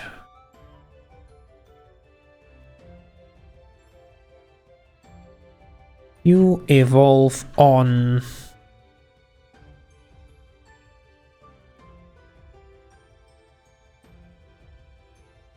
That just says high friendship.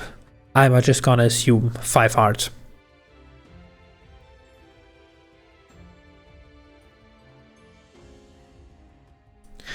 Well, in which case, we better start grinding.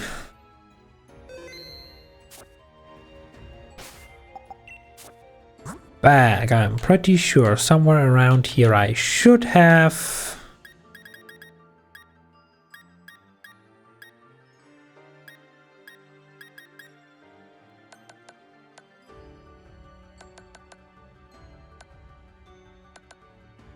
Will I ever understand how this is actually sorted in this game? They do fall under other items, just other items. Pretty sure I have a Sooth Bell somewhere.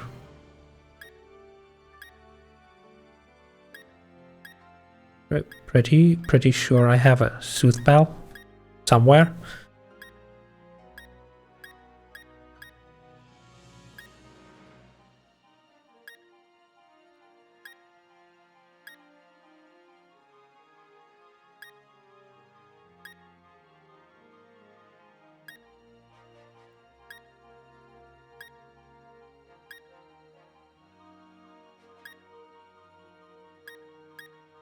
Okay, what the heck? It says it's only 1 heart?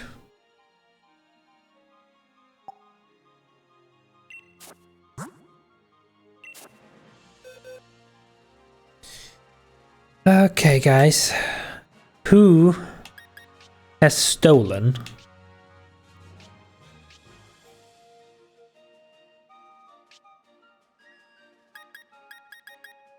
That's a shell bell. And spoon and stews. Who has stolen?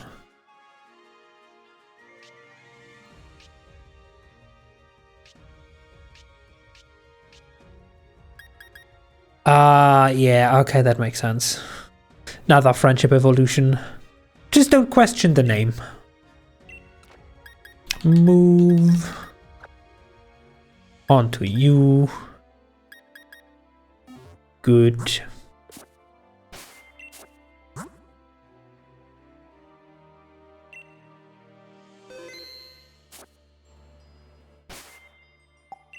And now we can do a camp. Bring back a good old tradition of Pokénom snack time.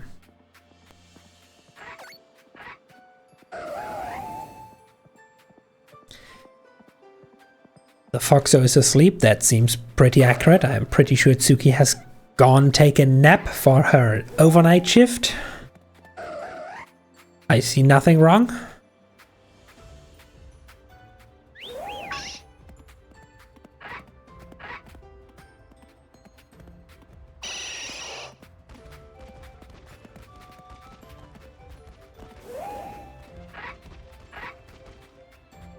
Golbat, I still need you to come here. Please.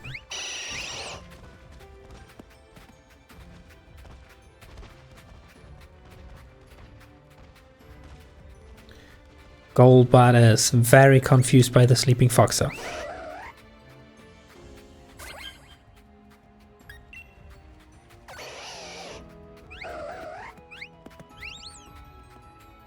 There we go. Hello.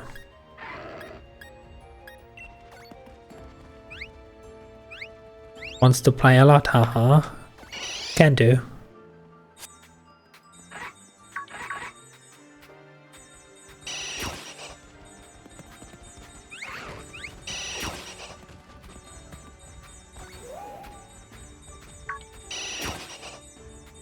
The only problem is, because Golbat is a flying Pokemon, I don't see the pop-ups. No, actually I can move the camera, easy. Because I need to see when you're... A, when you level up, and B, when your nodes disappear, indicating that you are hungry and not willing to play anymore.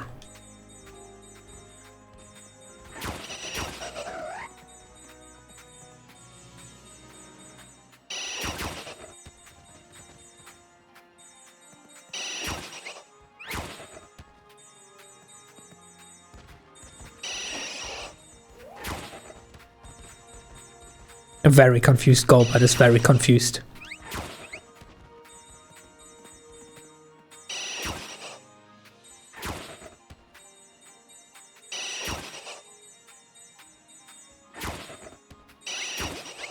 Okay, there's one heart. That is what one could call the semblance of progress.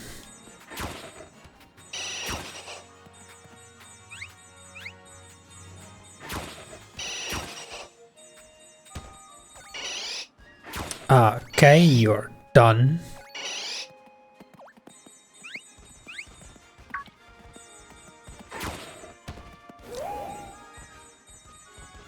Now we're just gonna keep going for Lucario for fun. Also, okay, Lucario is also done. Also,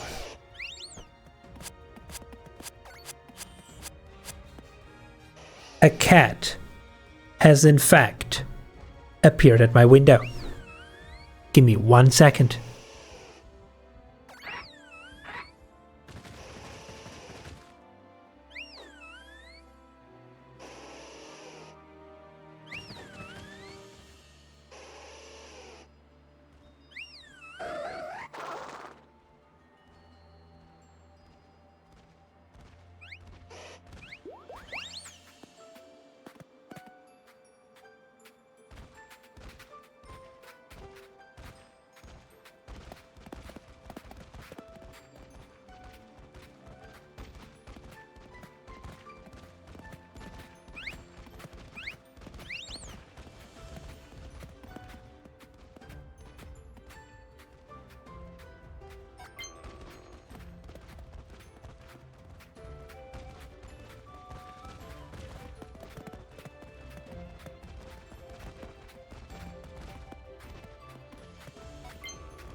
I have returned.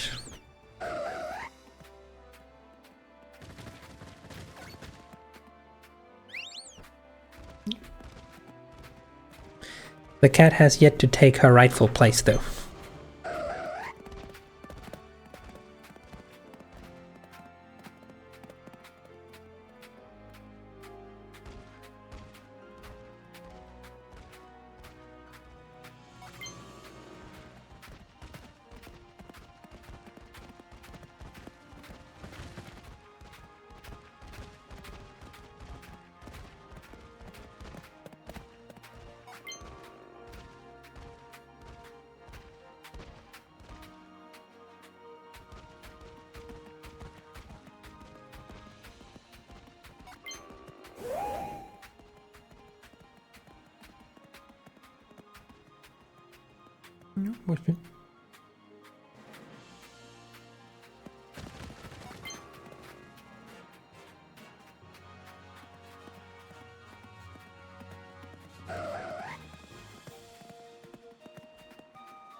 Cat has discovered that something new is standing on the desk.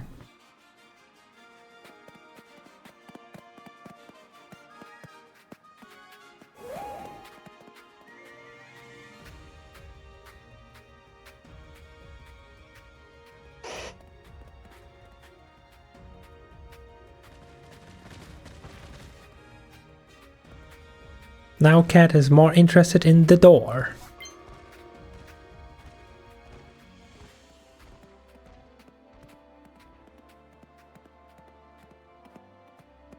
How does she feel about the situation? She's about to go to the other chair, where the camera is not pointing at.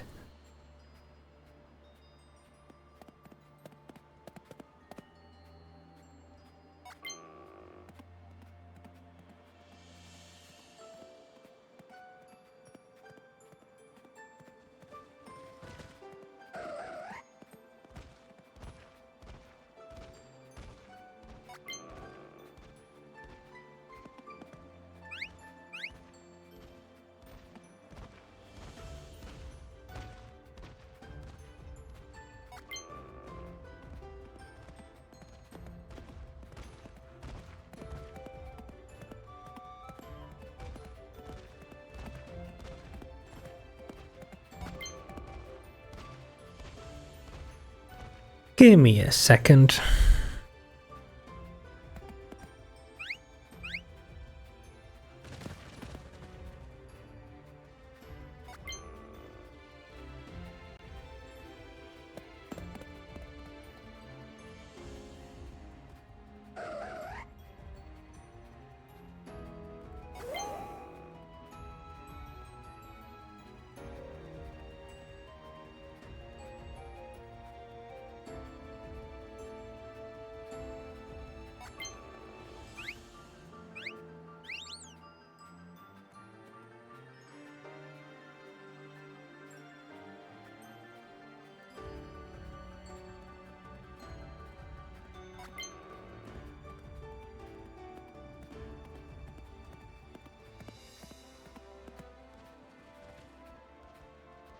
I have repositioned the camera to the other chair.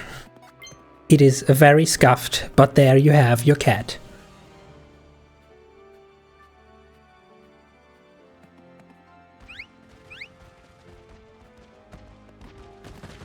Now, back to the game.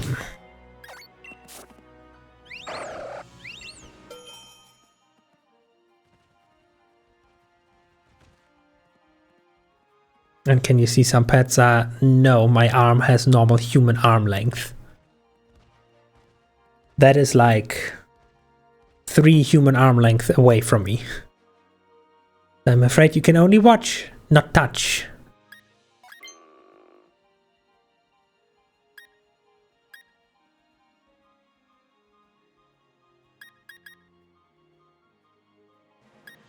I've forgotten all about the curry minigame.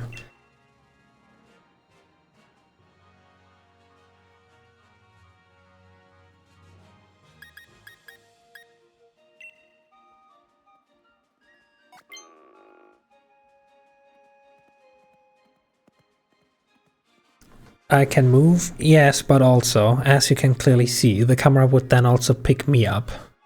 So I'm not gonna do that, you know?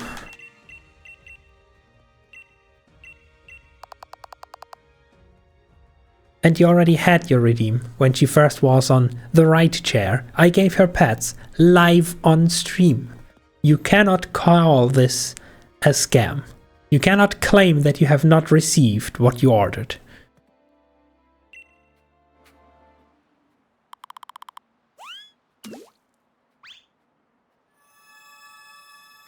You didn't see it? Well, not to be rude, but I am afraid that might be your own fault then. And I can't be blamed for you not looking in the right moment. I'm sure we have enough other witnesses here that can indeed confirm that the pets have been delivered.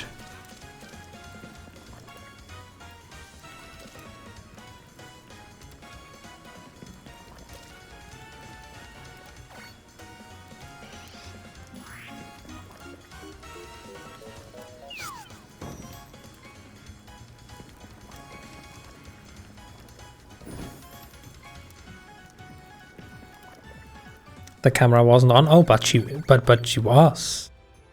The camera was on, pointing at Cat.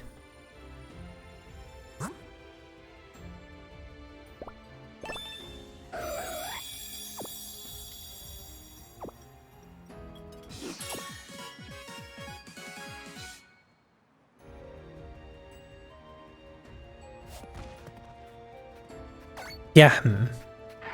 Serena had food, immediately takes a nap.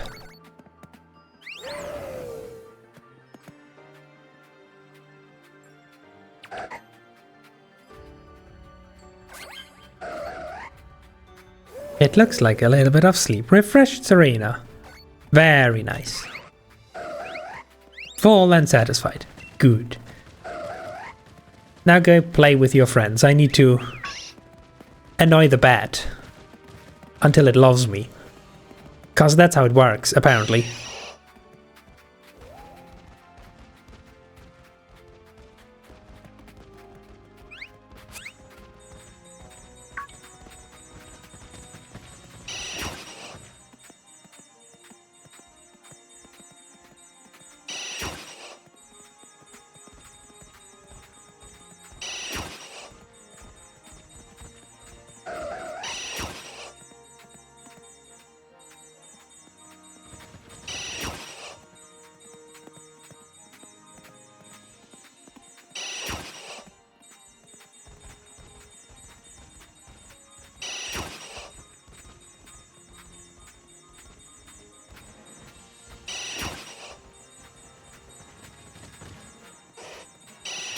Come on, after the good quality food and another round of playing, you should be at least at 2 hard.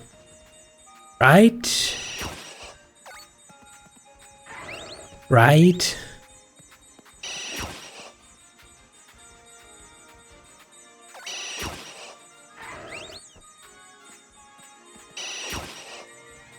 Maybe?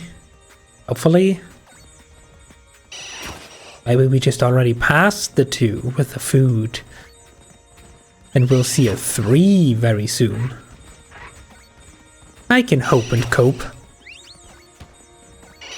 The fuck you mean you're already done? And you're still at 1. God damn it, is there any faster way?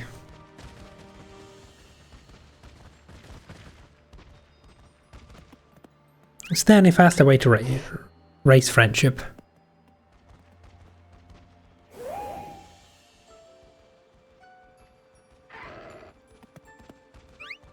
And it's hungry? Yeah, I mean, that's the cycle. Play until hungry, food, play until hungry.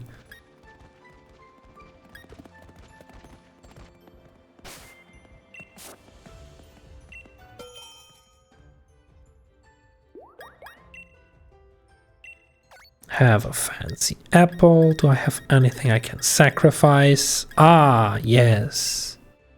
10 of these. They are definitely good.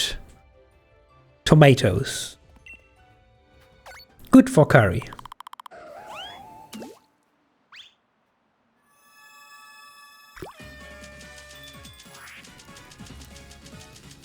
My poor A button. My poor thumb. It's like this minigame is intended for multiple people. And not just me single-handedly stoking the flames.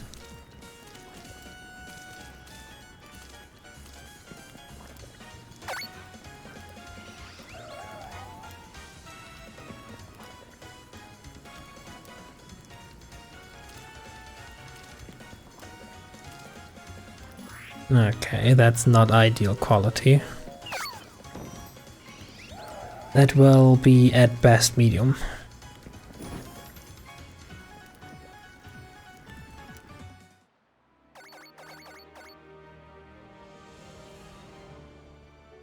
Spicy apple curry. Nom. Oh no, actually it's still got good quality. Good, good.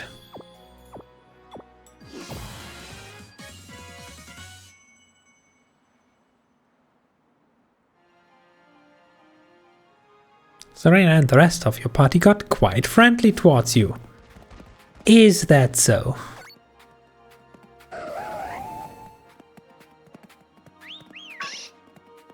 Hey Golbot, can you find your way over here without me waking up, Lucario?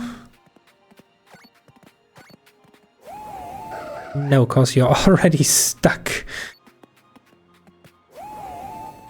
Ah. They didn't quite invest into the pathfinding, did they?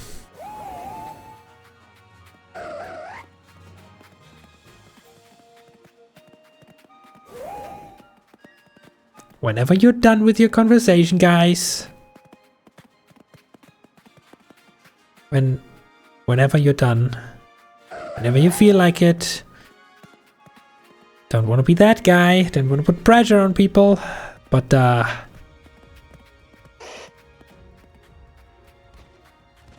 oh, there we go. And no, your pathfinding does not allow. Okay. Lucario, I need you to go play.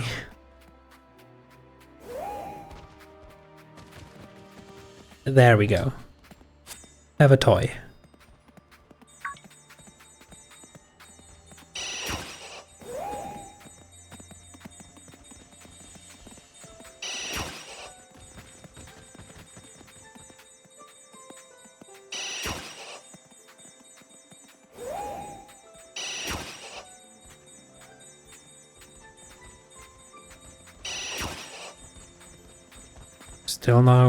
Still no state change. Are you trying to tell me that after all of this we're not even at 2? After 2 sessions of playing and 2 heaping helpings of good food while you're holding a Soothe Bell?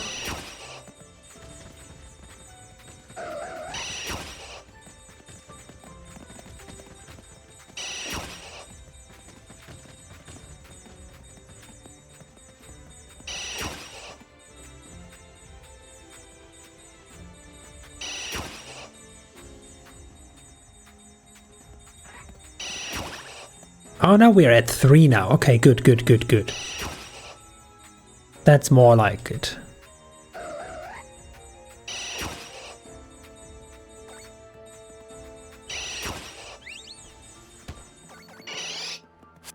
And we're done playing. So now it's time for another heaping helping of food.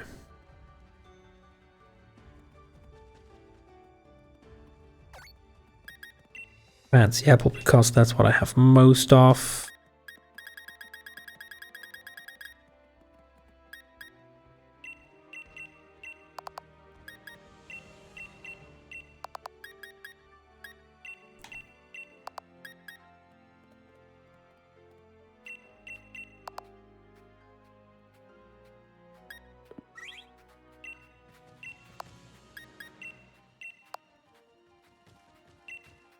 Let's just throw a bit of everything into the mix.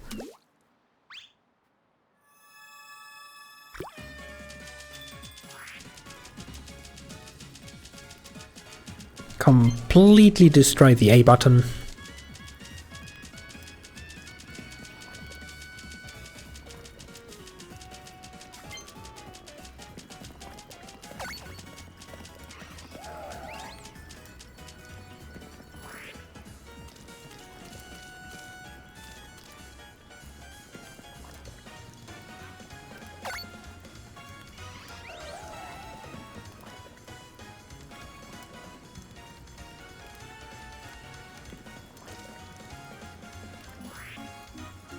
That's looking good. Pomf.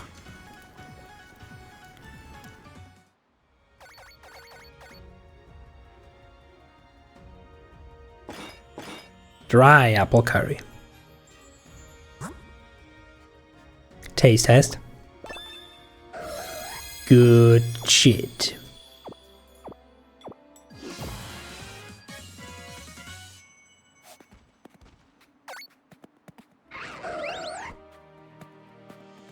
A good boy bee snooze.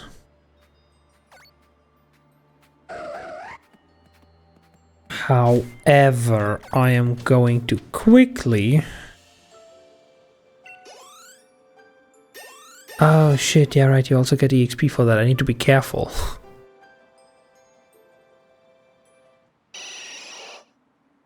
Oh. Apparently it isn't a high friendship evolution after all. All the better. I literally just wanted to back out and drop a save, so we don't lose everything. So we don't lose everything.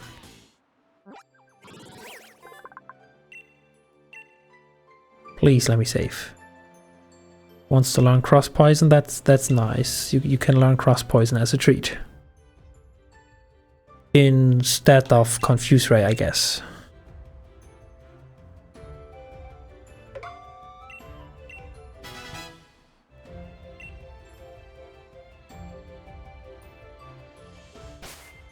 Alright, auto saved. Still, I'm gonna drop a normal save just in case.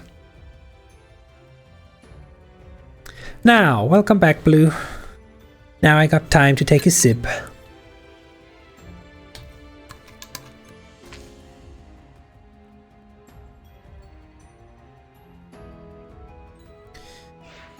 And if I'm not mistaken, and I very much could be, because I have no clue,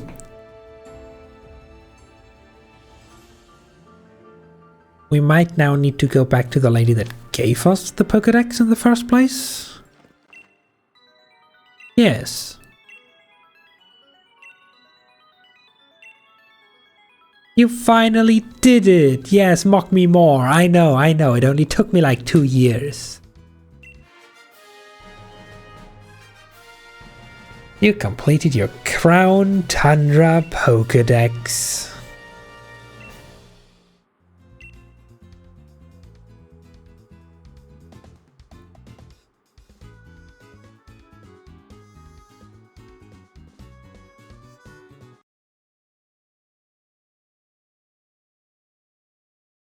Just taking a screenshot, don't worry about the audio stopping.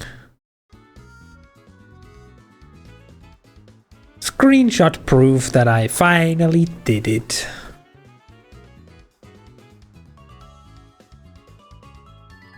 Let me add something special to your league card. Please also take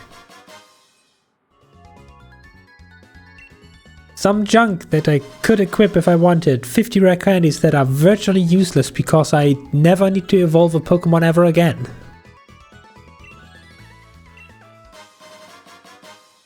That's nice though.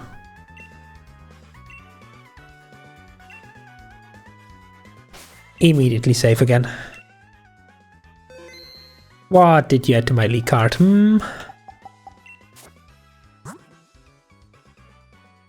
The third icon that I completed the third Pokédex. We officially acquired every single Pokemon in the game. Which is to say, we didn't acquire every single Pokemon in the game because there's a million stupid legendaries randomly obtainable in the Dynamax adventures, which I am never ever gonna go suffer through. Just getting the one that I actually use.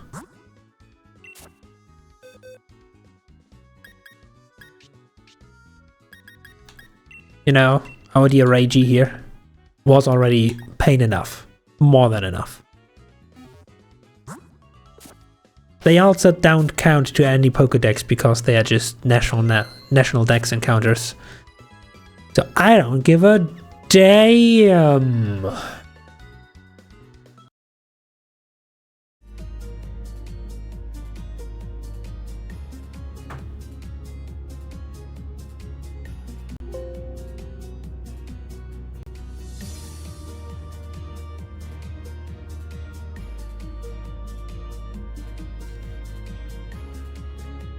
Okay, that's a second 100% down. And only like 1 hour behind schedule. Easy peasy. This allows us to make oh so much progress in the third game.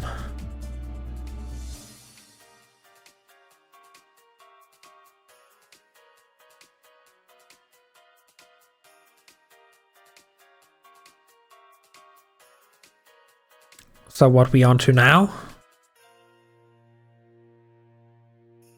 game that you actually know from on stream for a change.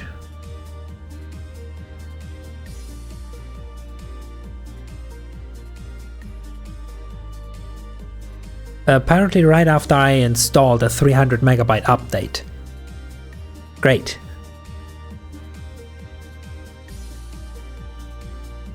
Is it Dave? Ah, nah, what makes you think that? Nah. It's a Steve. Steve, the deep swimmer. You know, the distant cousin of Dave the diver.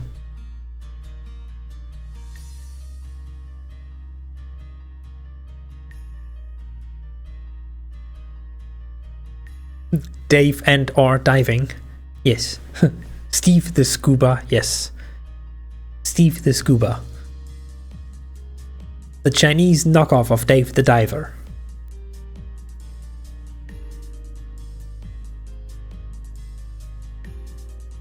Snorkelers don't really dive, do they? Because the whole point is that you are just far enough underwater that your snorkel still reaches the air, isn't it?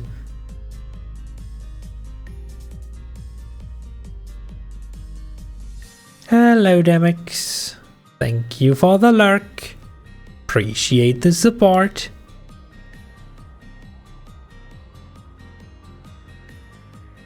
No, but scuba diving and diving are kind of the same. Yes, that's the point. It's a cheap Chinese knockoff. It's the same, but slightly different. It's not Dave the diver, it's Steve the scuba.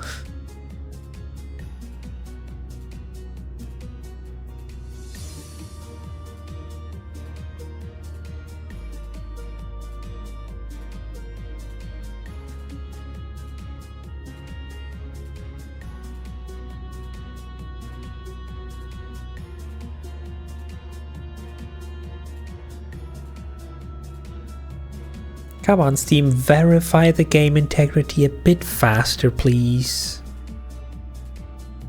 There's not so much you need to verify.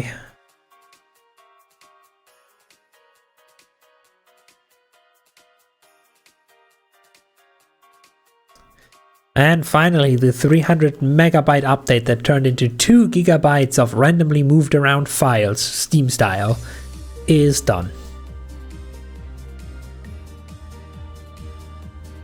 Now, because we are an hour behind schedule, and I might, with Dave in particular, have overestimated stuff to begin with, I am fairly certain, like fairly certain, that we are not gonna reach the 100% today anymore. But we can at least go and try to make progress. Every achievement counts and stuff.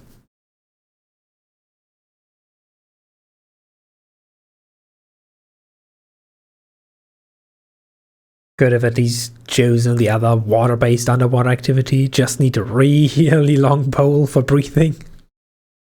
Yeah.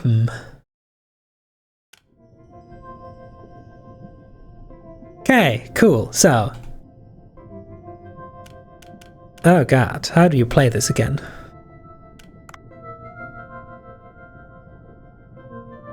What do you mean some key settings are in conflict? Stop changing stuff. Why is there a question mark now? So what do I need to do? Apparently figure out what the hell I missed since last time I played. What is this? Why is this?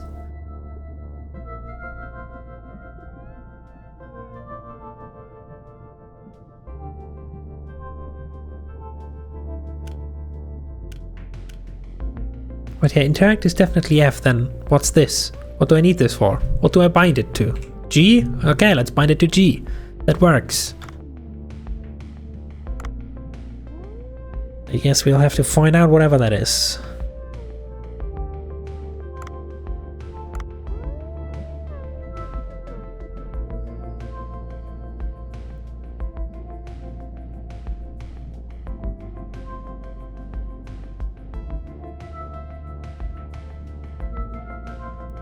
Why is this autosave newer than the actual save?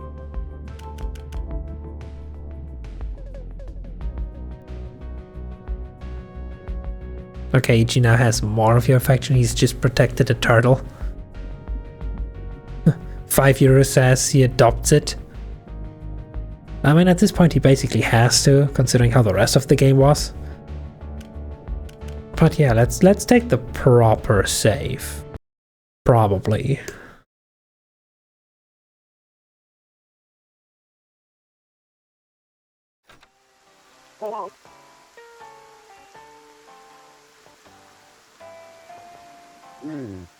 I guess we're immediately introduced to the new concept.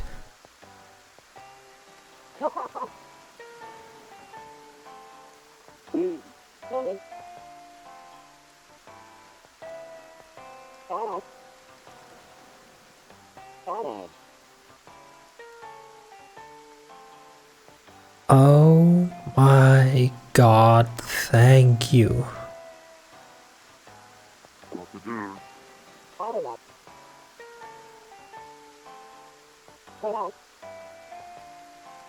The tracking button. We figured out what the new button does. It tells us where stuff is that we are looking for. Find cooking ingredients and weapon material more easily. You can check the ingredients and materials needed for a recipe underwater. Oh, that's such nice quality of life. If only I wasn't already essentially done with the game. But what if I don't want ingredients or crafting materials? What if what I'm really searching for, what Dave really lusts after, is just to know where the next shark is?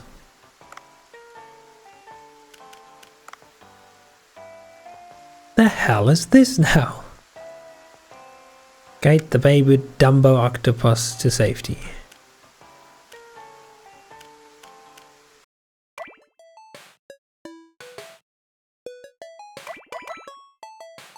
To get back to the initial question, so what do I need to do? Well, technically I need to raise, after this one, 3 more of these things, which takes several days of just skipping time. We need to catch 3 more of the weird fish one, which also just requires skipping entire weeks because they only appear on the weekend, Saturday, Sunday. We need to do one run where we go through all the wall murals of the fish people again and take a photo of each and every one, because apparently I missed one.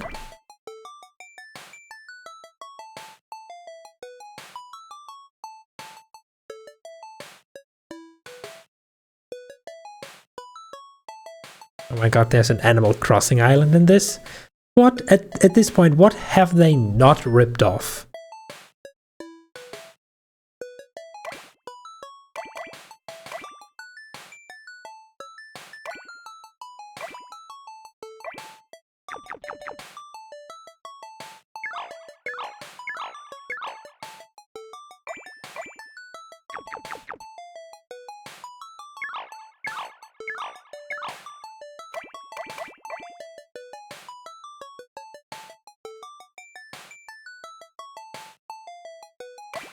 Apparently, Snack doesn't raise food anymore, just affection.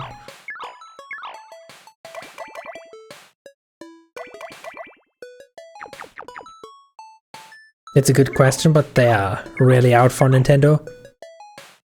Who isn't? Who isn't out for Nintendo? Anyway, what we also need to do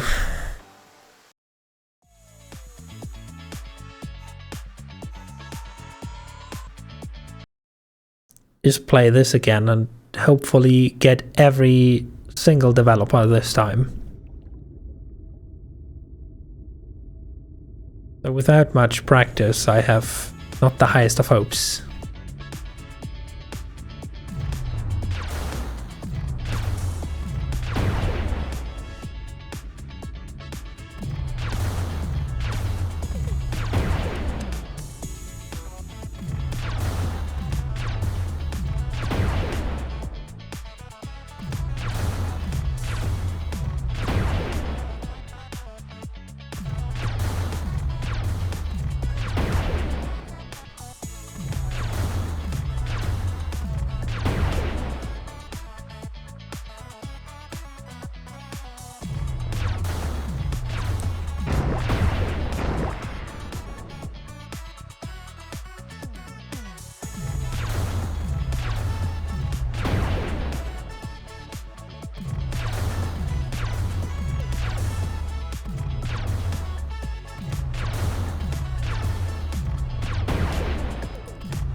If you're already at the translation, something tells me that I'm not making good time.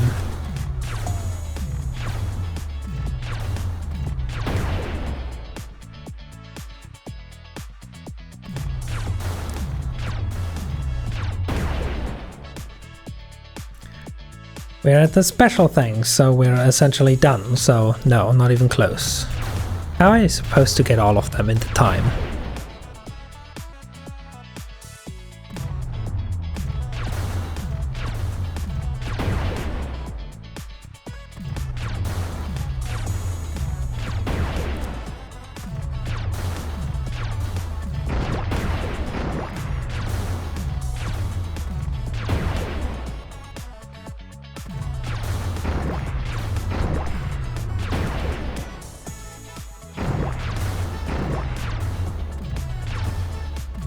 Oh, another lead, great.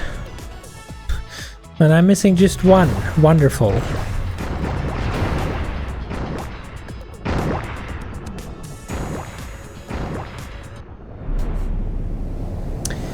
We are missing one. Ain't that something?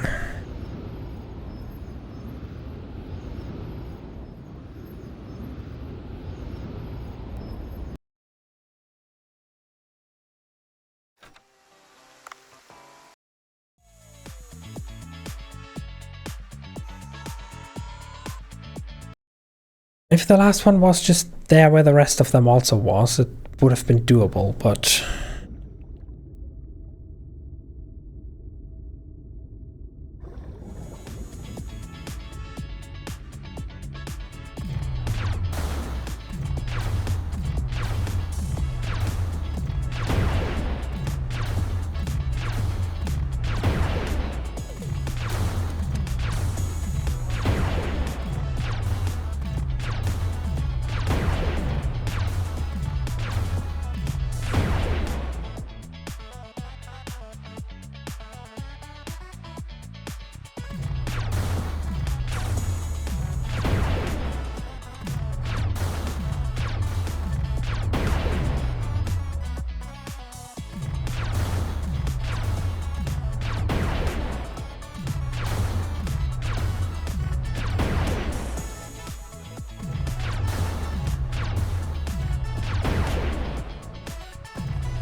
Somehow I have the weird feeling that this time they have less health, for some reason.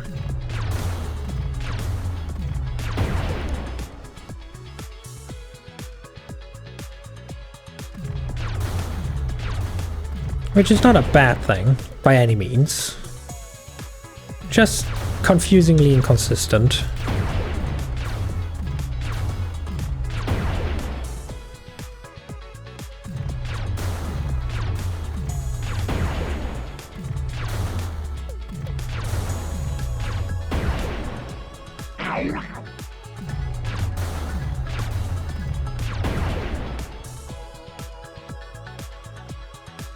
Yep, there's more names.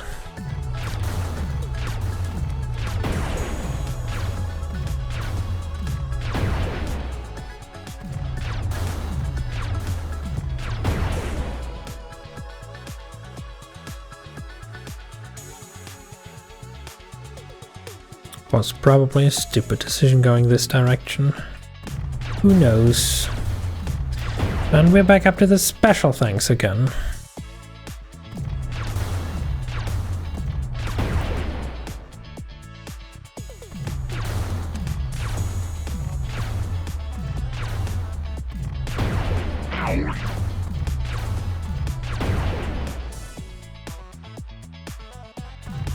End boss director now takes 1,000,000 hits. And then I'm still missing 2. Where are the 2? I just find them. There's one, where's the other? I just need one, come on. We're to end you, where's the other one? Where the fuck is the last one?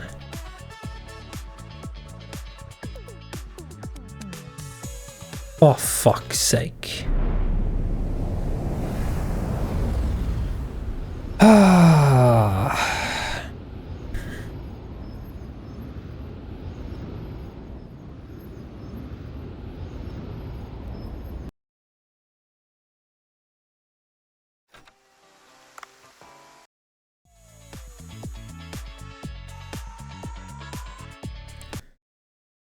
Time-wise, it's doable if they just are all in the way, like in the path.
Getting hit really doesn't matter because it's just points and we don't need points, we just need to get everyone.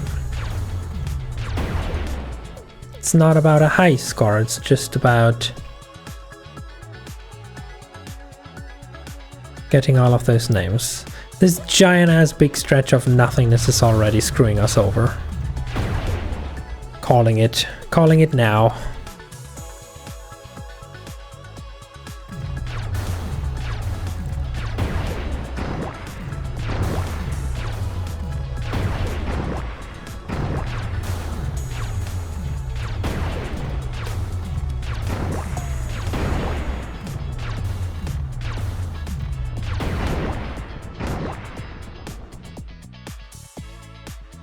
If only we had our normal dash ability here as well, that would help. 6 left and already special thanks off the top of the screen. Something tells me no.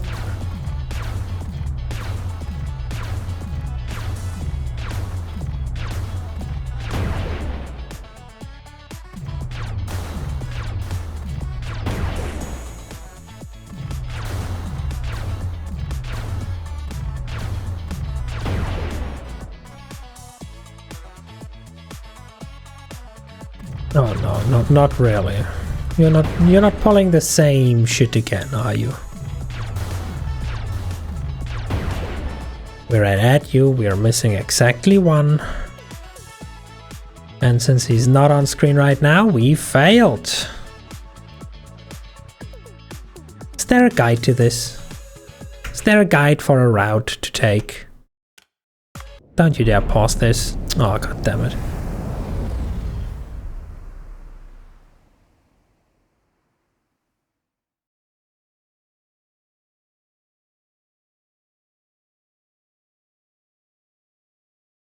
Is the camera just glitching in my preview?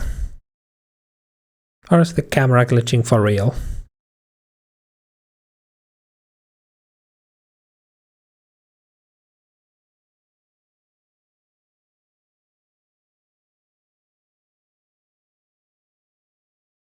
Just the preview? Okay, good.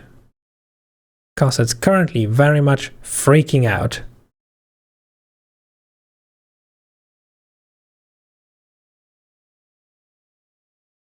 It is glitching. Is it because of the... LOL. Is it because of the Steam Web overlay?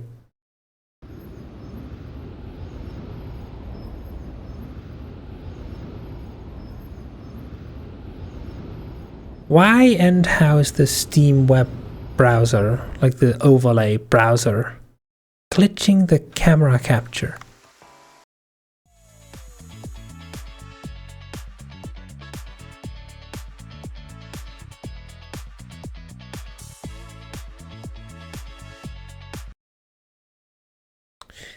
I guess no game music for a moment then. When I use a real browser. Dave the Diver. Base Diver. Route.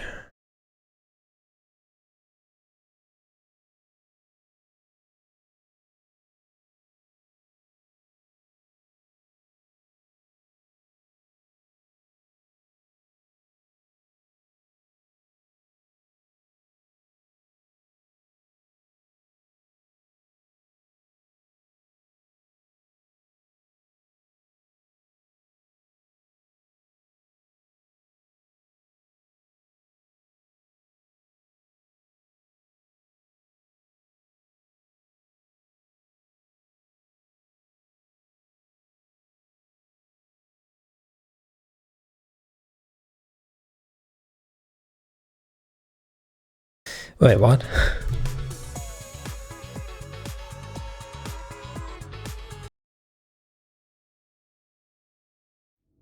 That still hasn't anything to do for now.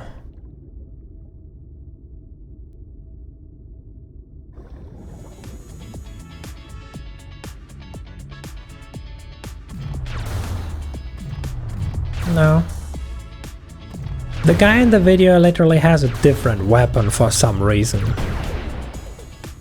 One that can rapid fire. Oh no, you hold it down, you can rapid fire. That would be so handy to know.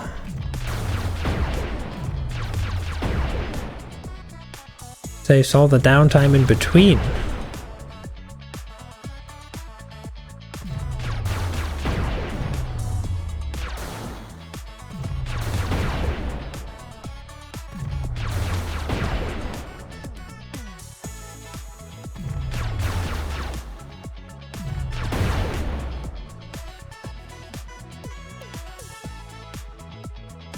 Still doesn't really help if the last one always ends up somehow being at the very other end of the map.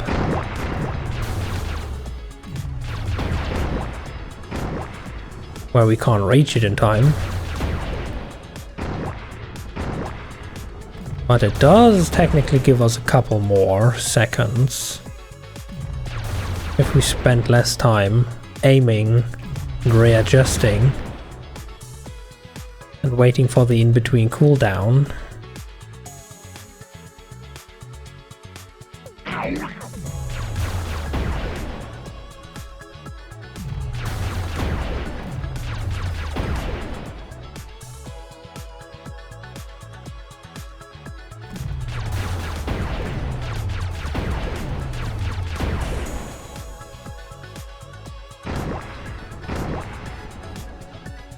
And we're two translators.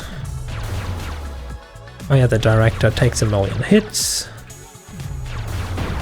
Which is now also a bit easier. 4 and we're just special thanks. But I also forfeited any semblance of a route, so...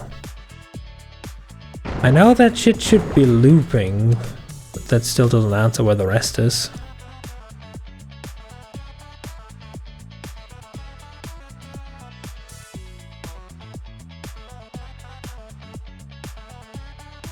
Yeah, no, the idea was good. The execution somehow even poorer. Or actually no, it doesn't loop, does it? Because the earth in the background is moving. So essentially we're just always just swimming completely out of the field, or... No, it does somehow loop.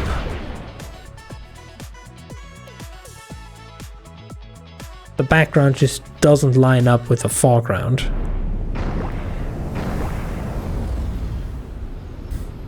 Good morning / evening / time zone, Suki. How was your nap?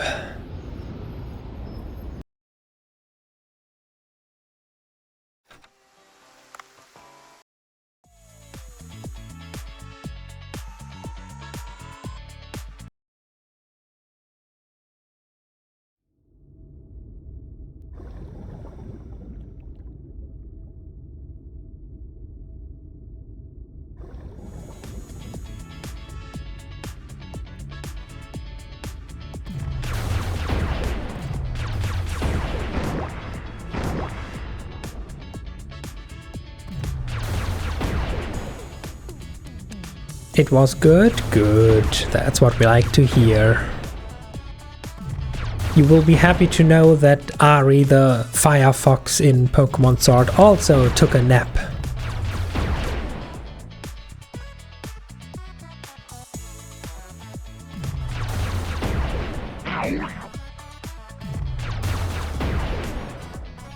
And yeah, as you can see, we have a kitten. And I also figured out that somehow, for some mysteriously weird, inexplicable reason, the camera source completely glitches out if I ever use the Steam web browser in-game, like in the overlay. I have no freaking clue why that would be the case, but it is.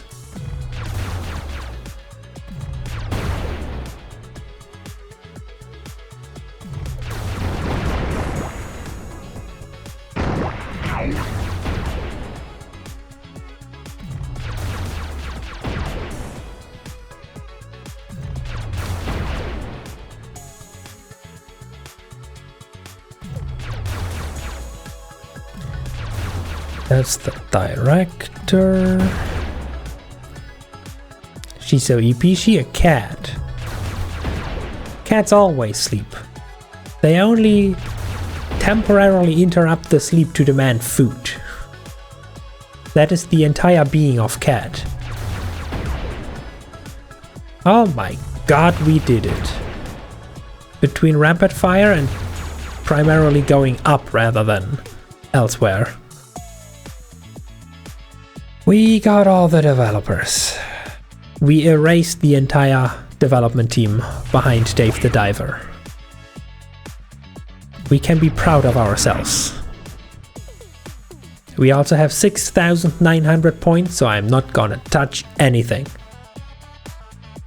As to not to ruin this wonderful occasion.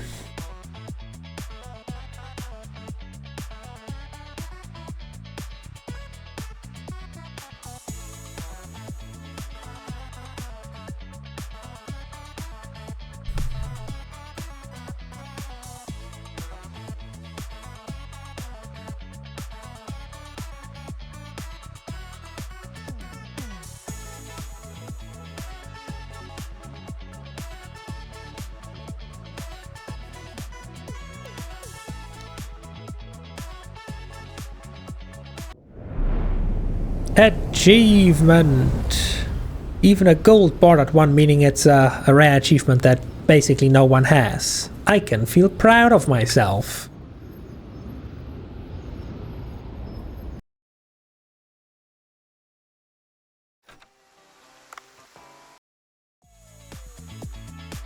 New record, 6,900.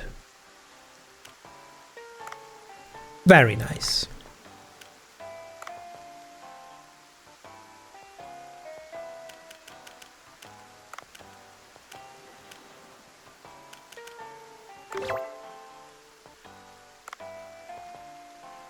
Now, actually, in fact, it might be the Steam overlay itself, because the camera glitches the moment I open it.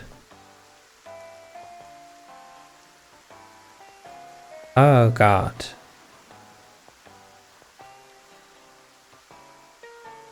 Need to look at my achievements, bro. Please.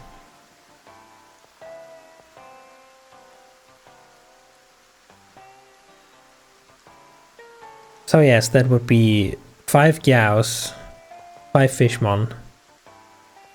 Bring an employee to level 20.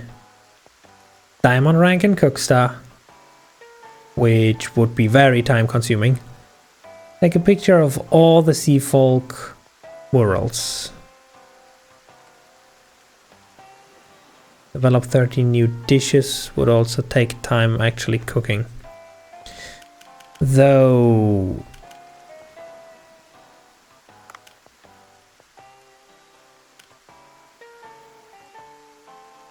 oh, for Diamond rank we're actually just missing followers.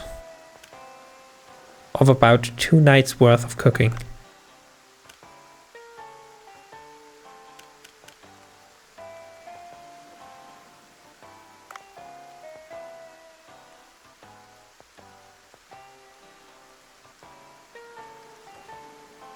Goes good with a skull on its body. It's Saturday, so that would actually be today. So I guess that we have to, after all, do a dive, try to get all the murals.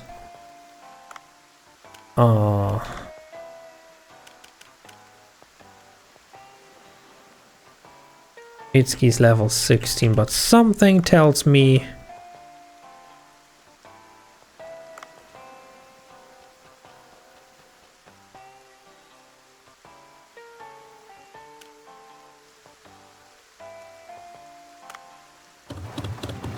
something tells me we don't have enough money for that.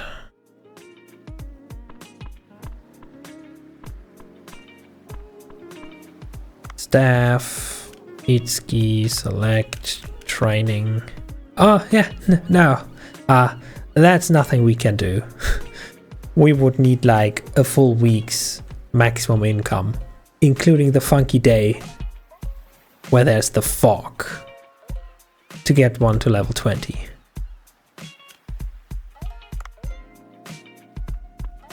But what about research? What about more dishes?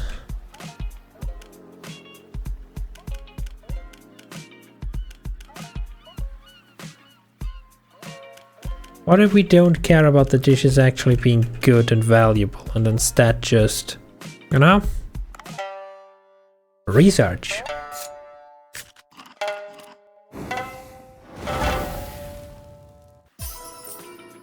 Achievement! Nice.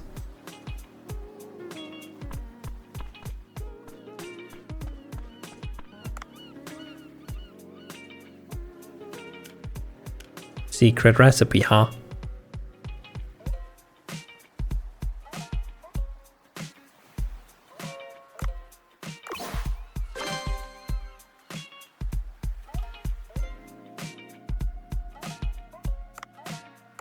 Sure.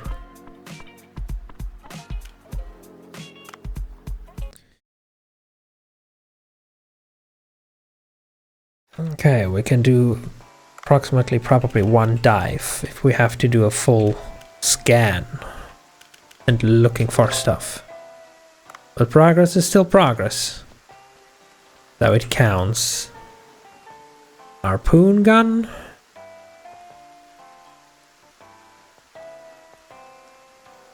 Melee weapon. Modified hush dart.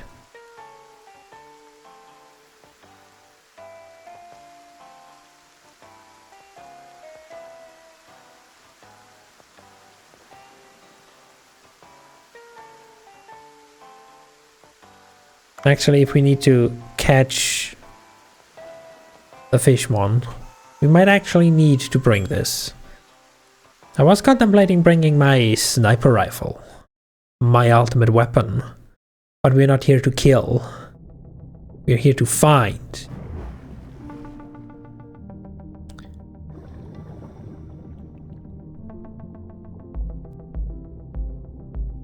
Also, my find button, my scan button doesn't do the scanning.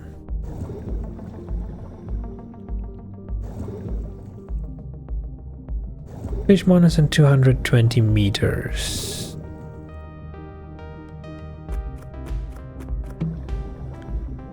Scuba. Or scooter, rather, I guess. So considering that I am banned from using the in-game web browser, or otherwise the camera will just explode, could someone do me a quick favor and look up where all the different murals, like the Sea Folk murals, are located in Dave the Diver?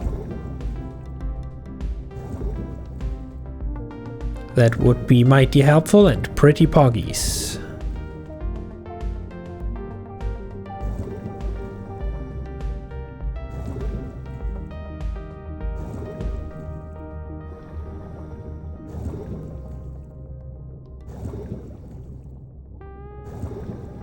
I also forgot everything about all the shark locations.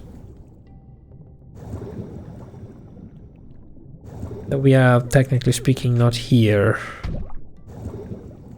Or sharks.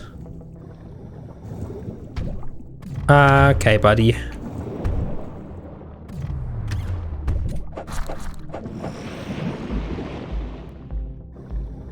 Let's not do that.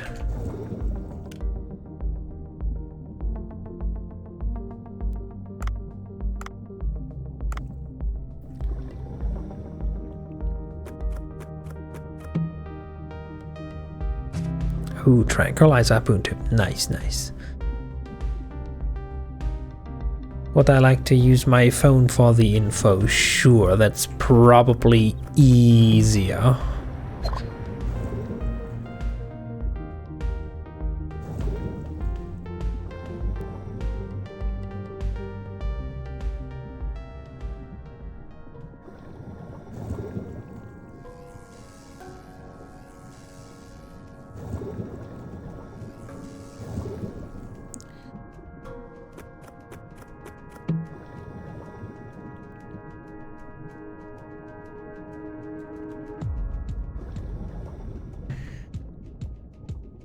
Oh god, why do you open that in the Steam app? No.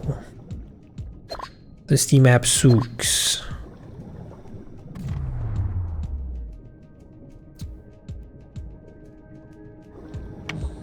Ah, that's how you use it. Remembering how to play the game. Looking like a fool edition.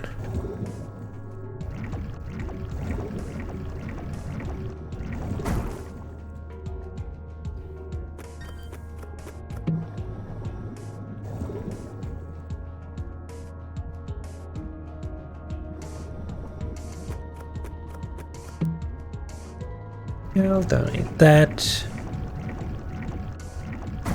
Don't need this explodey.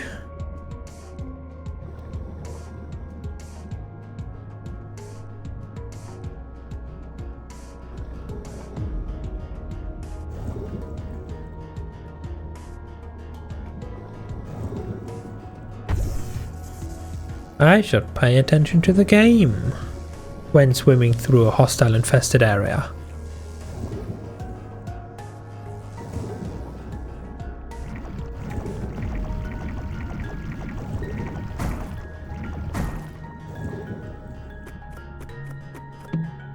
So I am pretty darn sure for a fact that we have all the murals upstairs, so the only ones that could possibly be missing will then be down in the glacier passage.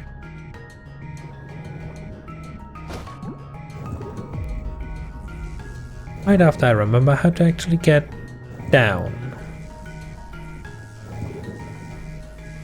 Was this pretty much dead end?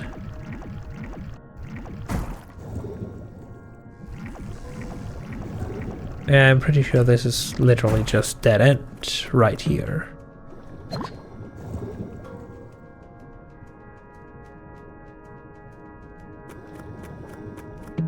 So we have to go back up and around, is what you're telling me.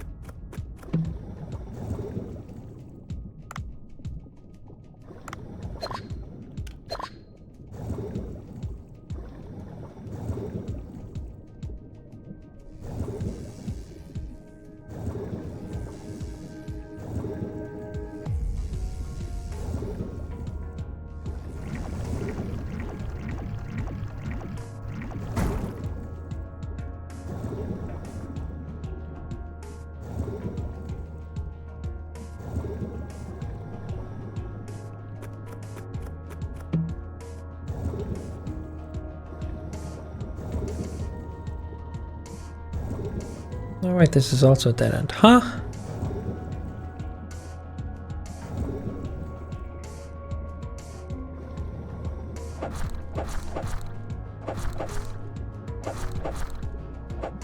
Who needs that UV flashlight anyway when you can just stab?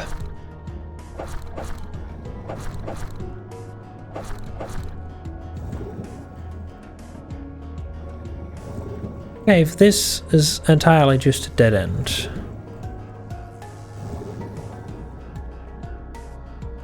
Maybe this is more promising.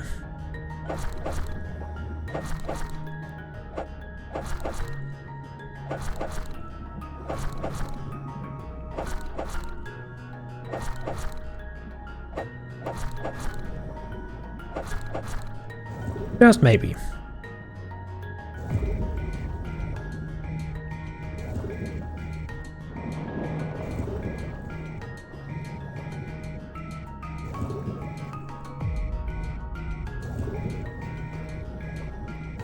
That's starting to look familiar, yes.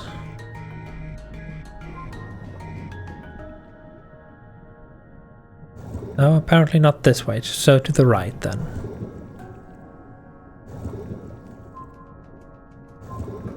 Yes. There's our fishmon. Let me just clear the path a little bit.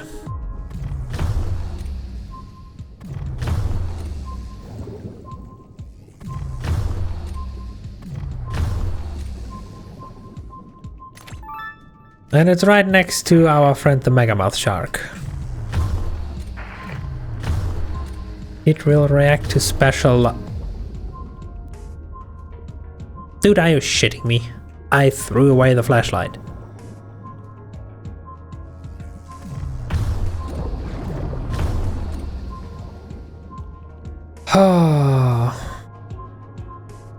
Yeah, I guess the gimmick here is supposed to be that that thing's just virtually untouchable until we flashlight it with a UV flashlight.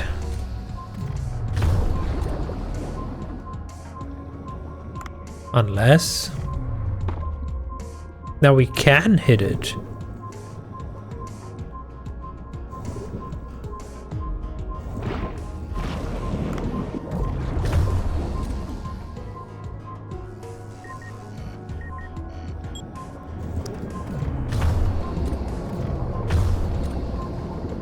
What do you mean I can still hit the shark while it's being wrapped up?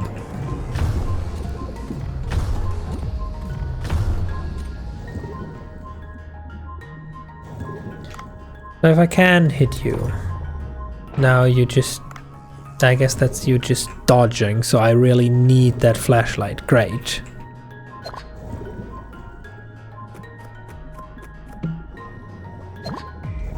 Okay, where do I now find a weapon crate to get the flashlight?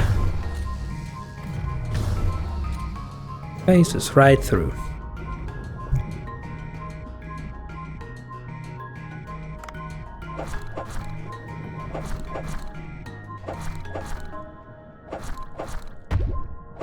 Ow.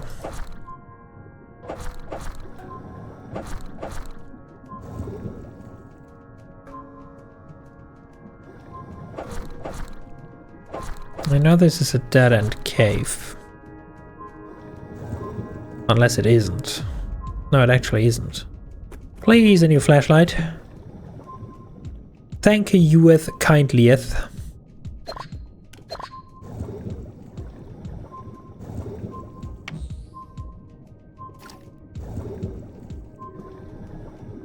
So you react to the light, huh? Do you now? Explain more.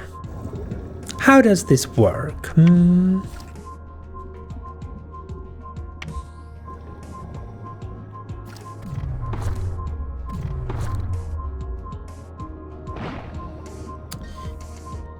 It appears that in fact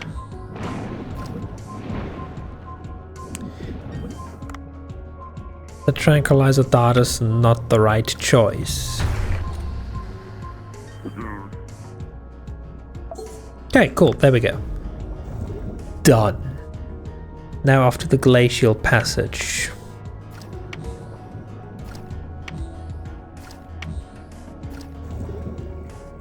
While we're down there, might as well pick up a ancient prehistoric shark to have some food on the table.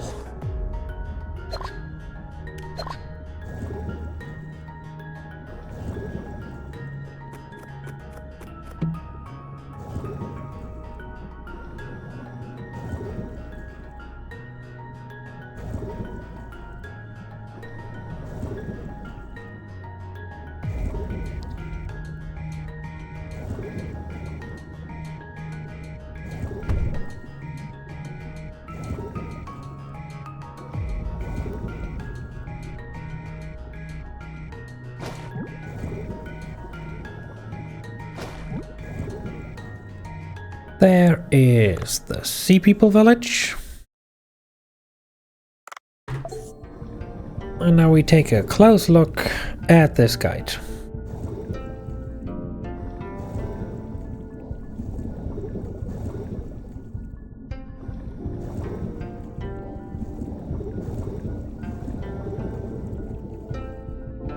Oh yeah, swimming up doesn't serve any purpose.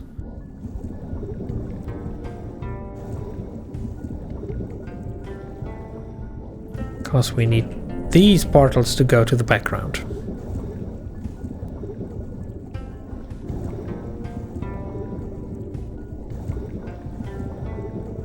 And then this should be the glacial passage. Yes. First mural is in the entry room.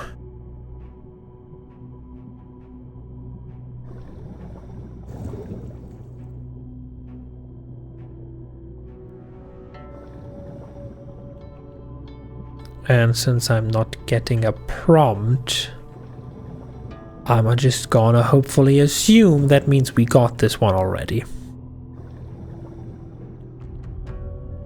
Wait. Room to the right of the entrance room?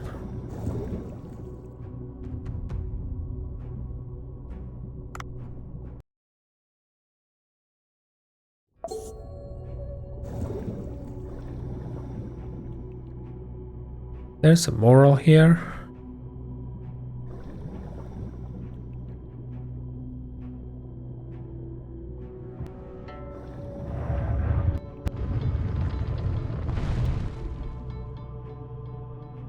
That might cause issues. Are you the mural? No. Well, there's also one of those guys. Great.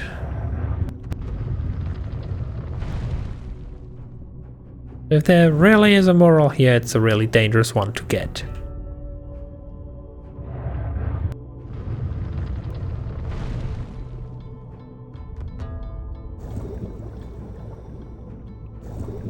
Which may potentially also explain why we potentially don't have it yet.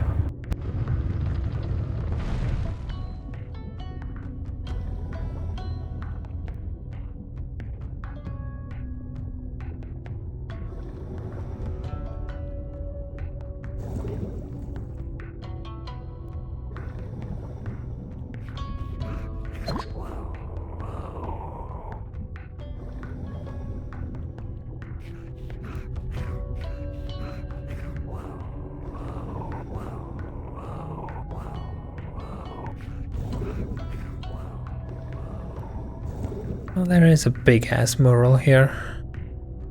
However, it seems we already got this. Or I once again do not get a prompt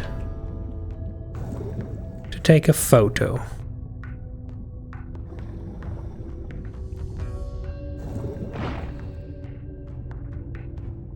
Okay, we still got more chances, everything's fine.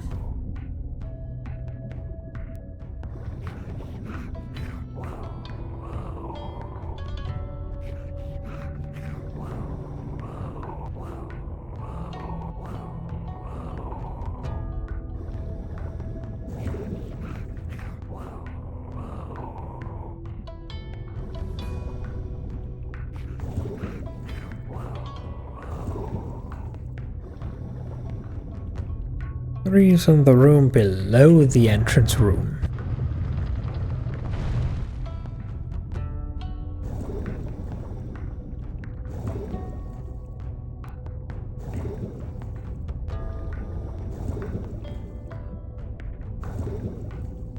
So we need to get back out of here.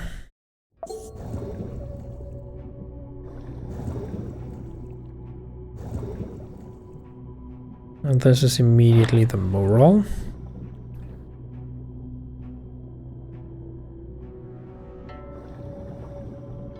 Which we also do not have a prompt for, and because it's so obviously in the way, I would be very concerned if we missed this. Left of mirror room.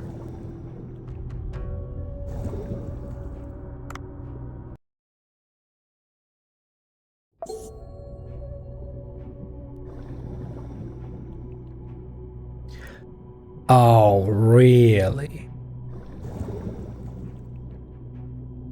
There's high hopes that it's this one.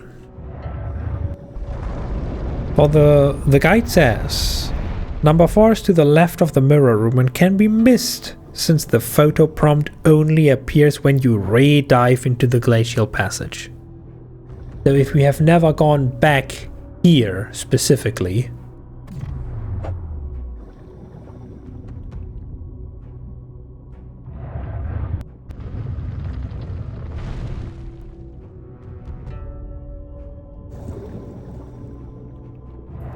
then it's probably this one that we missed, because we never had a reason to get back here.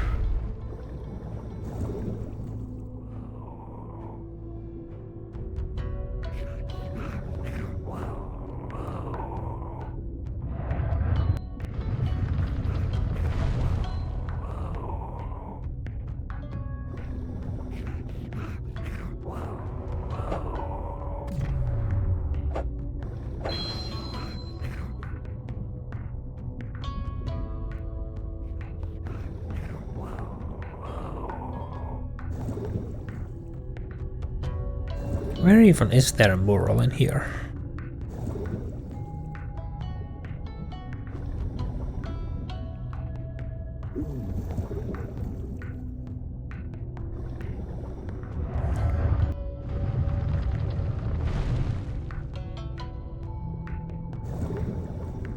Probably at the very end, I would assume.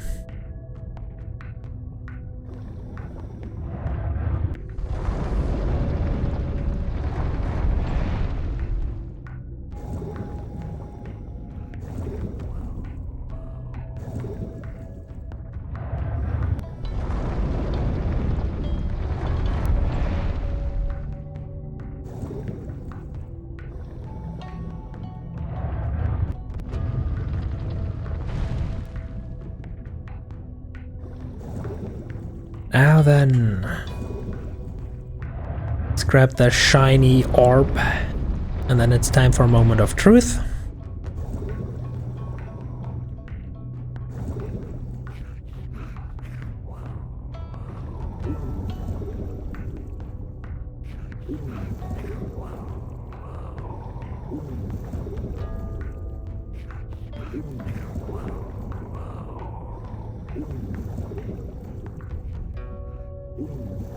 Moment of truth. I see the big ass mural.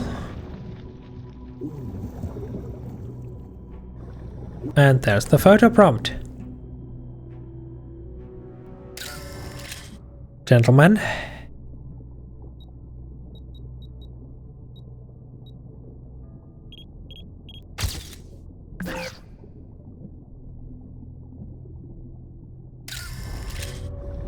How do you camera zoom again? Oh, these buttons. Zoom all the way out. There. Gentlemen. That wasn't it. What? What do you mean that wasn't it? Another one that can be missed?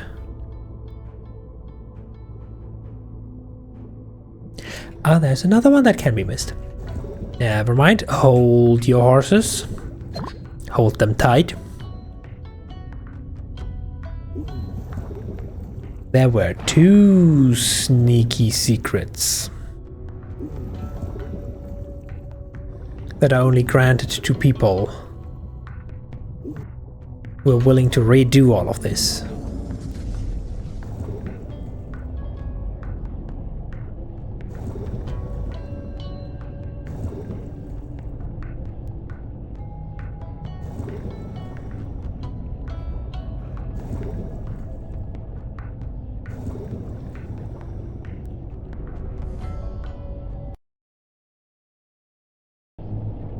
Oh, the last room is the one where the boss fight chase was. That makes a lot of sense.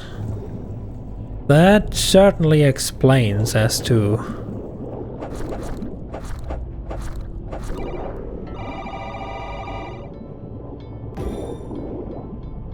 why we would have missed that, because you not even see where it might be to come back later, because it's just a giant room of a boss fight sequence.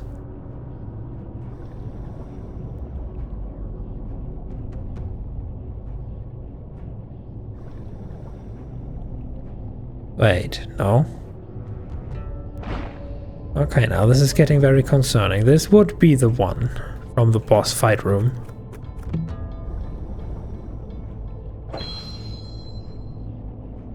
But there is no prompt to take a photo.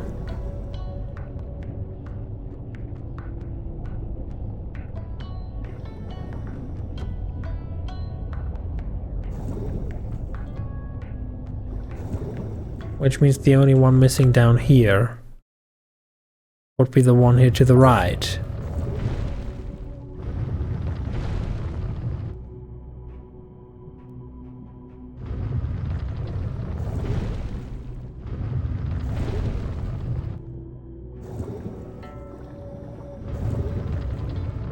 Which would then be this. To which also I don't see a prompt for a photo. Huh?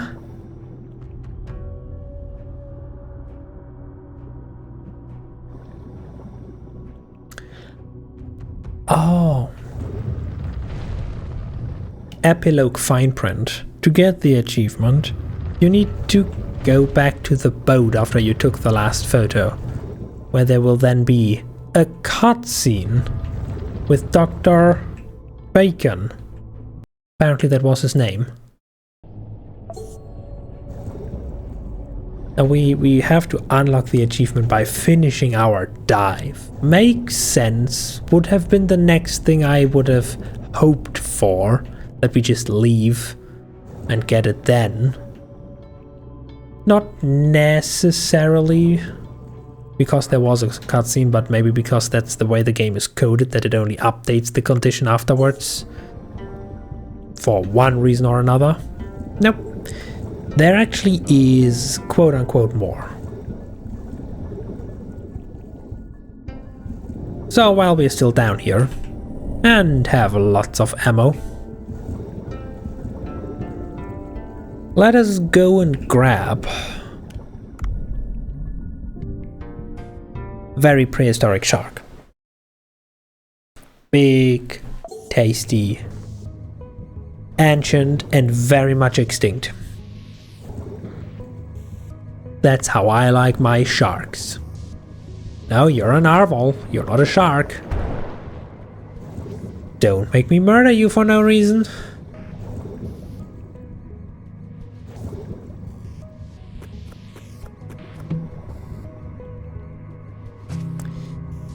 I said, don't make me murder you for no reason.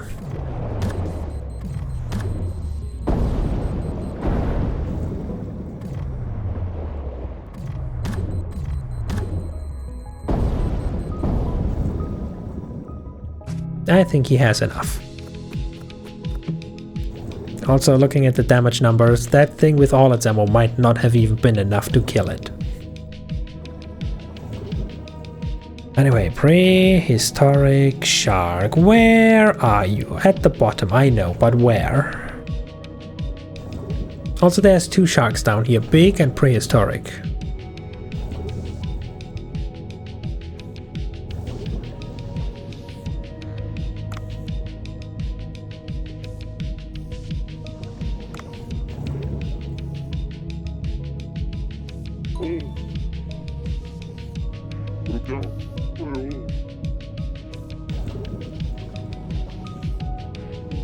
Pretty sure we can't go further down, because that was the final boss fight area and nothing more, so somewhere around here should be a prehistoric shark. A very old, very ancient and very dead shark. I'm hearing noises of something big swimming around somewhere, but I don't see it.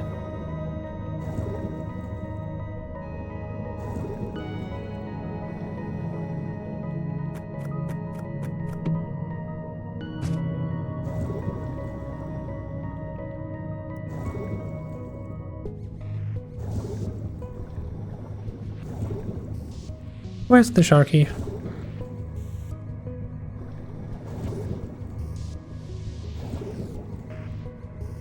Or can we actually go further down? Did I see you? Ah, that's prehistoric shark.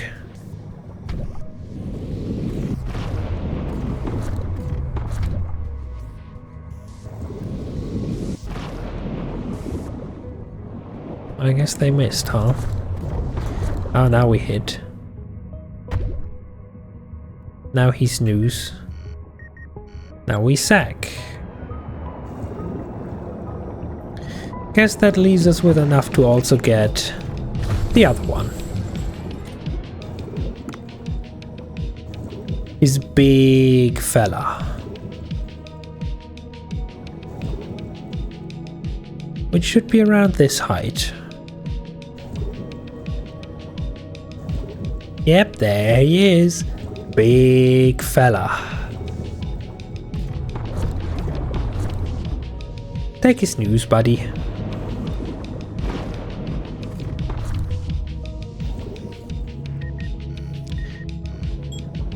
Okay, and there we go. Time to go. There's a third shark around here, so I'm gonna have the harpoon gun out.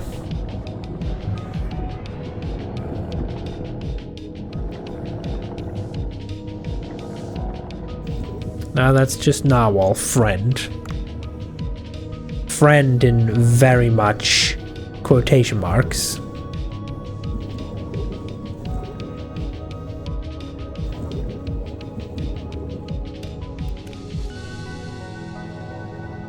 Record chamber?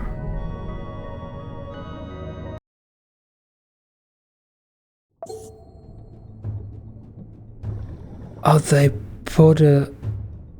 Oh, they put a mirror here too. Oh, that's so nice. Well, anyway, I think we have everything from down here, so boat. Off boating we go.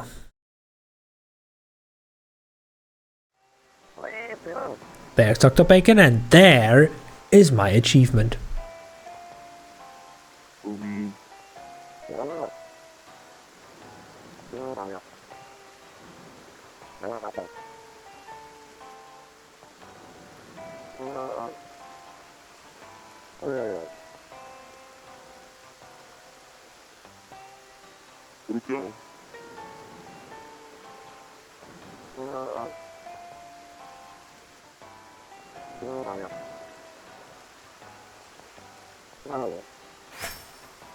What do you mean? I'm already done.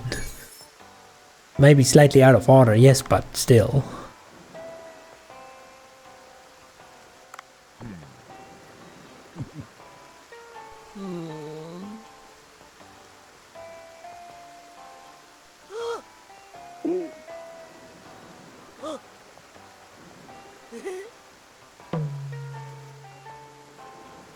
Wrap up your day.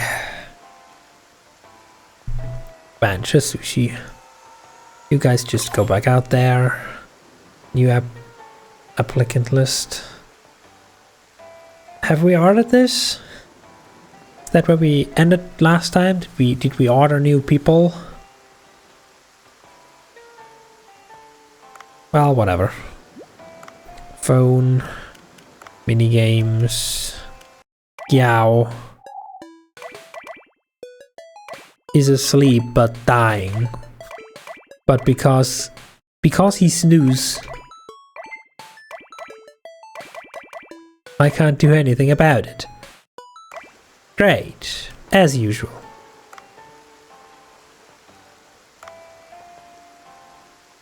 Anyway, we're essentially at the 6-hour mark, so for old time's sake, and because I got 2 achievements that were doable,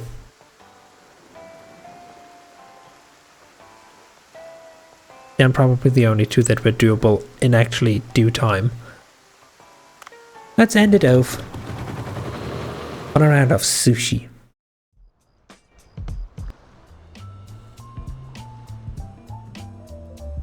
Oh.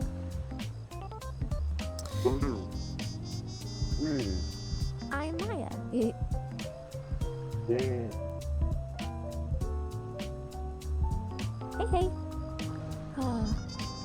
Hi. Sushi?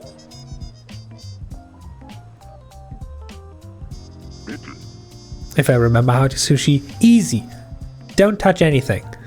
Let our employees handle it at hyperspeed. Just make sure that we clean up the dishes and deal with the drinks.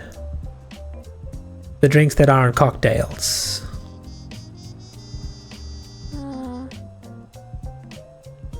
On it.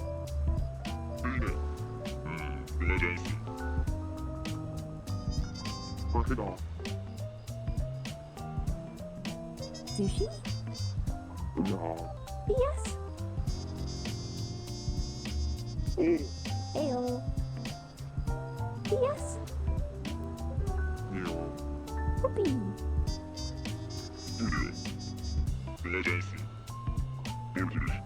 Something tells me this is a new event that at some point was added.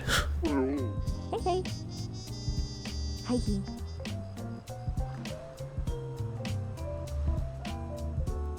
Wait, please give me a call. So it's optional. No, it's still a quest, but it's an optionally triggerable quest.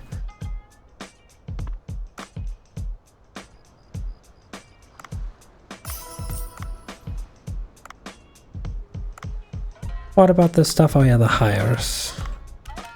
I already long since forgot why we looked for new people, what position we wanted to fill specifically.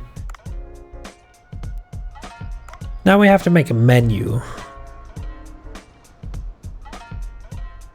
Now yeah, apparently we realized that shark isn't necessarily the best thing, because this is our ancient shark at max rank. It's outdone by lobster at rank 1, truffle lobster. I mean, okay, that's something special. Vegetable sushi still outdoes it. Let's offer 5 of those.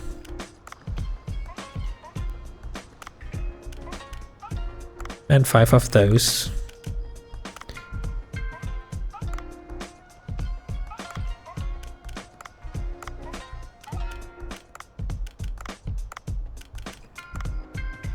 What else can we add or upgrade? Could upgrade this, which is actually a decent dish that has 6 portions. Oh, that's the special recipe we just got, isn't it?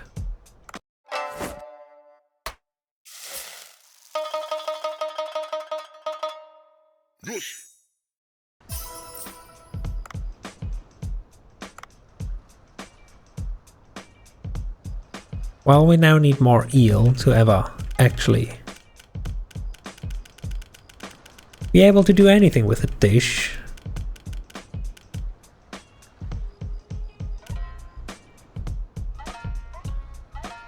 Funky seasoned tuna is also very valuable. Oh, it's not also very valuable.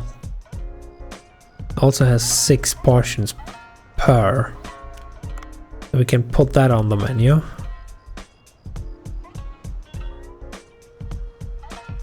And I guess that is enough. We want them to buy our most expensive dishes after all, considering this supposedly is 1,425. Okay, we have a menu, we have stuff. Time to sushi.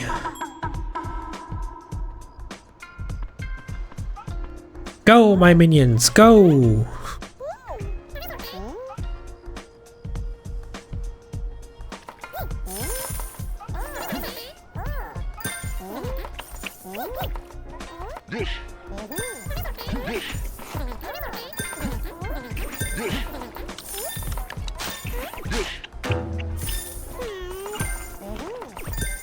Oh yeah, wait. I forgot that we have a second branch. I probably forgot to restock that one.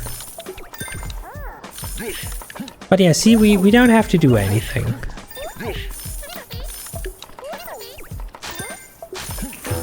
Also, okay, I don't know if we have anyone who actually deals cocktails, so I'm afraid we might have to do this.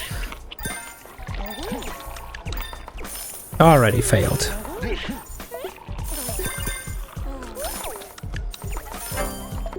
Eh, good.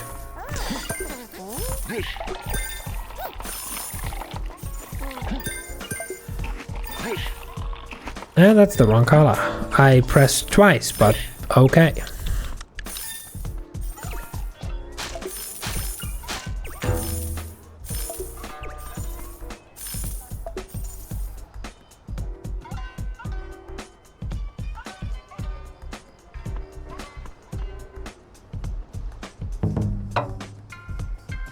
So yeah, I mostly still know how to sushi, considering we made a nice, juicy, tasty profit.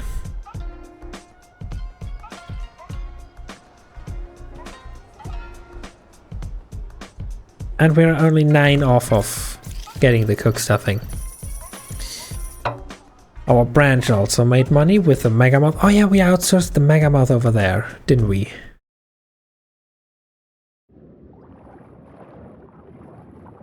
Oh god, there it really is more now. How is there more now?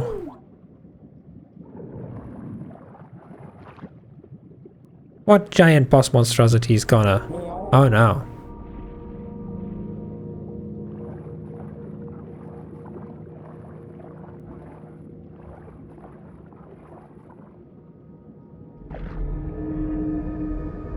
That is not looking healthy.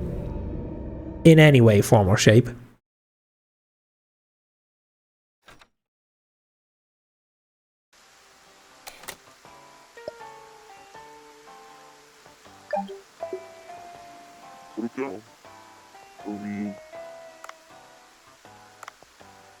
Curry party, huh? Yeah, that sounds like a lot of work. In all regards.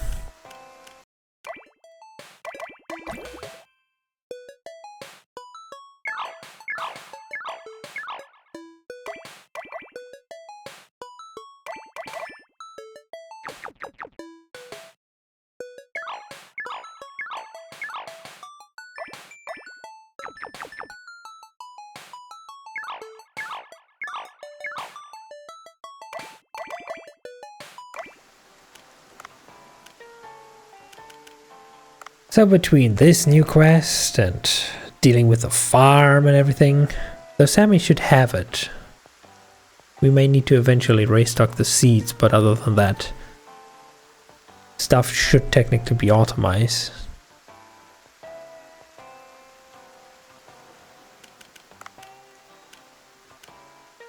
So I guess I now actually have a reason to properly get back to this game, considering there's more new stuff. And I am this close to getting another achievement. 2 of the achievements are literally just time skips, the rest is making copious quantities of money to raise 1 employee to level 20, so it's doable. It is doable in general, but for today, that shall be it. We did 100% Minecraft Dungeons. We did 100% Pokemon Sword, finally. So all my false bragging is now actually justified. And we did 2 achievements, one of which was actually a chore to get in Dave the Diver.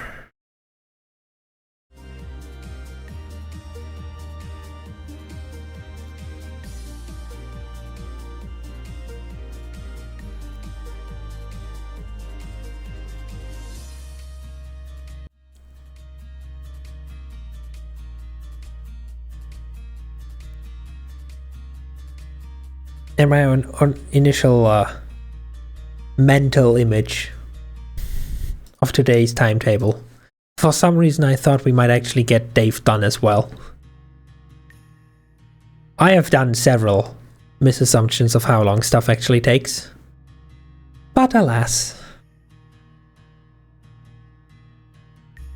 For today and for today only I set out to finish up a couple old games. And so we did.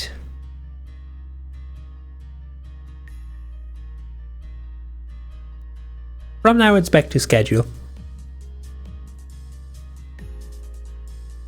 Does anyone currently happen to be live? I'm following. No? No? No. Okay. Happy birthday again. Thank you again. I mean, if nothing else, I'm ambitious.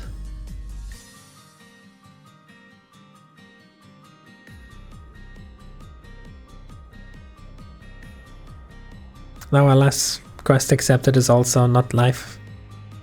Ah, shucks. Well then, just music it is.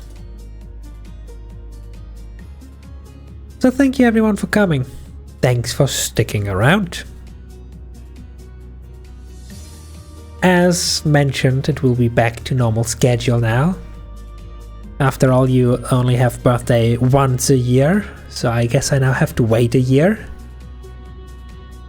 Which means on Wednesday, at least that's the plan so far, Minecraft. You know, good old Minecraft 1.21. Building and advancement stuff and all the good things. On Thursday, dipping our toes into the Pokemon Reborn post-game. And if I say post-game, I mean post-game tier 1 out of 8.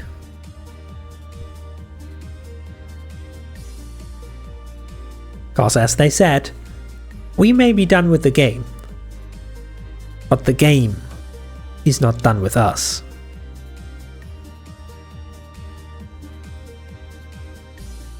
And next Monday, we will then, as scheduled, be starting Ori and the Will of the Wisps. Obviously, sequel to Ori and the Blind Forest. With more, at least decently good music, and beautiful visuals, and a heart-wrenching story. So if any of that sounds interesting to you, you know what to look out for. Or anything else, spontaneous changes. There's always the Discord to keep yourself informed and up to date.